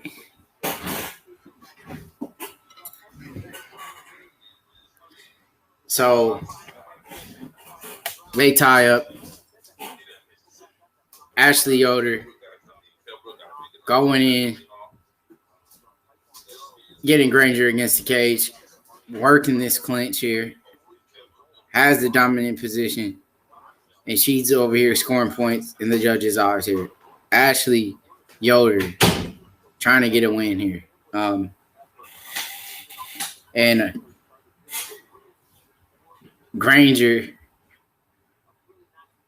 just really playing, offense here. She turned Yoder around. She's landing the strikes in the clinch. Ashley Yoder goes for a judo throw, and that was stuff. Granger, stuff to take down. And Granger's looking good. Granger is looking good.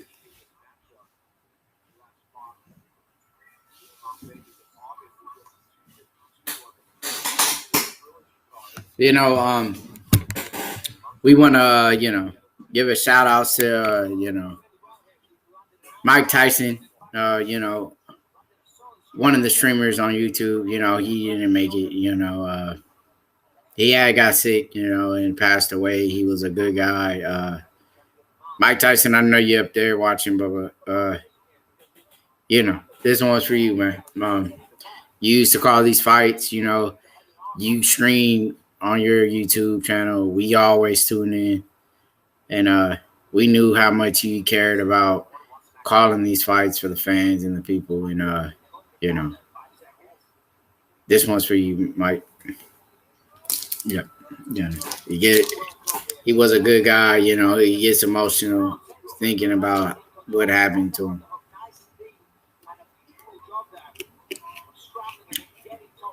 But I know you'd be calling this fight right now. And Rangers here. Yoder going for a leg lock. Yeah.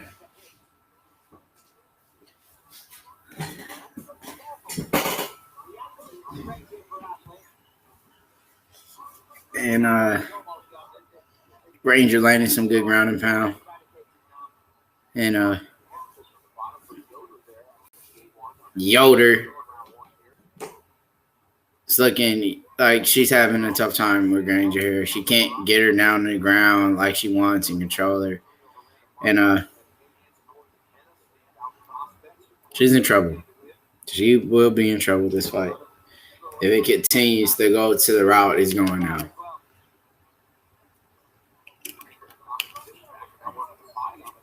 Nice ground and pound by Granger.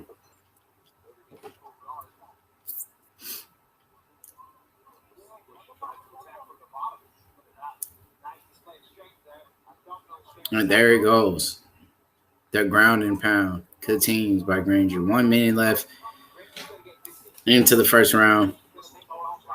I got Granger winning the first round. Close round, but Granger has had more top control. Just more control of the fight, period. She's in the dominant position most of the fight. And it looks like Yoder could be on her way to losing another fight. And, we'll see what she needs to do in round 2 to try, to get that round 1. Is she going to go? She has an arm triangle. She has an arm bar here. She's trying to get the arm bar Yoder. And, she gets out. So Yoder's fighting off her back. She's trying to get these submissions. And this is a great fight. We're trying to kick off round 2. And we're going to see what she needs to do to win this fight. And Yoder,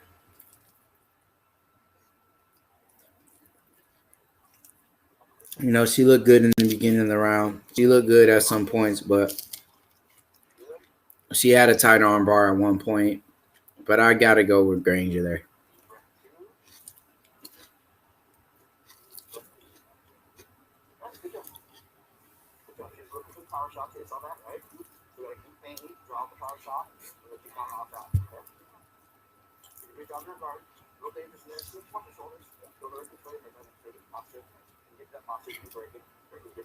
Again, I feel like Granger, she needs to do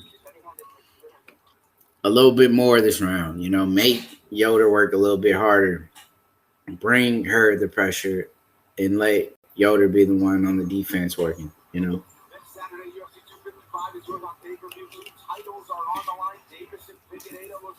He needs to be the aggressor here this round and get Granger out and then get Yoder out of there. We need Granger to be more aggressive.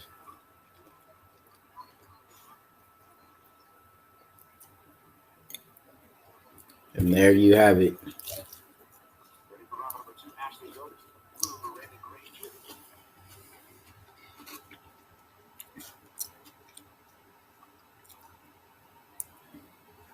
Look at the pretzel. RDA is the best.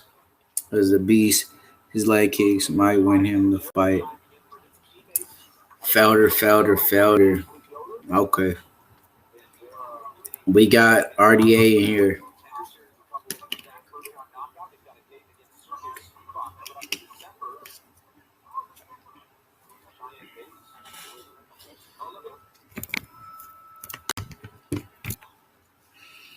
You know, Granger in the clinch.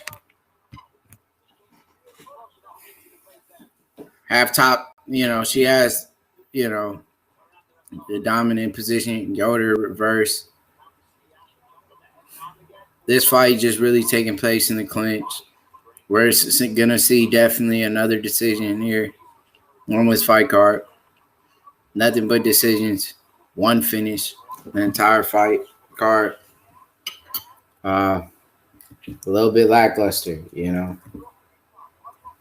Tough fights. All fights here been equally the same pretty much.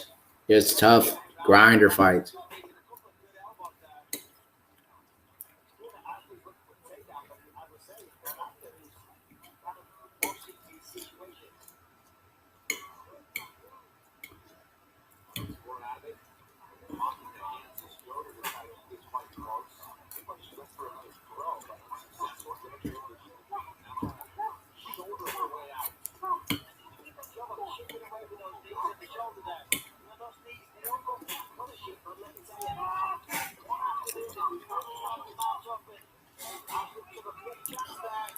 Yeah, no. Nice reversal.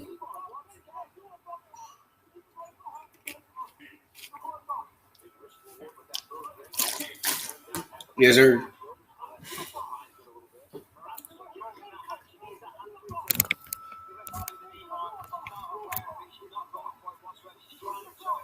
Yeah, no, she's trying to get that knee bar.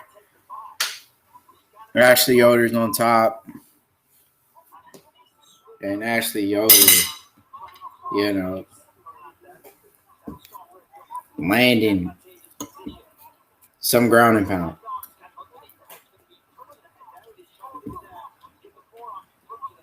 She's trying to roll over.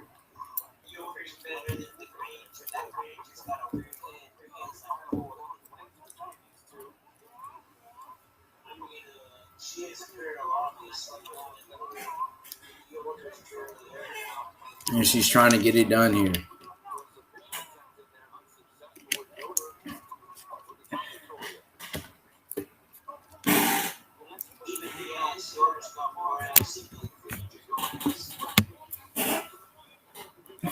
And Yoder's on top. Controlling this round. Landing some ground and pound. In dominant position. Really working in guard, half guard. And now, Ashley Yoder lets the points, you know, really add up here in the judges' eyes. She's making her work harder. Granger off the back, trying to work a Kimura.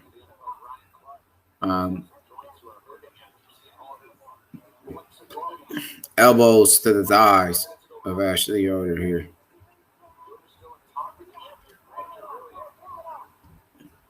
Ashley Yoder, arm caught in a Kimura here. But she doesn't get the Kimura. Ashley Yoder working in half guard, trying to get in a side control or mount. 30 seconds left in round 2. Ashley Yoder has more control on the ground in round 2. She had 1 minute of ground control compared to Granger's 4 seconds. So you know what kind of round this is. And,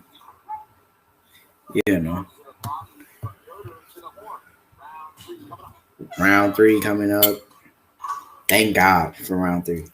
Let's just say this isn't the funnest fight to watch,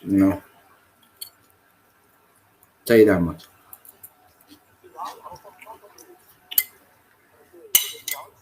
They're really not doing anything here. If it wasn't for Sean Strickland, we'll still be getting nothing but decisions.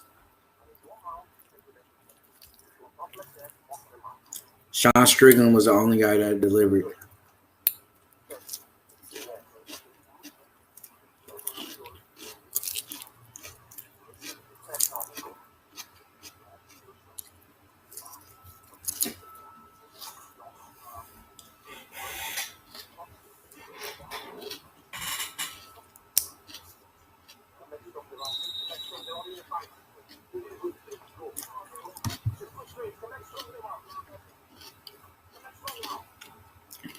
Yes, sir. That's how I see it. 1 round apiece.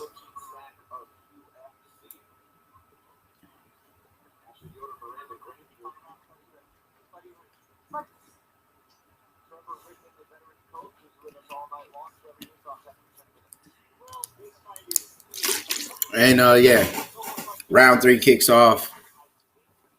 Ashley Yoder moving forward, being the aggressor here. Danny Granger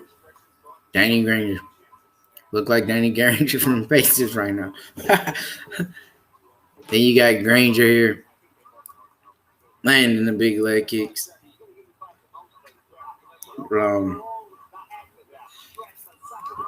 And you got the big takedown by Ashley Yoder. Continue to grind right now. And Yoder might walk off with a decision here. She's in side control. She's landing some ground and pound. And she's on, a position where she could possibly grind out the entire round or look for a submission. So,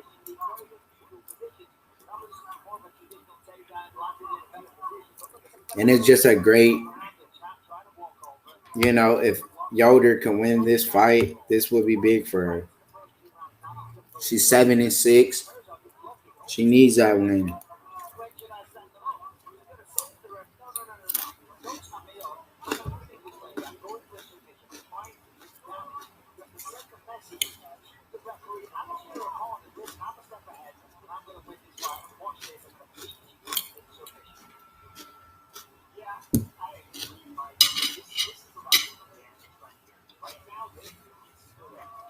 And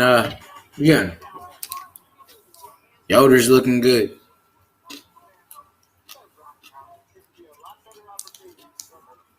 She fell in the mount.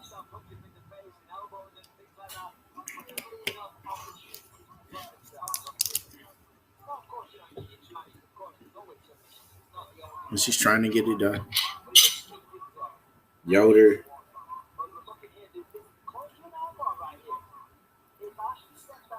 Looks like she'll be walking away with a decision here.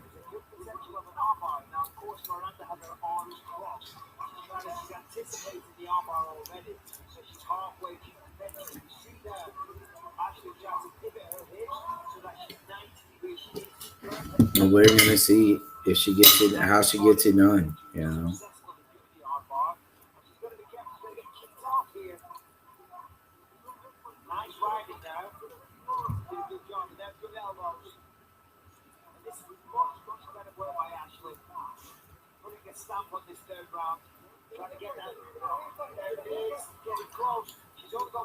And Yoder Has a rear naked choke here, trying to get it done.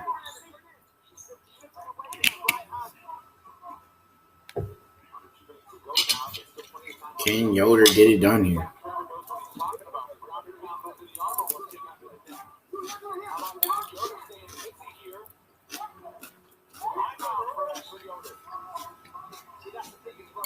Yoder's in mount, landing nasty ground and pound. Trying to end the fight here.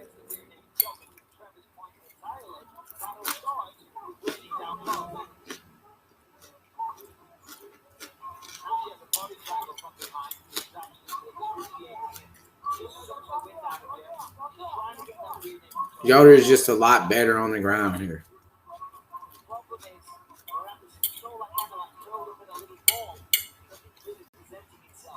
Yoder is just a lot better.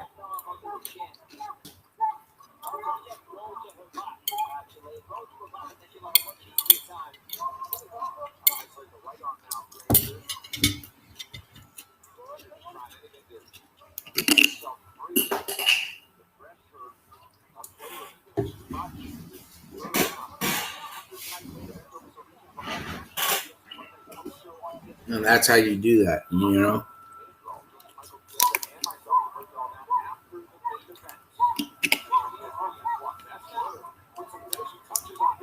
Nasty ground and pound. Ashley Yoder dominates this round.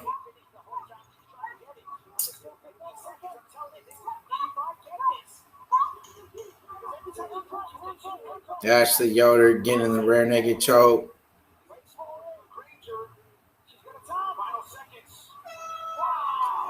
Ashley Yoder dominates round 3 and wins a decision. Ashley Yoder beats Holly Holm look-alike. A fake Holly Holm look-alike. Gets it done. Ashley Yoder beats Granger.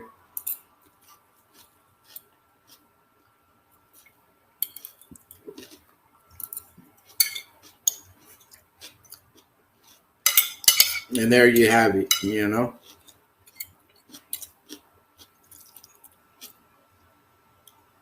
Ashley Yoder, the underdog, takes it. You heard it first. Smokey McBongwater calling it Ashley Yoder.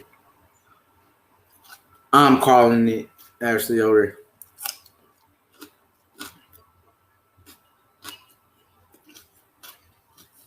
I think everybody has it for Yoder here.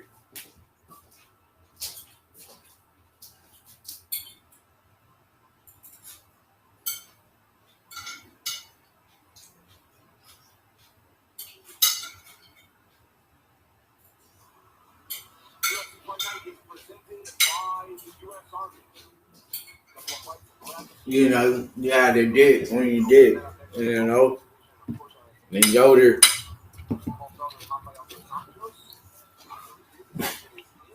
she made those adjustments to become a better fighter now. Yeah, no. And Yoder will walk off, you know, with this decision.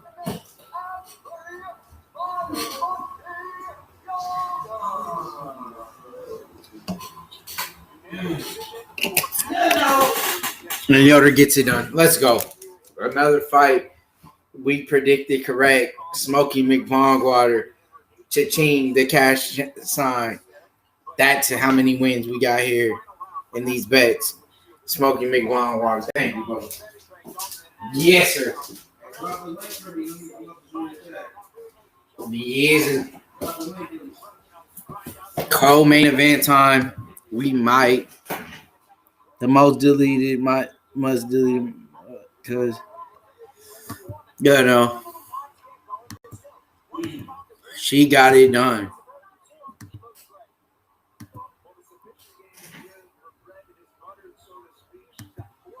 And that's a great win for Ashley Yoder. And a big win at that, you know. She needed that.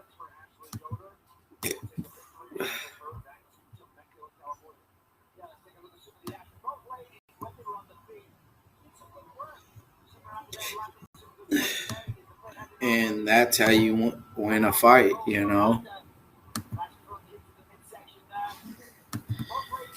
A perfect game plan, a great strategy going into that fight for Axel. Made those transitions in to Justin from the first round to walk away with round 2 and round 3. And that's a hard-earned win for Yoder. We'll see her again very soon, I bet. She'll be ready to get in there and pack on another win for her and her team.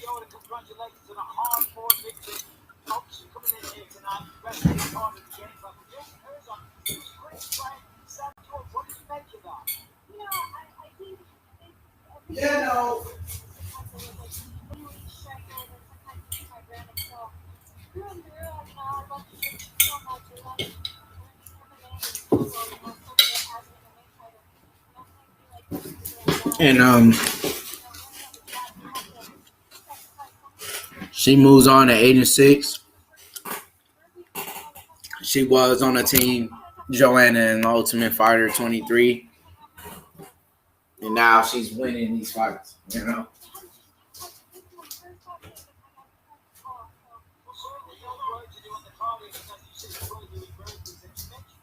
And she had that great fight, that big fight, in order to get her to the next level.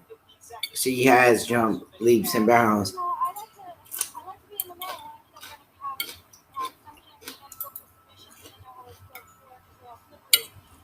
To get to the top. And now she's going to get that big fight she deserves. You know, a step up in competition. So now we got the co-main event. What we all been waiting for. You know, Abdul Razak Hassan. You know, a guy that ends fights. A fighter that goes, you know, all out there and put it all on the line, bangs it out, trying to get that knockout. He's coming. And this co-main event is going to be something worth watching. I'll tell you that much. And shout outs, you know, to everybody in here, you know.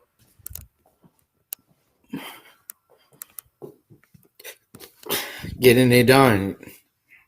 Ashley Yoder. Like that rose right there.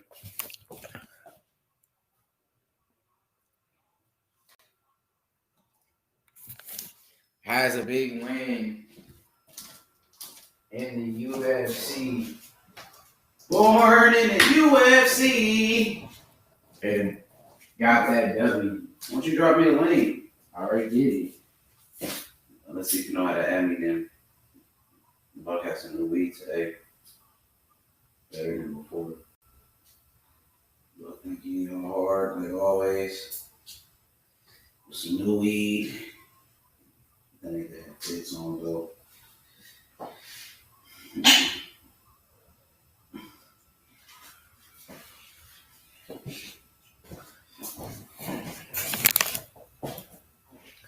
And Yeah, you know, we got a big main event too. We got RDA. We got Paul Felder. You've heard it, you know. Some people are saying Felder wins. Some people say RDA wins. You got to remember, the guy took a fight on 5 days. That fight sucked. It did suck, you know. Close fight. And they just wanted to grapple. Now we're here at the co-main event. Abdul Razak Hassan, man, you know, 10-2 coming off of a loss. Heavy-handed puncher. And you got Chaos Williams, you know, made his debut against Alex Morano, who we seen earlier today get a win. He made that debut against him. and he looked good. He beat, Morano. He beat Morano on his debut by first round TKO. So that the guy, he's there for a reason. He's coming to bring that chaos, like his name is, And that next fight will be a fight you don't want to miss. You don't want to blink on this fight. I'm telling you. Because the man's packing knockout power. Every time he punch, he's swinging for the fences.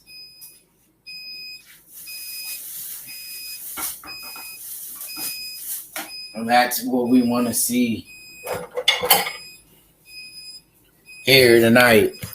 Knockouts, finishes. We don't want to see any more decisions. We seen nothing but decisions this entire fight, man. The entire fight laced of decisions. We got one finish all day. The UFC putting on nothing but lackluster cards. That's what you expect from the UFC, Nothing but lackluster fights. And we seen this from the UFC plenty of times. Them putting on these trash cards. And, I'm not going to ride their coattail just because they're the UFC. I mean, I've seen much better Bellator cards than what the UFC has put together today. I feel disrespected by what the UFC did today.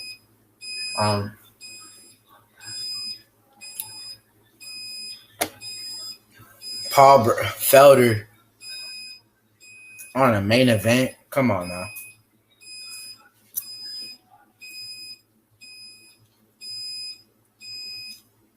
Paul Felder, bro. Just coming off of a loss. He lost to Daniel Hooker. How does he come back on a main event? Trash part.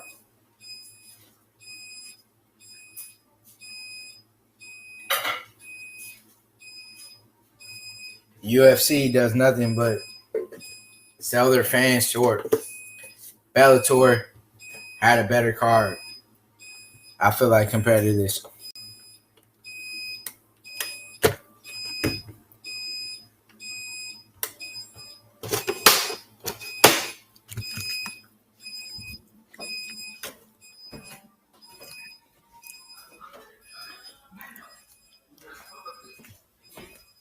The UFC is falling off.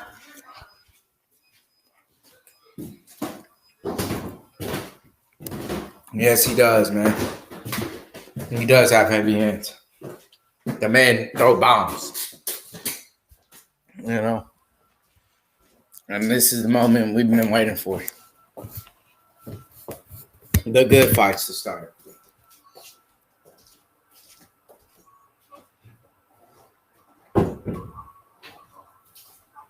We don't want to see these boring decisions that they've been putting together.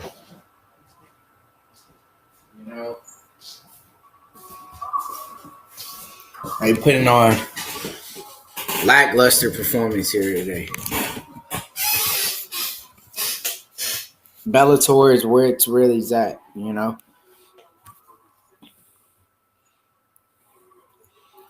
So who you got, Smokey Abdul or Chaos Williams?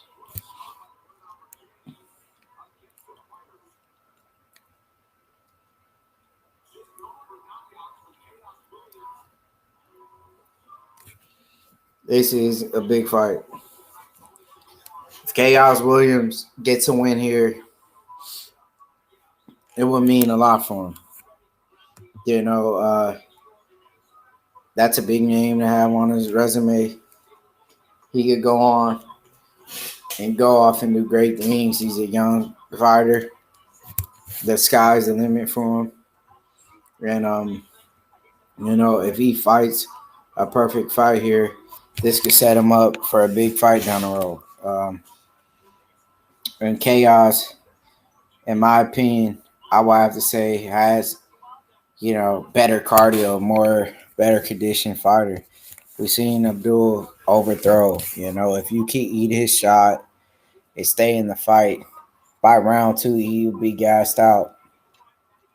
That's only if he made those changes. Did he go in his camp and start working harder on the conditioning, of being smarter about the shots he throws in one round? Is he prepared, for this fight? Can he fight 5 rounds if he has to? I don't think so. I've seen him gas early. But let's see if he fixed that, if he made those adjustments, or is he still fighting reckless like he does? So,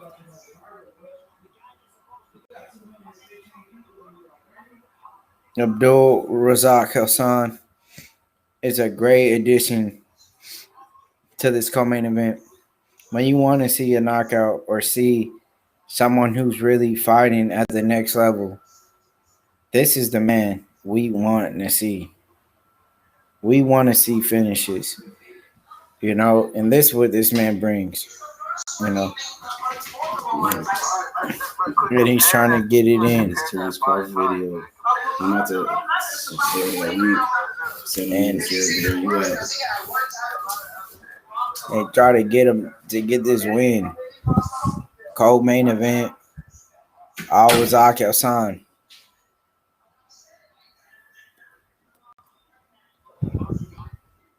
This is going to be a banger. I feel like guys are playing partition. Let's go H Money.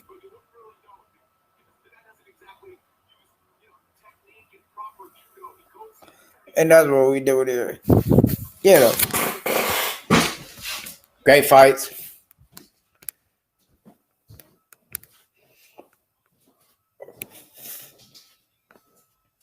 And that's what we're going to do.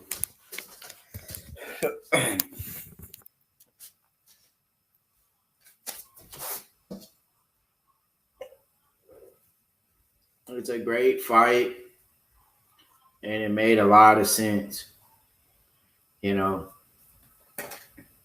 start this fight back to where it needs to be, to hype up a co-main event. I mean, it could be better, but we'll take it. It's not the best fight, they could have made.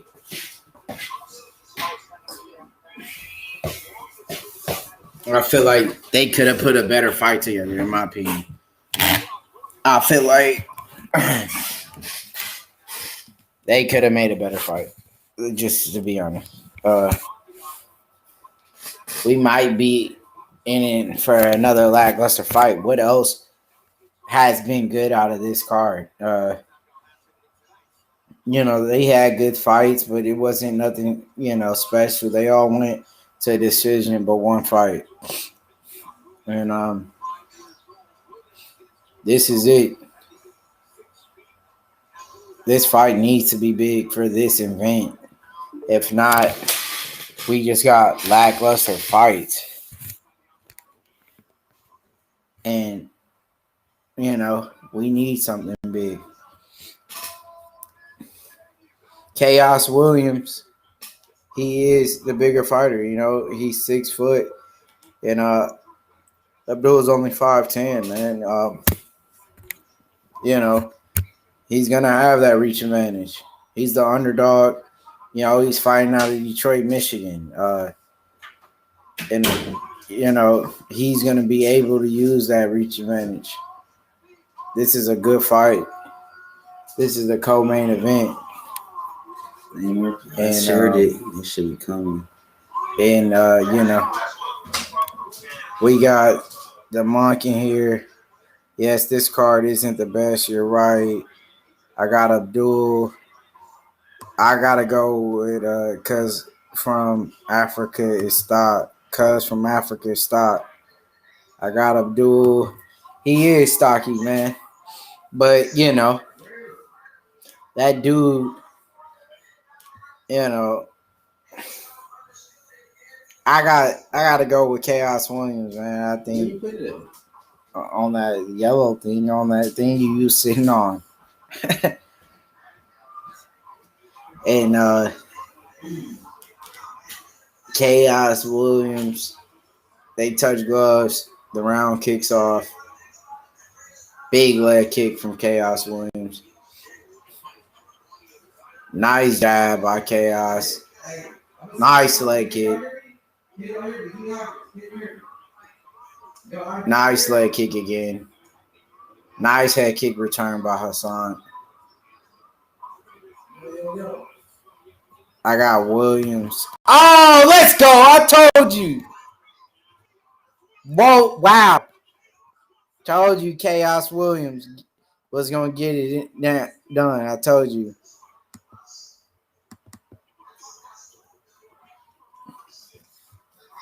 Slept him. This man is going to be a top guy down the road. He knocks out Abdul like that.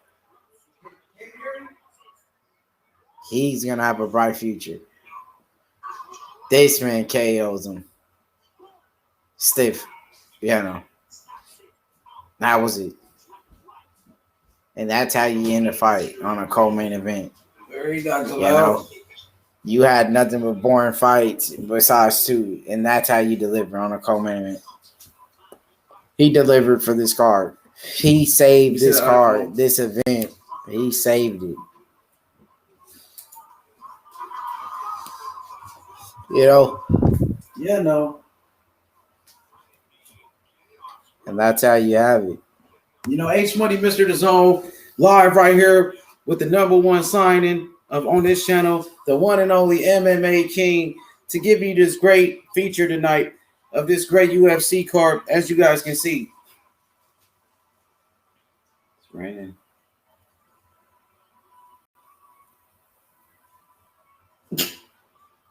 The one and only Tap Out King.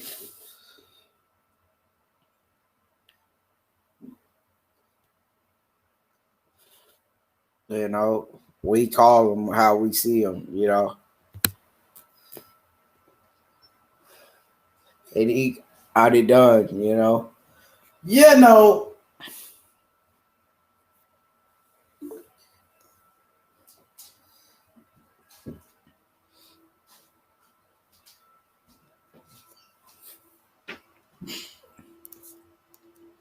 We knew that Chaos Williams was going to get it done. You know,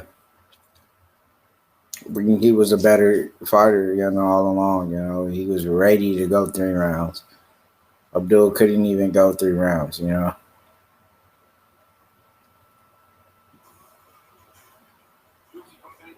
That was a nasty knockout, you know. Chaos Williams, he's going to be a force to be reckoned with. You know, think about it. He made his debut against Alex Morano, and he won earlier tonight. And, you know, and he beat another tough dude in Abdul Razak Hassan, man. So this dude is a bad dude. And I was saying that before, you know. Williams is that guy. That's the way, you know, 2 first-round finishes. And this dude's here to stay. We'll be seeing more of him. Now is and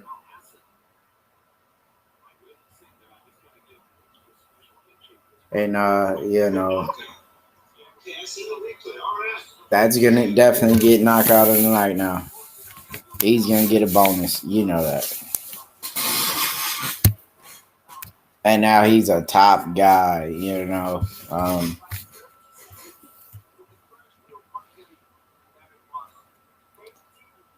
He's gonna go off. where is Hazak Hassan gonna go from now? 35 years old, on a 2-5 losing streak. He might not be in the UFC much longer. After he had a lot of hype about him, he looks like he's turning into the next Melvin Manhoff, and that's it. Biz been talking to Williams now, and we got the main event. Everybody, we got RDA. Everybody saying go RDA. That's the play. That's the play we're gonna make here. We'll go and make that play and get RDA in locked in to win this fight. We've had people in here saying, Bradley gets it done, but we get locked in the RDA. And we don't think Paul, Felder really, had enough time to prepare for this fight. 5-day notice. And RDA is going to get it done. He's going to go 5 rounds with somebody that you haven't even really had a full training camp for. Come on, think about it. He only had enough time maybe to cut weight. And RDA's got that time to spar and train. And I think Felder takes it. It's going to be a war, though. And you heard it first. He's going with Felder.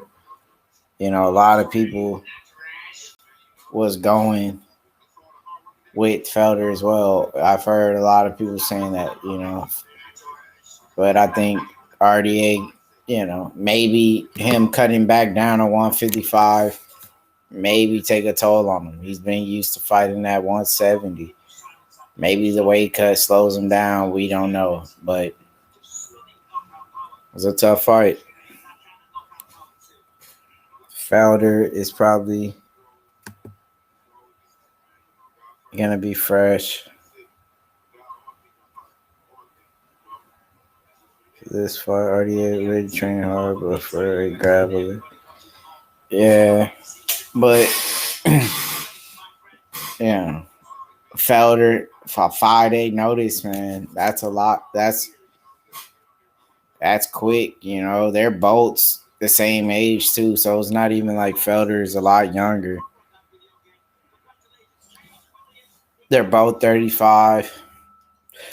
RDA is a former lightweight champ. He's fought all the best guys, but he does got a lot of miles on him, What is he like? I think he's 29 and 13. But a fight, Paul Felder is always commentating. Is he really in the gym training for fights? I don't know. I feel like RDA, he's had a full camp. He was ready.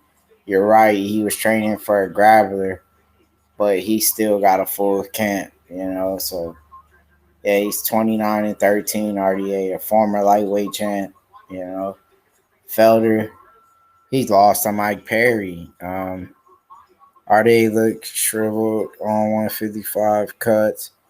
He's older too. Nah. It's nearly a pick. And he's not they're both 36 years old. RDA is not older. Paul Felder's an old dude. He just don't got that much fight. He's 17 and 5. But they're both 36 years old. They're the same age. Paul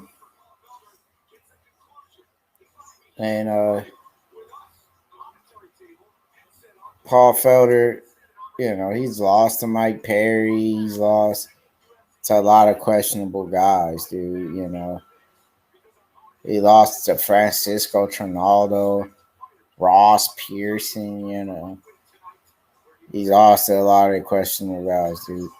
RDA does got a lot of miles on him, but I feel like he brings the power of that mustache with him. He gets it done, man. He shaves it, he'll lose.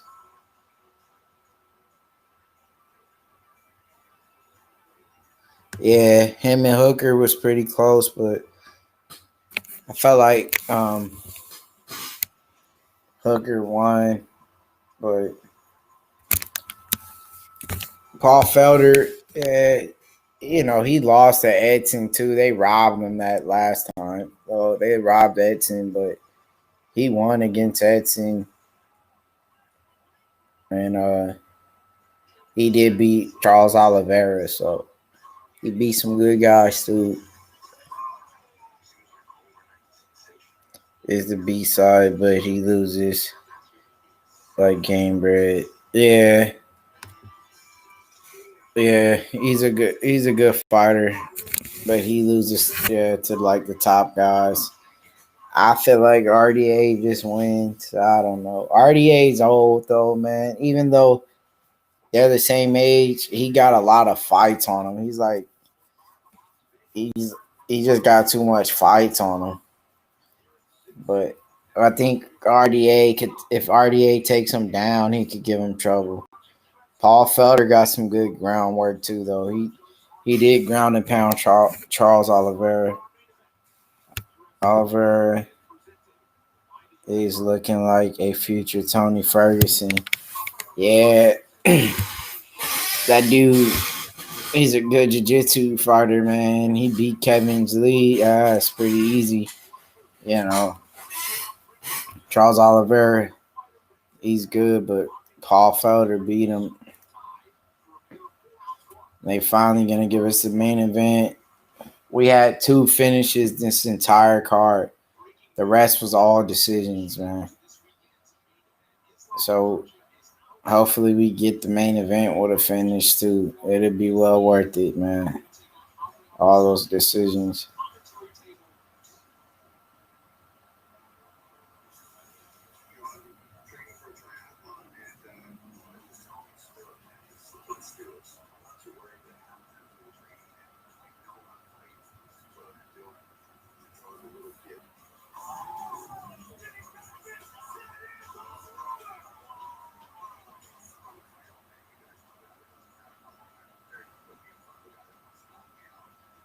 Yeah, so this main event's about to pop off, man. He kind of remind me of a new Marcus Davis, Paul Felder, man. You know, he's like the Iron Shane grenade back in the day. That's how I feel. I feel like RDA should get it done, man. If RDA takes it to the ground, work, his jiu-jitsu, Paul Felder should be a pretty easy one. But RDA is a good striker, too.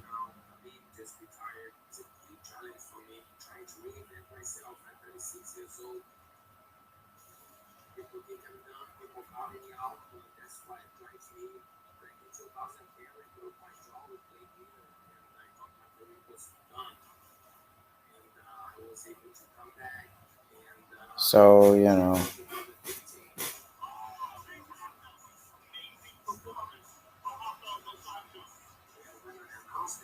36 years old.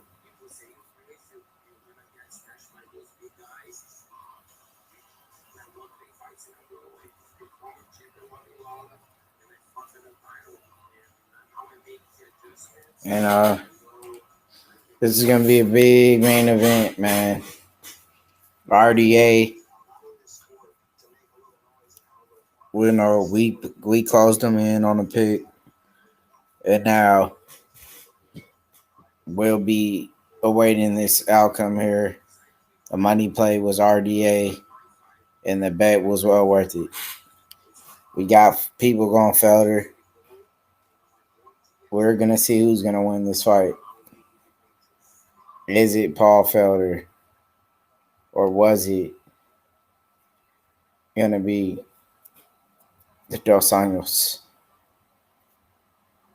We'll be waiting here, trying to see.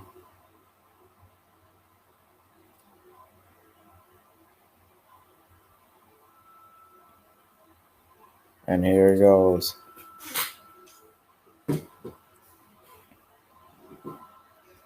The main event, RDA is making his way down. He don't have his mustache. He cut the stash. that means he could be in trouble. Yeah, no. I thought the power of the stash gets it done for him. And this is the fight.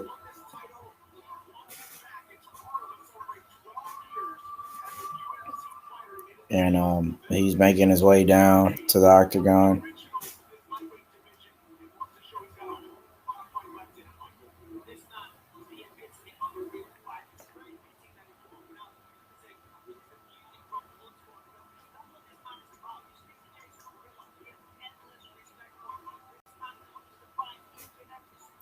It could be, man. That stash brings it brings you that extra power you need for a fight like that, man. That shaved mustache, I don't know about it, man. You seen how, the promo to the fight was he had a mustache. He shaved. Don't like the sign of it. This could be a bad pick. Man, I didn't think he was gonna do it.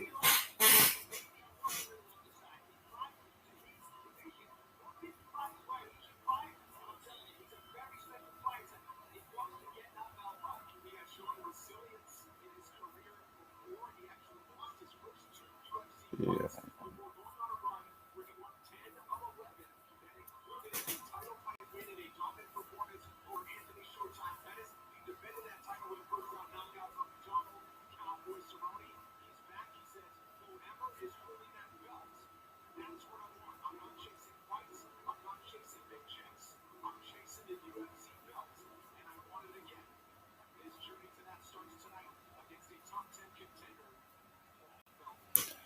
Paul Felder making his way out. And let's see if he's got enough, time to really get prepared for a fight. We're gonna see it. Or, is Paul Felder just that good of a fighter where he could take a fight, on a day notice? It just don't matter. He's just that good of a fighter, Some fighters are just that good, They can fight whenever. They need to make weight. That's it, Some of those guys are just gifted like that when it comes to fighting. Paul Felder got the mustache now. So you see, it's like you just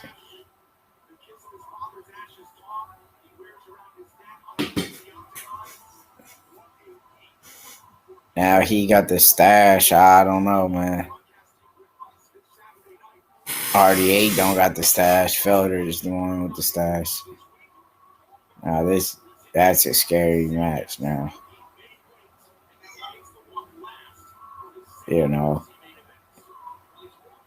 Felder might win because of that stash. I really do feel like it now, man.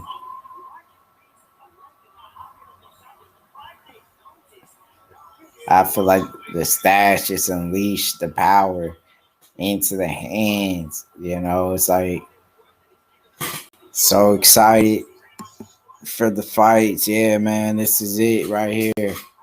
Paul Felder is the one with the magical mustache.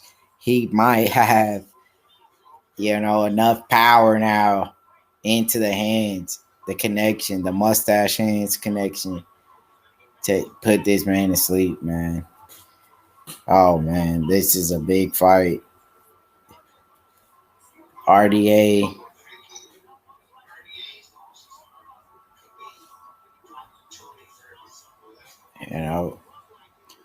RDA's only lost to the best guys.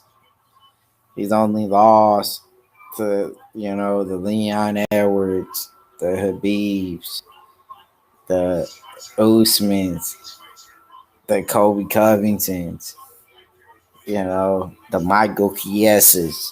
Those are the only guys, He's losing to high quality guys, man. He's not fighting these low class, no name guys. He's getting the top guys his whole career.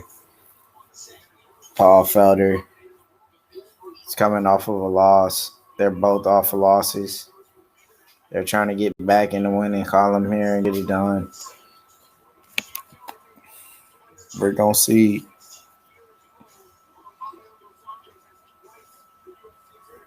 If he gets it done.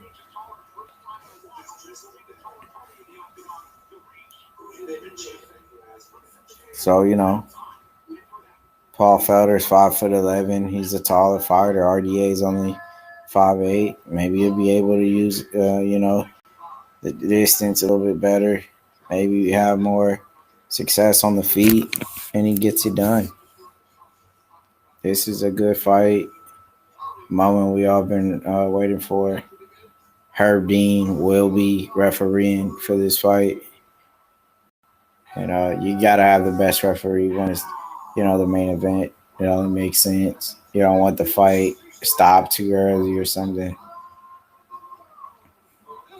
Here's RDA.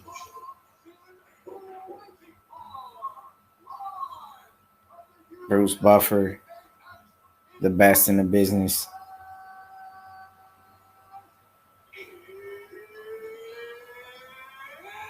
And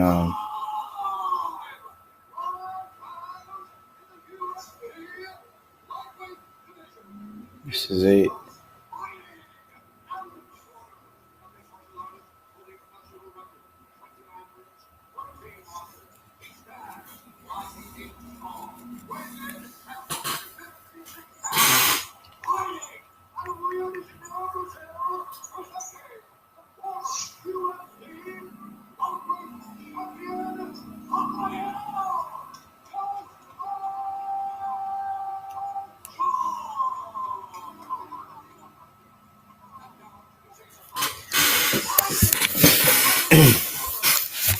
So they're announcing Paul Felder here, 5'11", 156, underdog against RDA. So all you underdogs right here, place that bet, make that check, go ahead, go Paul Felder, man. He could get you some money today, the underdog. And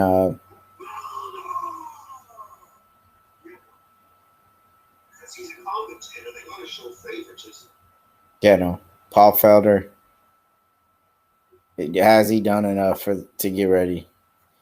Paul Felder is a commentator. He's been busy calling fights. Has he really been training? RDA's back to 155. Let's see how is he gonna perform back at 155. Here it goes.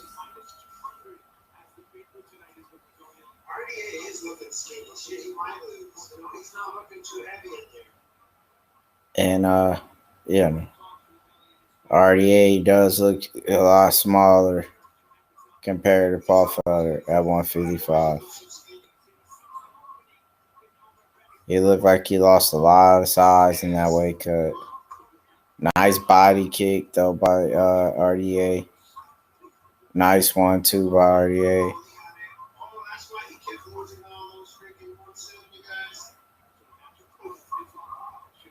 RDA was a small lightweight, and he's even a smaller welterweight. So for him to compete at welterweight like he did and beat big dudes like Neil Magny, just shows how good RDA is. Paul Felder looks a lot bigger. Paul Felder also fought at welterweight before. Big spinning elbow attempt by Paul Felder. RDA is pressuring Felder, walking him down.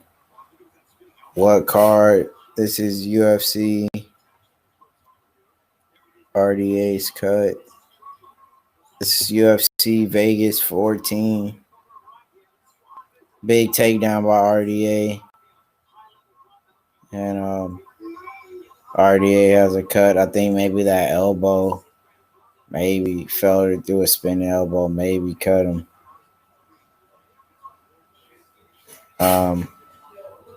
RDA's cut already, but gets a good takedown. Yeah, that was a big takedown. That was a smart takedown. This is what RDA wants to do here. You know, he has great submissions as well.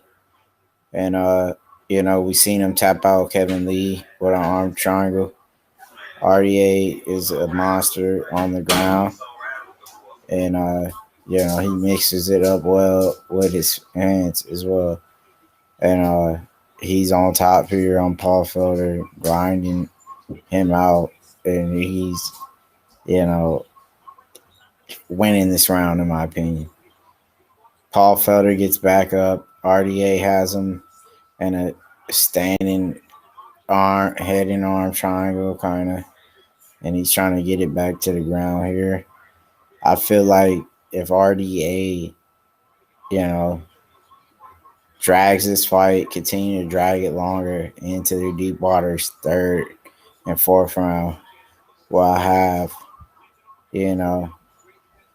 more of a chance to win this fight just for the fact he was on a 5-day hiatus to take this fight.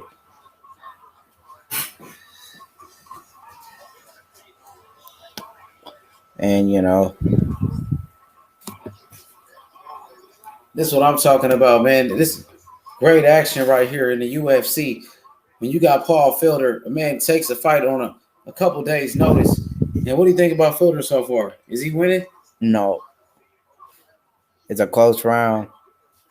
Do you think Felder can win this fight? He has a chance, for sure. He's looking like he's working him on the feet.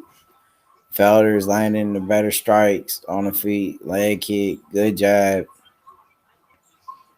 Throwing a hook. Felder definitely winning on the feet. I like to see RDA throw some more kicks. What would Terrence Crawford have to do to make the brotherhood game? Felder ties up. Take RDA, back against the cage. And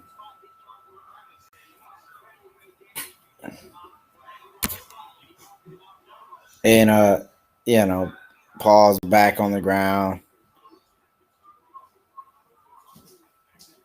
And RDA's controlling this fight here. Nice elbow out the clinch. Hit the like button too. Let's get those likes up right here. You know what I mean? MMA King breaking it down. UFC Vegas 14 with MMA King. Los Anjos, looking good round one. He got a cut. That could put him in trouble. Good round. Good round. Felder. Let's go, Felder. Come on, Felder, nigga. Paul Felder, my nigga. He's ready tonight, nigga. Mate, he should get a title shot after this fight, bro. He deserves a title shot. Paul Felder, if he wins this fight. A true champion, bro. The American dream. The new star of the UFC. One of the best commentators you got in the UFC. This man comes in, look at the chin on Paul Felder. Takes a big punch.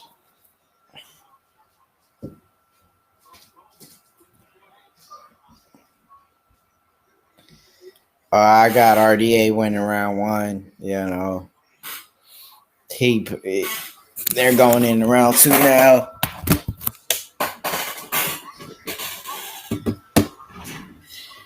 And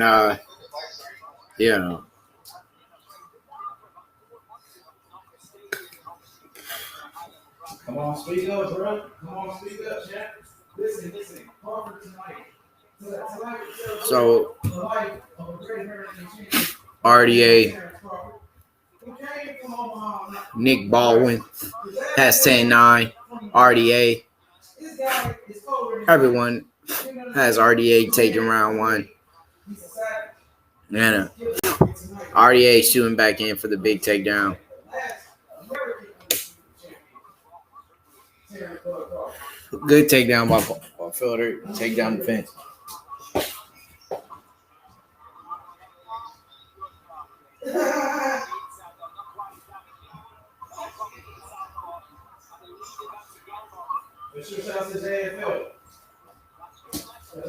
And RDA landed a nice leg kick, a return of a leg kick by Paul Felder. And that's what he had to do to get the job done. You know, RDA is that guy, you know. And that's what he had to do to make himself better.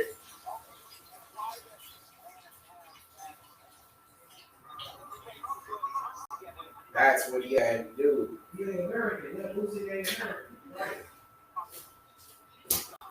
And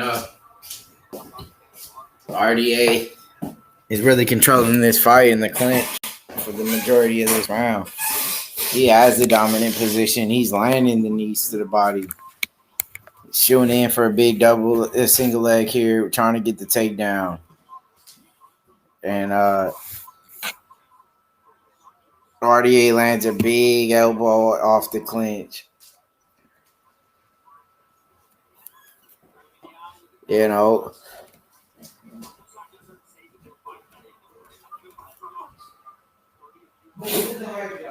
Nice body kick by RDA.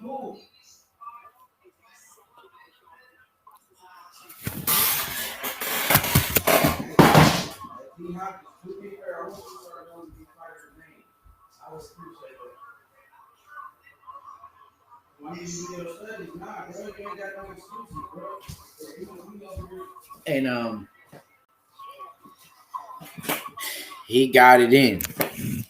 RDA went in round 2 as well. I feel like you can't prepare for a fight in 5 days, man. You can make a weight cut. Wrestle by Smoky McBondwater. That's the key to victory here. RDA's wrestling, take him down, control him on the ground, keep the fight in the clinch. RDA's been 5 rounds plenty of times in his career. And you know, you can't get ready for a fight, you know, in 5 days. This is good for RDA, you know. Take this fight deep in a fight, test his cardio, you know. And RDA is just taking him down. You think RDA got him? Yeah, definitely. Damn. RDA is just a beast when it comes to this grappling, you know. He's dominated the 155 weight class for a long time, taking guys down. You know, he's beat Nate Diaz by taking him down in a nice leg kick. You know, he beat Pettis by taking him down. And he has a great top game as well. He's pretty much good everywhere, but when he's on top of you, that's where he really has the best advantage. He tapped out Kevin Lee. He's 36 years old, but age doesn't always mean something, you know. If Paul Felder was a top 5 guy fighting RDA, that'd be different, you know, like a Justin Gaethje or something. But a Felder, he could win that fight, you know. If he fought Gaethje or something, it'd be a different story. Paul Felder is not as dangerous as those guys, you know. Like, he still can win against these kind of guys. And you know, the Islam Makhachev fight would have been a lot different for RDA. You know, he would have had to worry about a young grappler. Let's go, you know, takedowns. Yep, that's the way he's gonna win this fight. You know, shoot in for 100 takedowns if he has to. Just keep shooting in, trying to get that win. You know, RDA was the pick. We locked on, and we will cash out. Cha-ching. Yeah, that's what we're doing right now. That's what me and my boy Smokey did. You know, we were pretty much right on every fight, getting picks right, getting cash. Yes, sir. Felder's bigger but weaker. And we're the guys on DraftKings, Bovada, making those plays. And that's what we did, you know. We made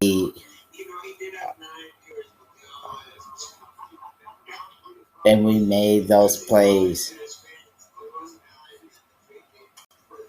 And we made a lot of plays happen.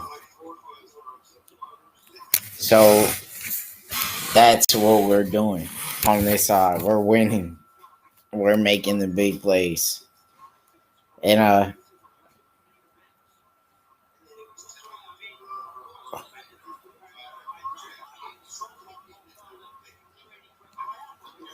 very closely, you know, but we got RDA. Everybody saying it was a close round, but Herbert Burns got it for the one and only Paul Felder.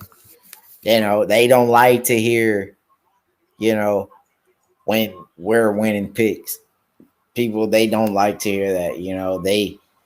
It's not our fault, you know, that Paul Felder choked up, you know.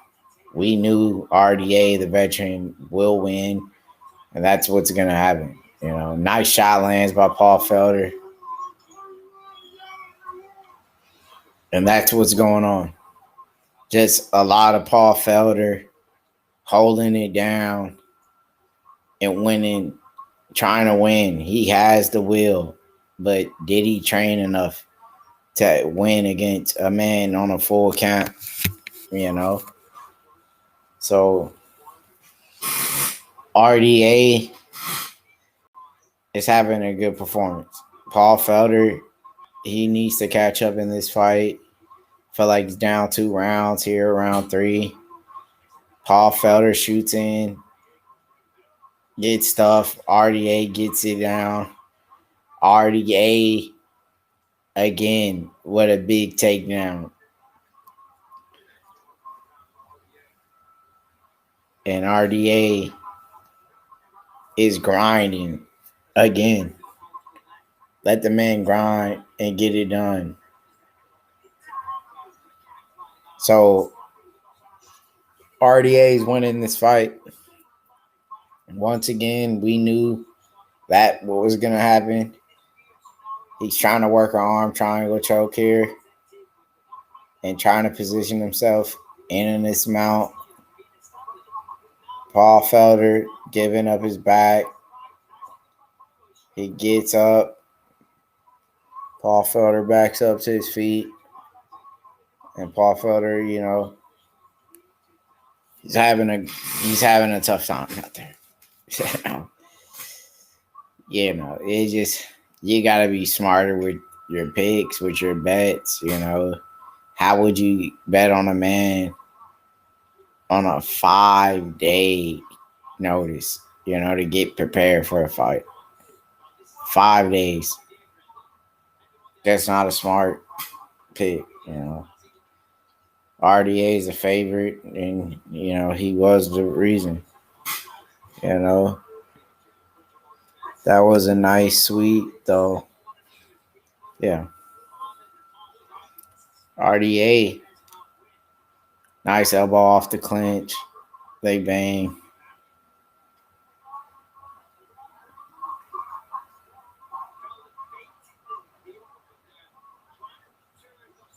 Jab by RDA.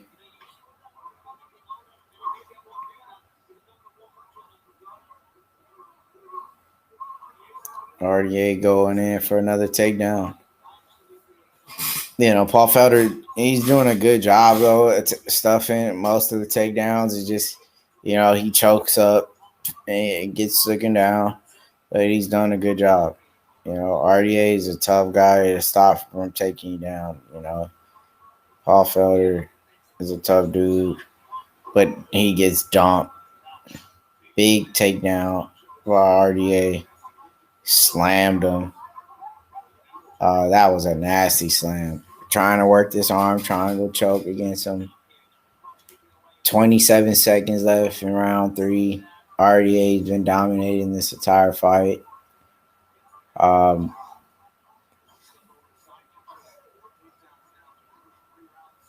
Felder, he just needs to stop the takedowns. And if he doesn't stop the takedowns, he's just going to lose this fight. You know, he can't stop him. And RDA wins at the third round. And we're going into these championship rounds now. You know, round 4, round 5. And Who's winning? RDA. Every round? Yep. Damn. Going on to do bigger and better things. What if he win the next 2 rounds? He got a chance, maybe? The 1 round was close. It had to be at least 1 close round. Probably round 2 was the closest, Exactly. but If he wins these next 2 rounds, he could still win the fight. Nah, he ain't. He got a chance. RDA knock him out wins. too. Nah. RDA wins. He's going on to move back into lightweight with a big win on Paul Felder. Then he's going to get some bigger fights again. You know, we'd like to see him matched up with maybe Daniel Hooker. You know, give him another young buck. And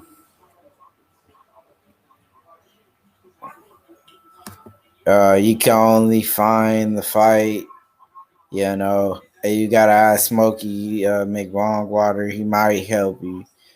Yeah, no. And we're in round 4. RDA up 3 rounds, in my opinion. Paul Felder needs to make adjustments to try to win his fight. He starts off aggressive, lands the 1-2. Paul Felder, you know, he's landing some good combinations here. Nice leg kick. Nice right down a pipe from Felder. RDA, you know, out there using his footwork to trying to move away from the big shots of Paul Felder and trying to hopefully score another takedown. And there you go, you know, where it's at. Round 4, yes, sir. And yeah, no. RDA's up 3 rounds to, you know. And that's how it goes. I want to see RDA shooting for the takedown.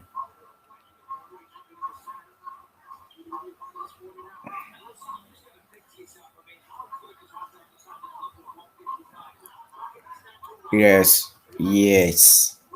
RDA is winning. We're winning. You know, we made that play early in the stream. You know, we've been saying RDA from the beginning. You know, and those are the picks we made and locked on. So RDA's here in the clinch. You know, it's all about the position in here. And RDA, he has, you know, a more dominant position here. He's in front of Paul Felder, you know, landing the knees in the clinch. And, you know, Felder's just trying to fight off. And Paul Felder is eating shots, eating nice elbows from RDA in the clinch. RDA has good dirty boxing. And he has good clinch work. So he's doing very well in this position. You know, he's not really doing too much, but he's winning the round. I feel like if he stays in this position for this period of time of 2 minutes, nice good sweep around by Paul Felder. Paul Felder is here, landing knees of his own in the clinch, and Paul Felder has really turned. Oh wow, RDA sweeps him around. And now he's on top and controlling this fight here. It's a nice little, war they got going between each other in this, this clinch. It's really coming down to the clinch. They're landing strikes in tight spots. This is a very tough place to be in throughout a fight. And Paul Felder is doing well against Amir. He's turning RDA around. Paul Felder's now with a dominant position in the clinch and controlling this fight. He has more control time. RDA lands a great jab off of the break. Nice leg kick. And close kind of round. But, this last minute could change something here. Oh, wow.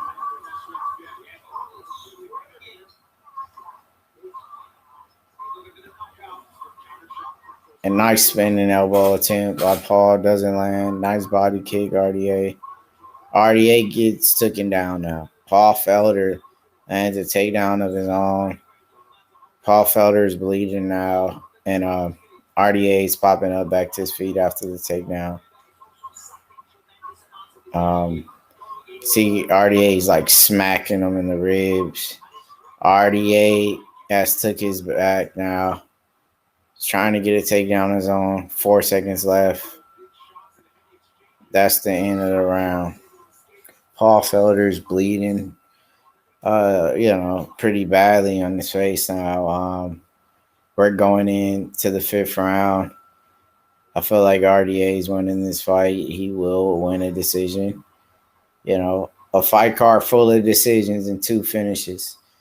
But that co-main event knockout by Chaos Williams was well worth it. That was a nasty KO, I hope Hassan really recovered from that. I wonder what's next for him. He was on a co-main event. Is he now going on a downward spiral? He's on a 2-fight losing streak. Chaos Williams, the future's bright for him. He will be making a lot of noise in that division. And then we had Sean Strickland, who looked impressive. Sean Strickland dominated Brendan Allen. Very tough fight. He was the underdog for that fight. Everything is a war, man. It is a war. And it's a great fight. RDA, I think, is winning. Paul Felder, aggressive, kicking off round 5. He's moving forward. Nice body kick. And they're mixing it up pretty well. Nice head kick by Paul Felder. And RDA shoots in for a takedown. Stuff by Felder. Felder jab. And another jab. And, it's an aggressive round right now. Paul needs this. He gets tied up in the clinch. And now RDA. Who bleeding like that? Felder. And RDA is in dominant position here. With control of this fight. He defends, takedowns, okay. Yes, sir. Nice 1-2 by RDA. Dives in for takedown. Stuff again by Paul Felder gets taken down. Wow. He gets the takedown. Felder is now beaten bloody. And RDA's on top. Controlling this fight. What's next for RDA? You guys, where do you think RDA goes from here now? Who's the next fight for RDA? Do they match him up against a guy like Daniel Hooker? Do they match him up against, against these tougher fighters now? These Charles Oliveira's, where does he go from here? And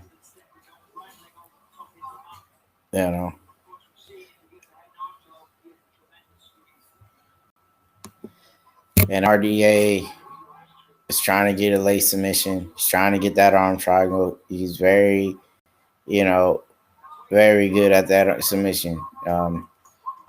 That's his bread and butter. He gets it every time. Paul Felder is beat bloody. And RDA is making a statement here at 155 that he's back and he's coming back for the belt. He's a former champ. And just a great performance by him. He's worked. He looks a lot more stronger. You know what I mean? Here at 155. Paul Felder, we've seen him struggle with the takedowns in the past. And he still hasn't really worked on it because he's still giving up takedowns. Mike Perry took him down.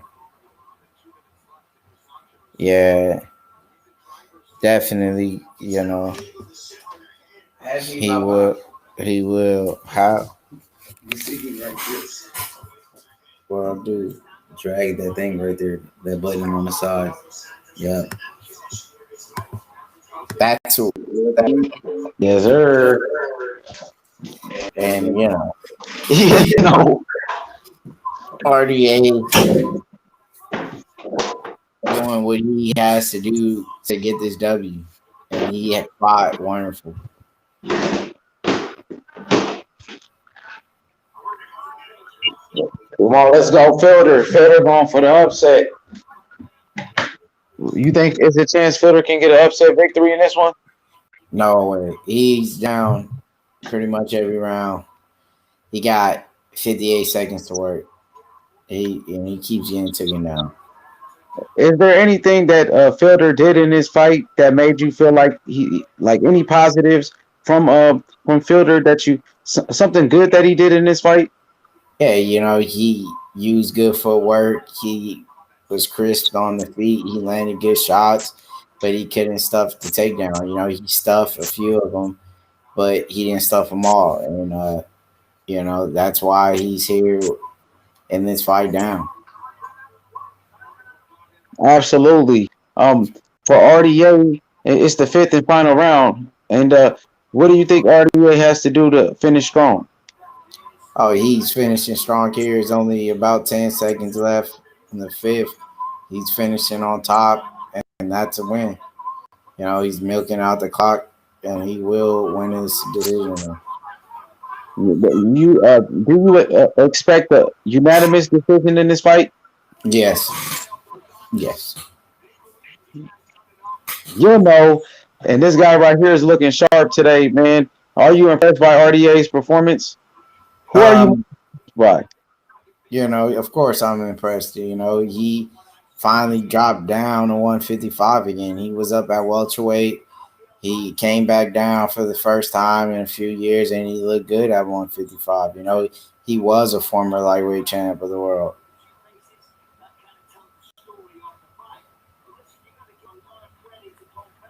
He's doing what he's supposed to do. Absolutely. He's making it look easy in the process. How do you feel about the next fight for RDA? What should RDA do next? Is he ready for a title shot again? I wouldn't say just yet. He needs maybe 2 more to 3 good wins. I'll say maybe 2 good wins, and he deserves it. Yeah, he deserves it. Paul Felder's a tough guy. He deserves a big name. He was supposed to fight Islam Makhachev. Maybe they need to rebook that fight. If they do and he beats him, I'll say, yeah, he's pretty much a fight away from a title shot. Where do you rank this amongst the wins of RDA? Well, not his biggest. The best win? Nah, not even his biggest win. RDA's beat guys like Anthony Pettis for the title. He's beat guys like Donald Cowboy Cerrone, Nate Diaz, Robbie Lawler. Paul Felder is nowhere amongst the top of the guys he's beat. You know what I mean?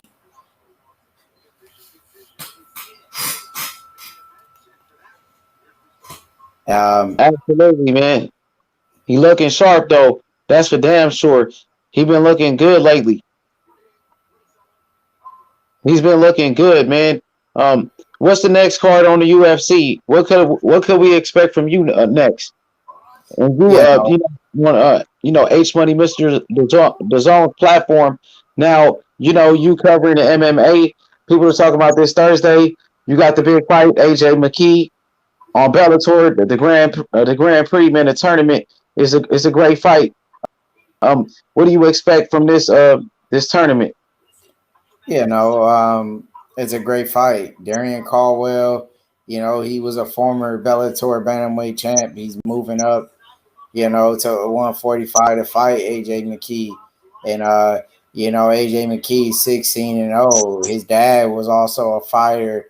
You know, he was in the International Fight League, Antonio McKee. So, he's a tough dude. This is a great fight. And I'm just glad to be able to be on H Money, Mr. DAZN, and stream this fight.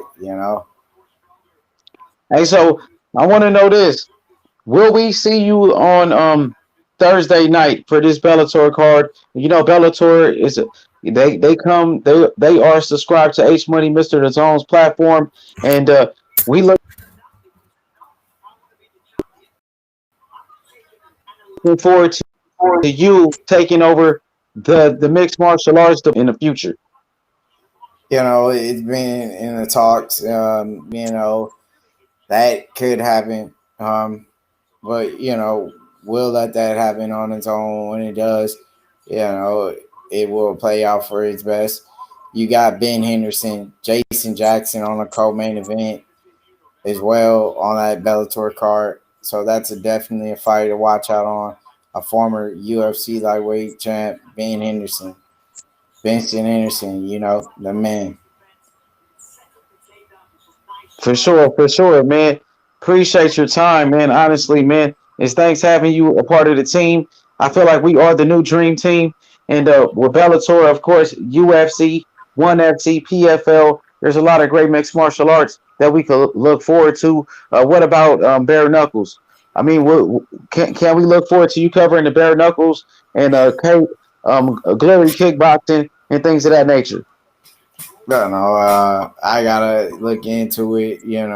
We gotta make that decision. We're gonna see.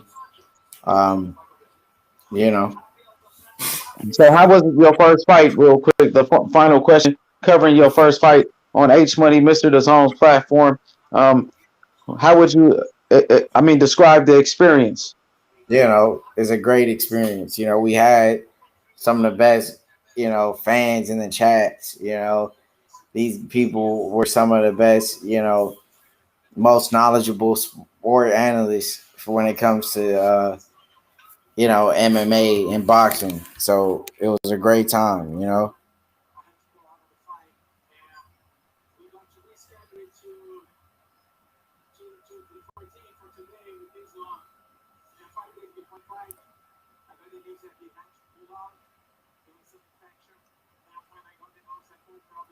Yeah, no.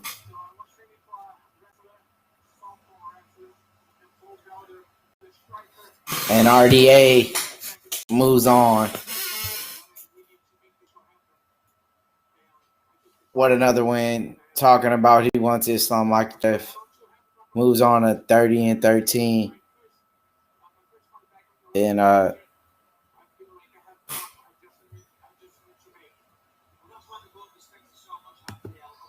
RDA's definitely being hard on himself, He fought a great fight. And he needs to be proud of himself for a good win like this,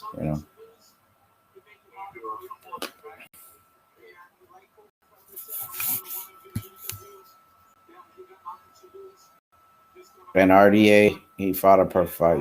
He got caught a little bit in his eye. Let that heal up. He'll get back.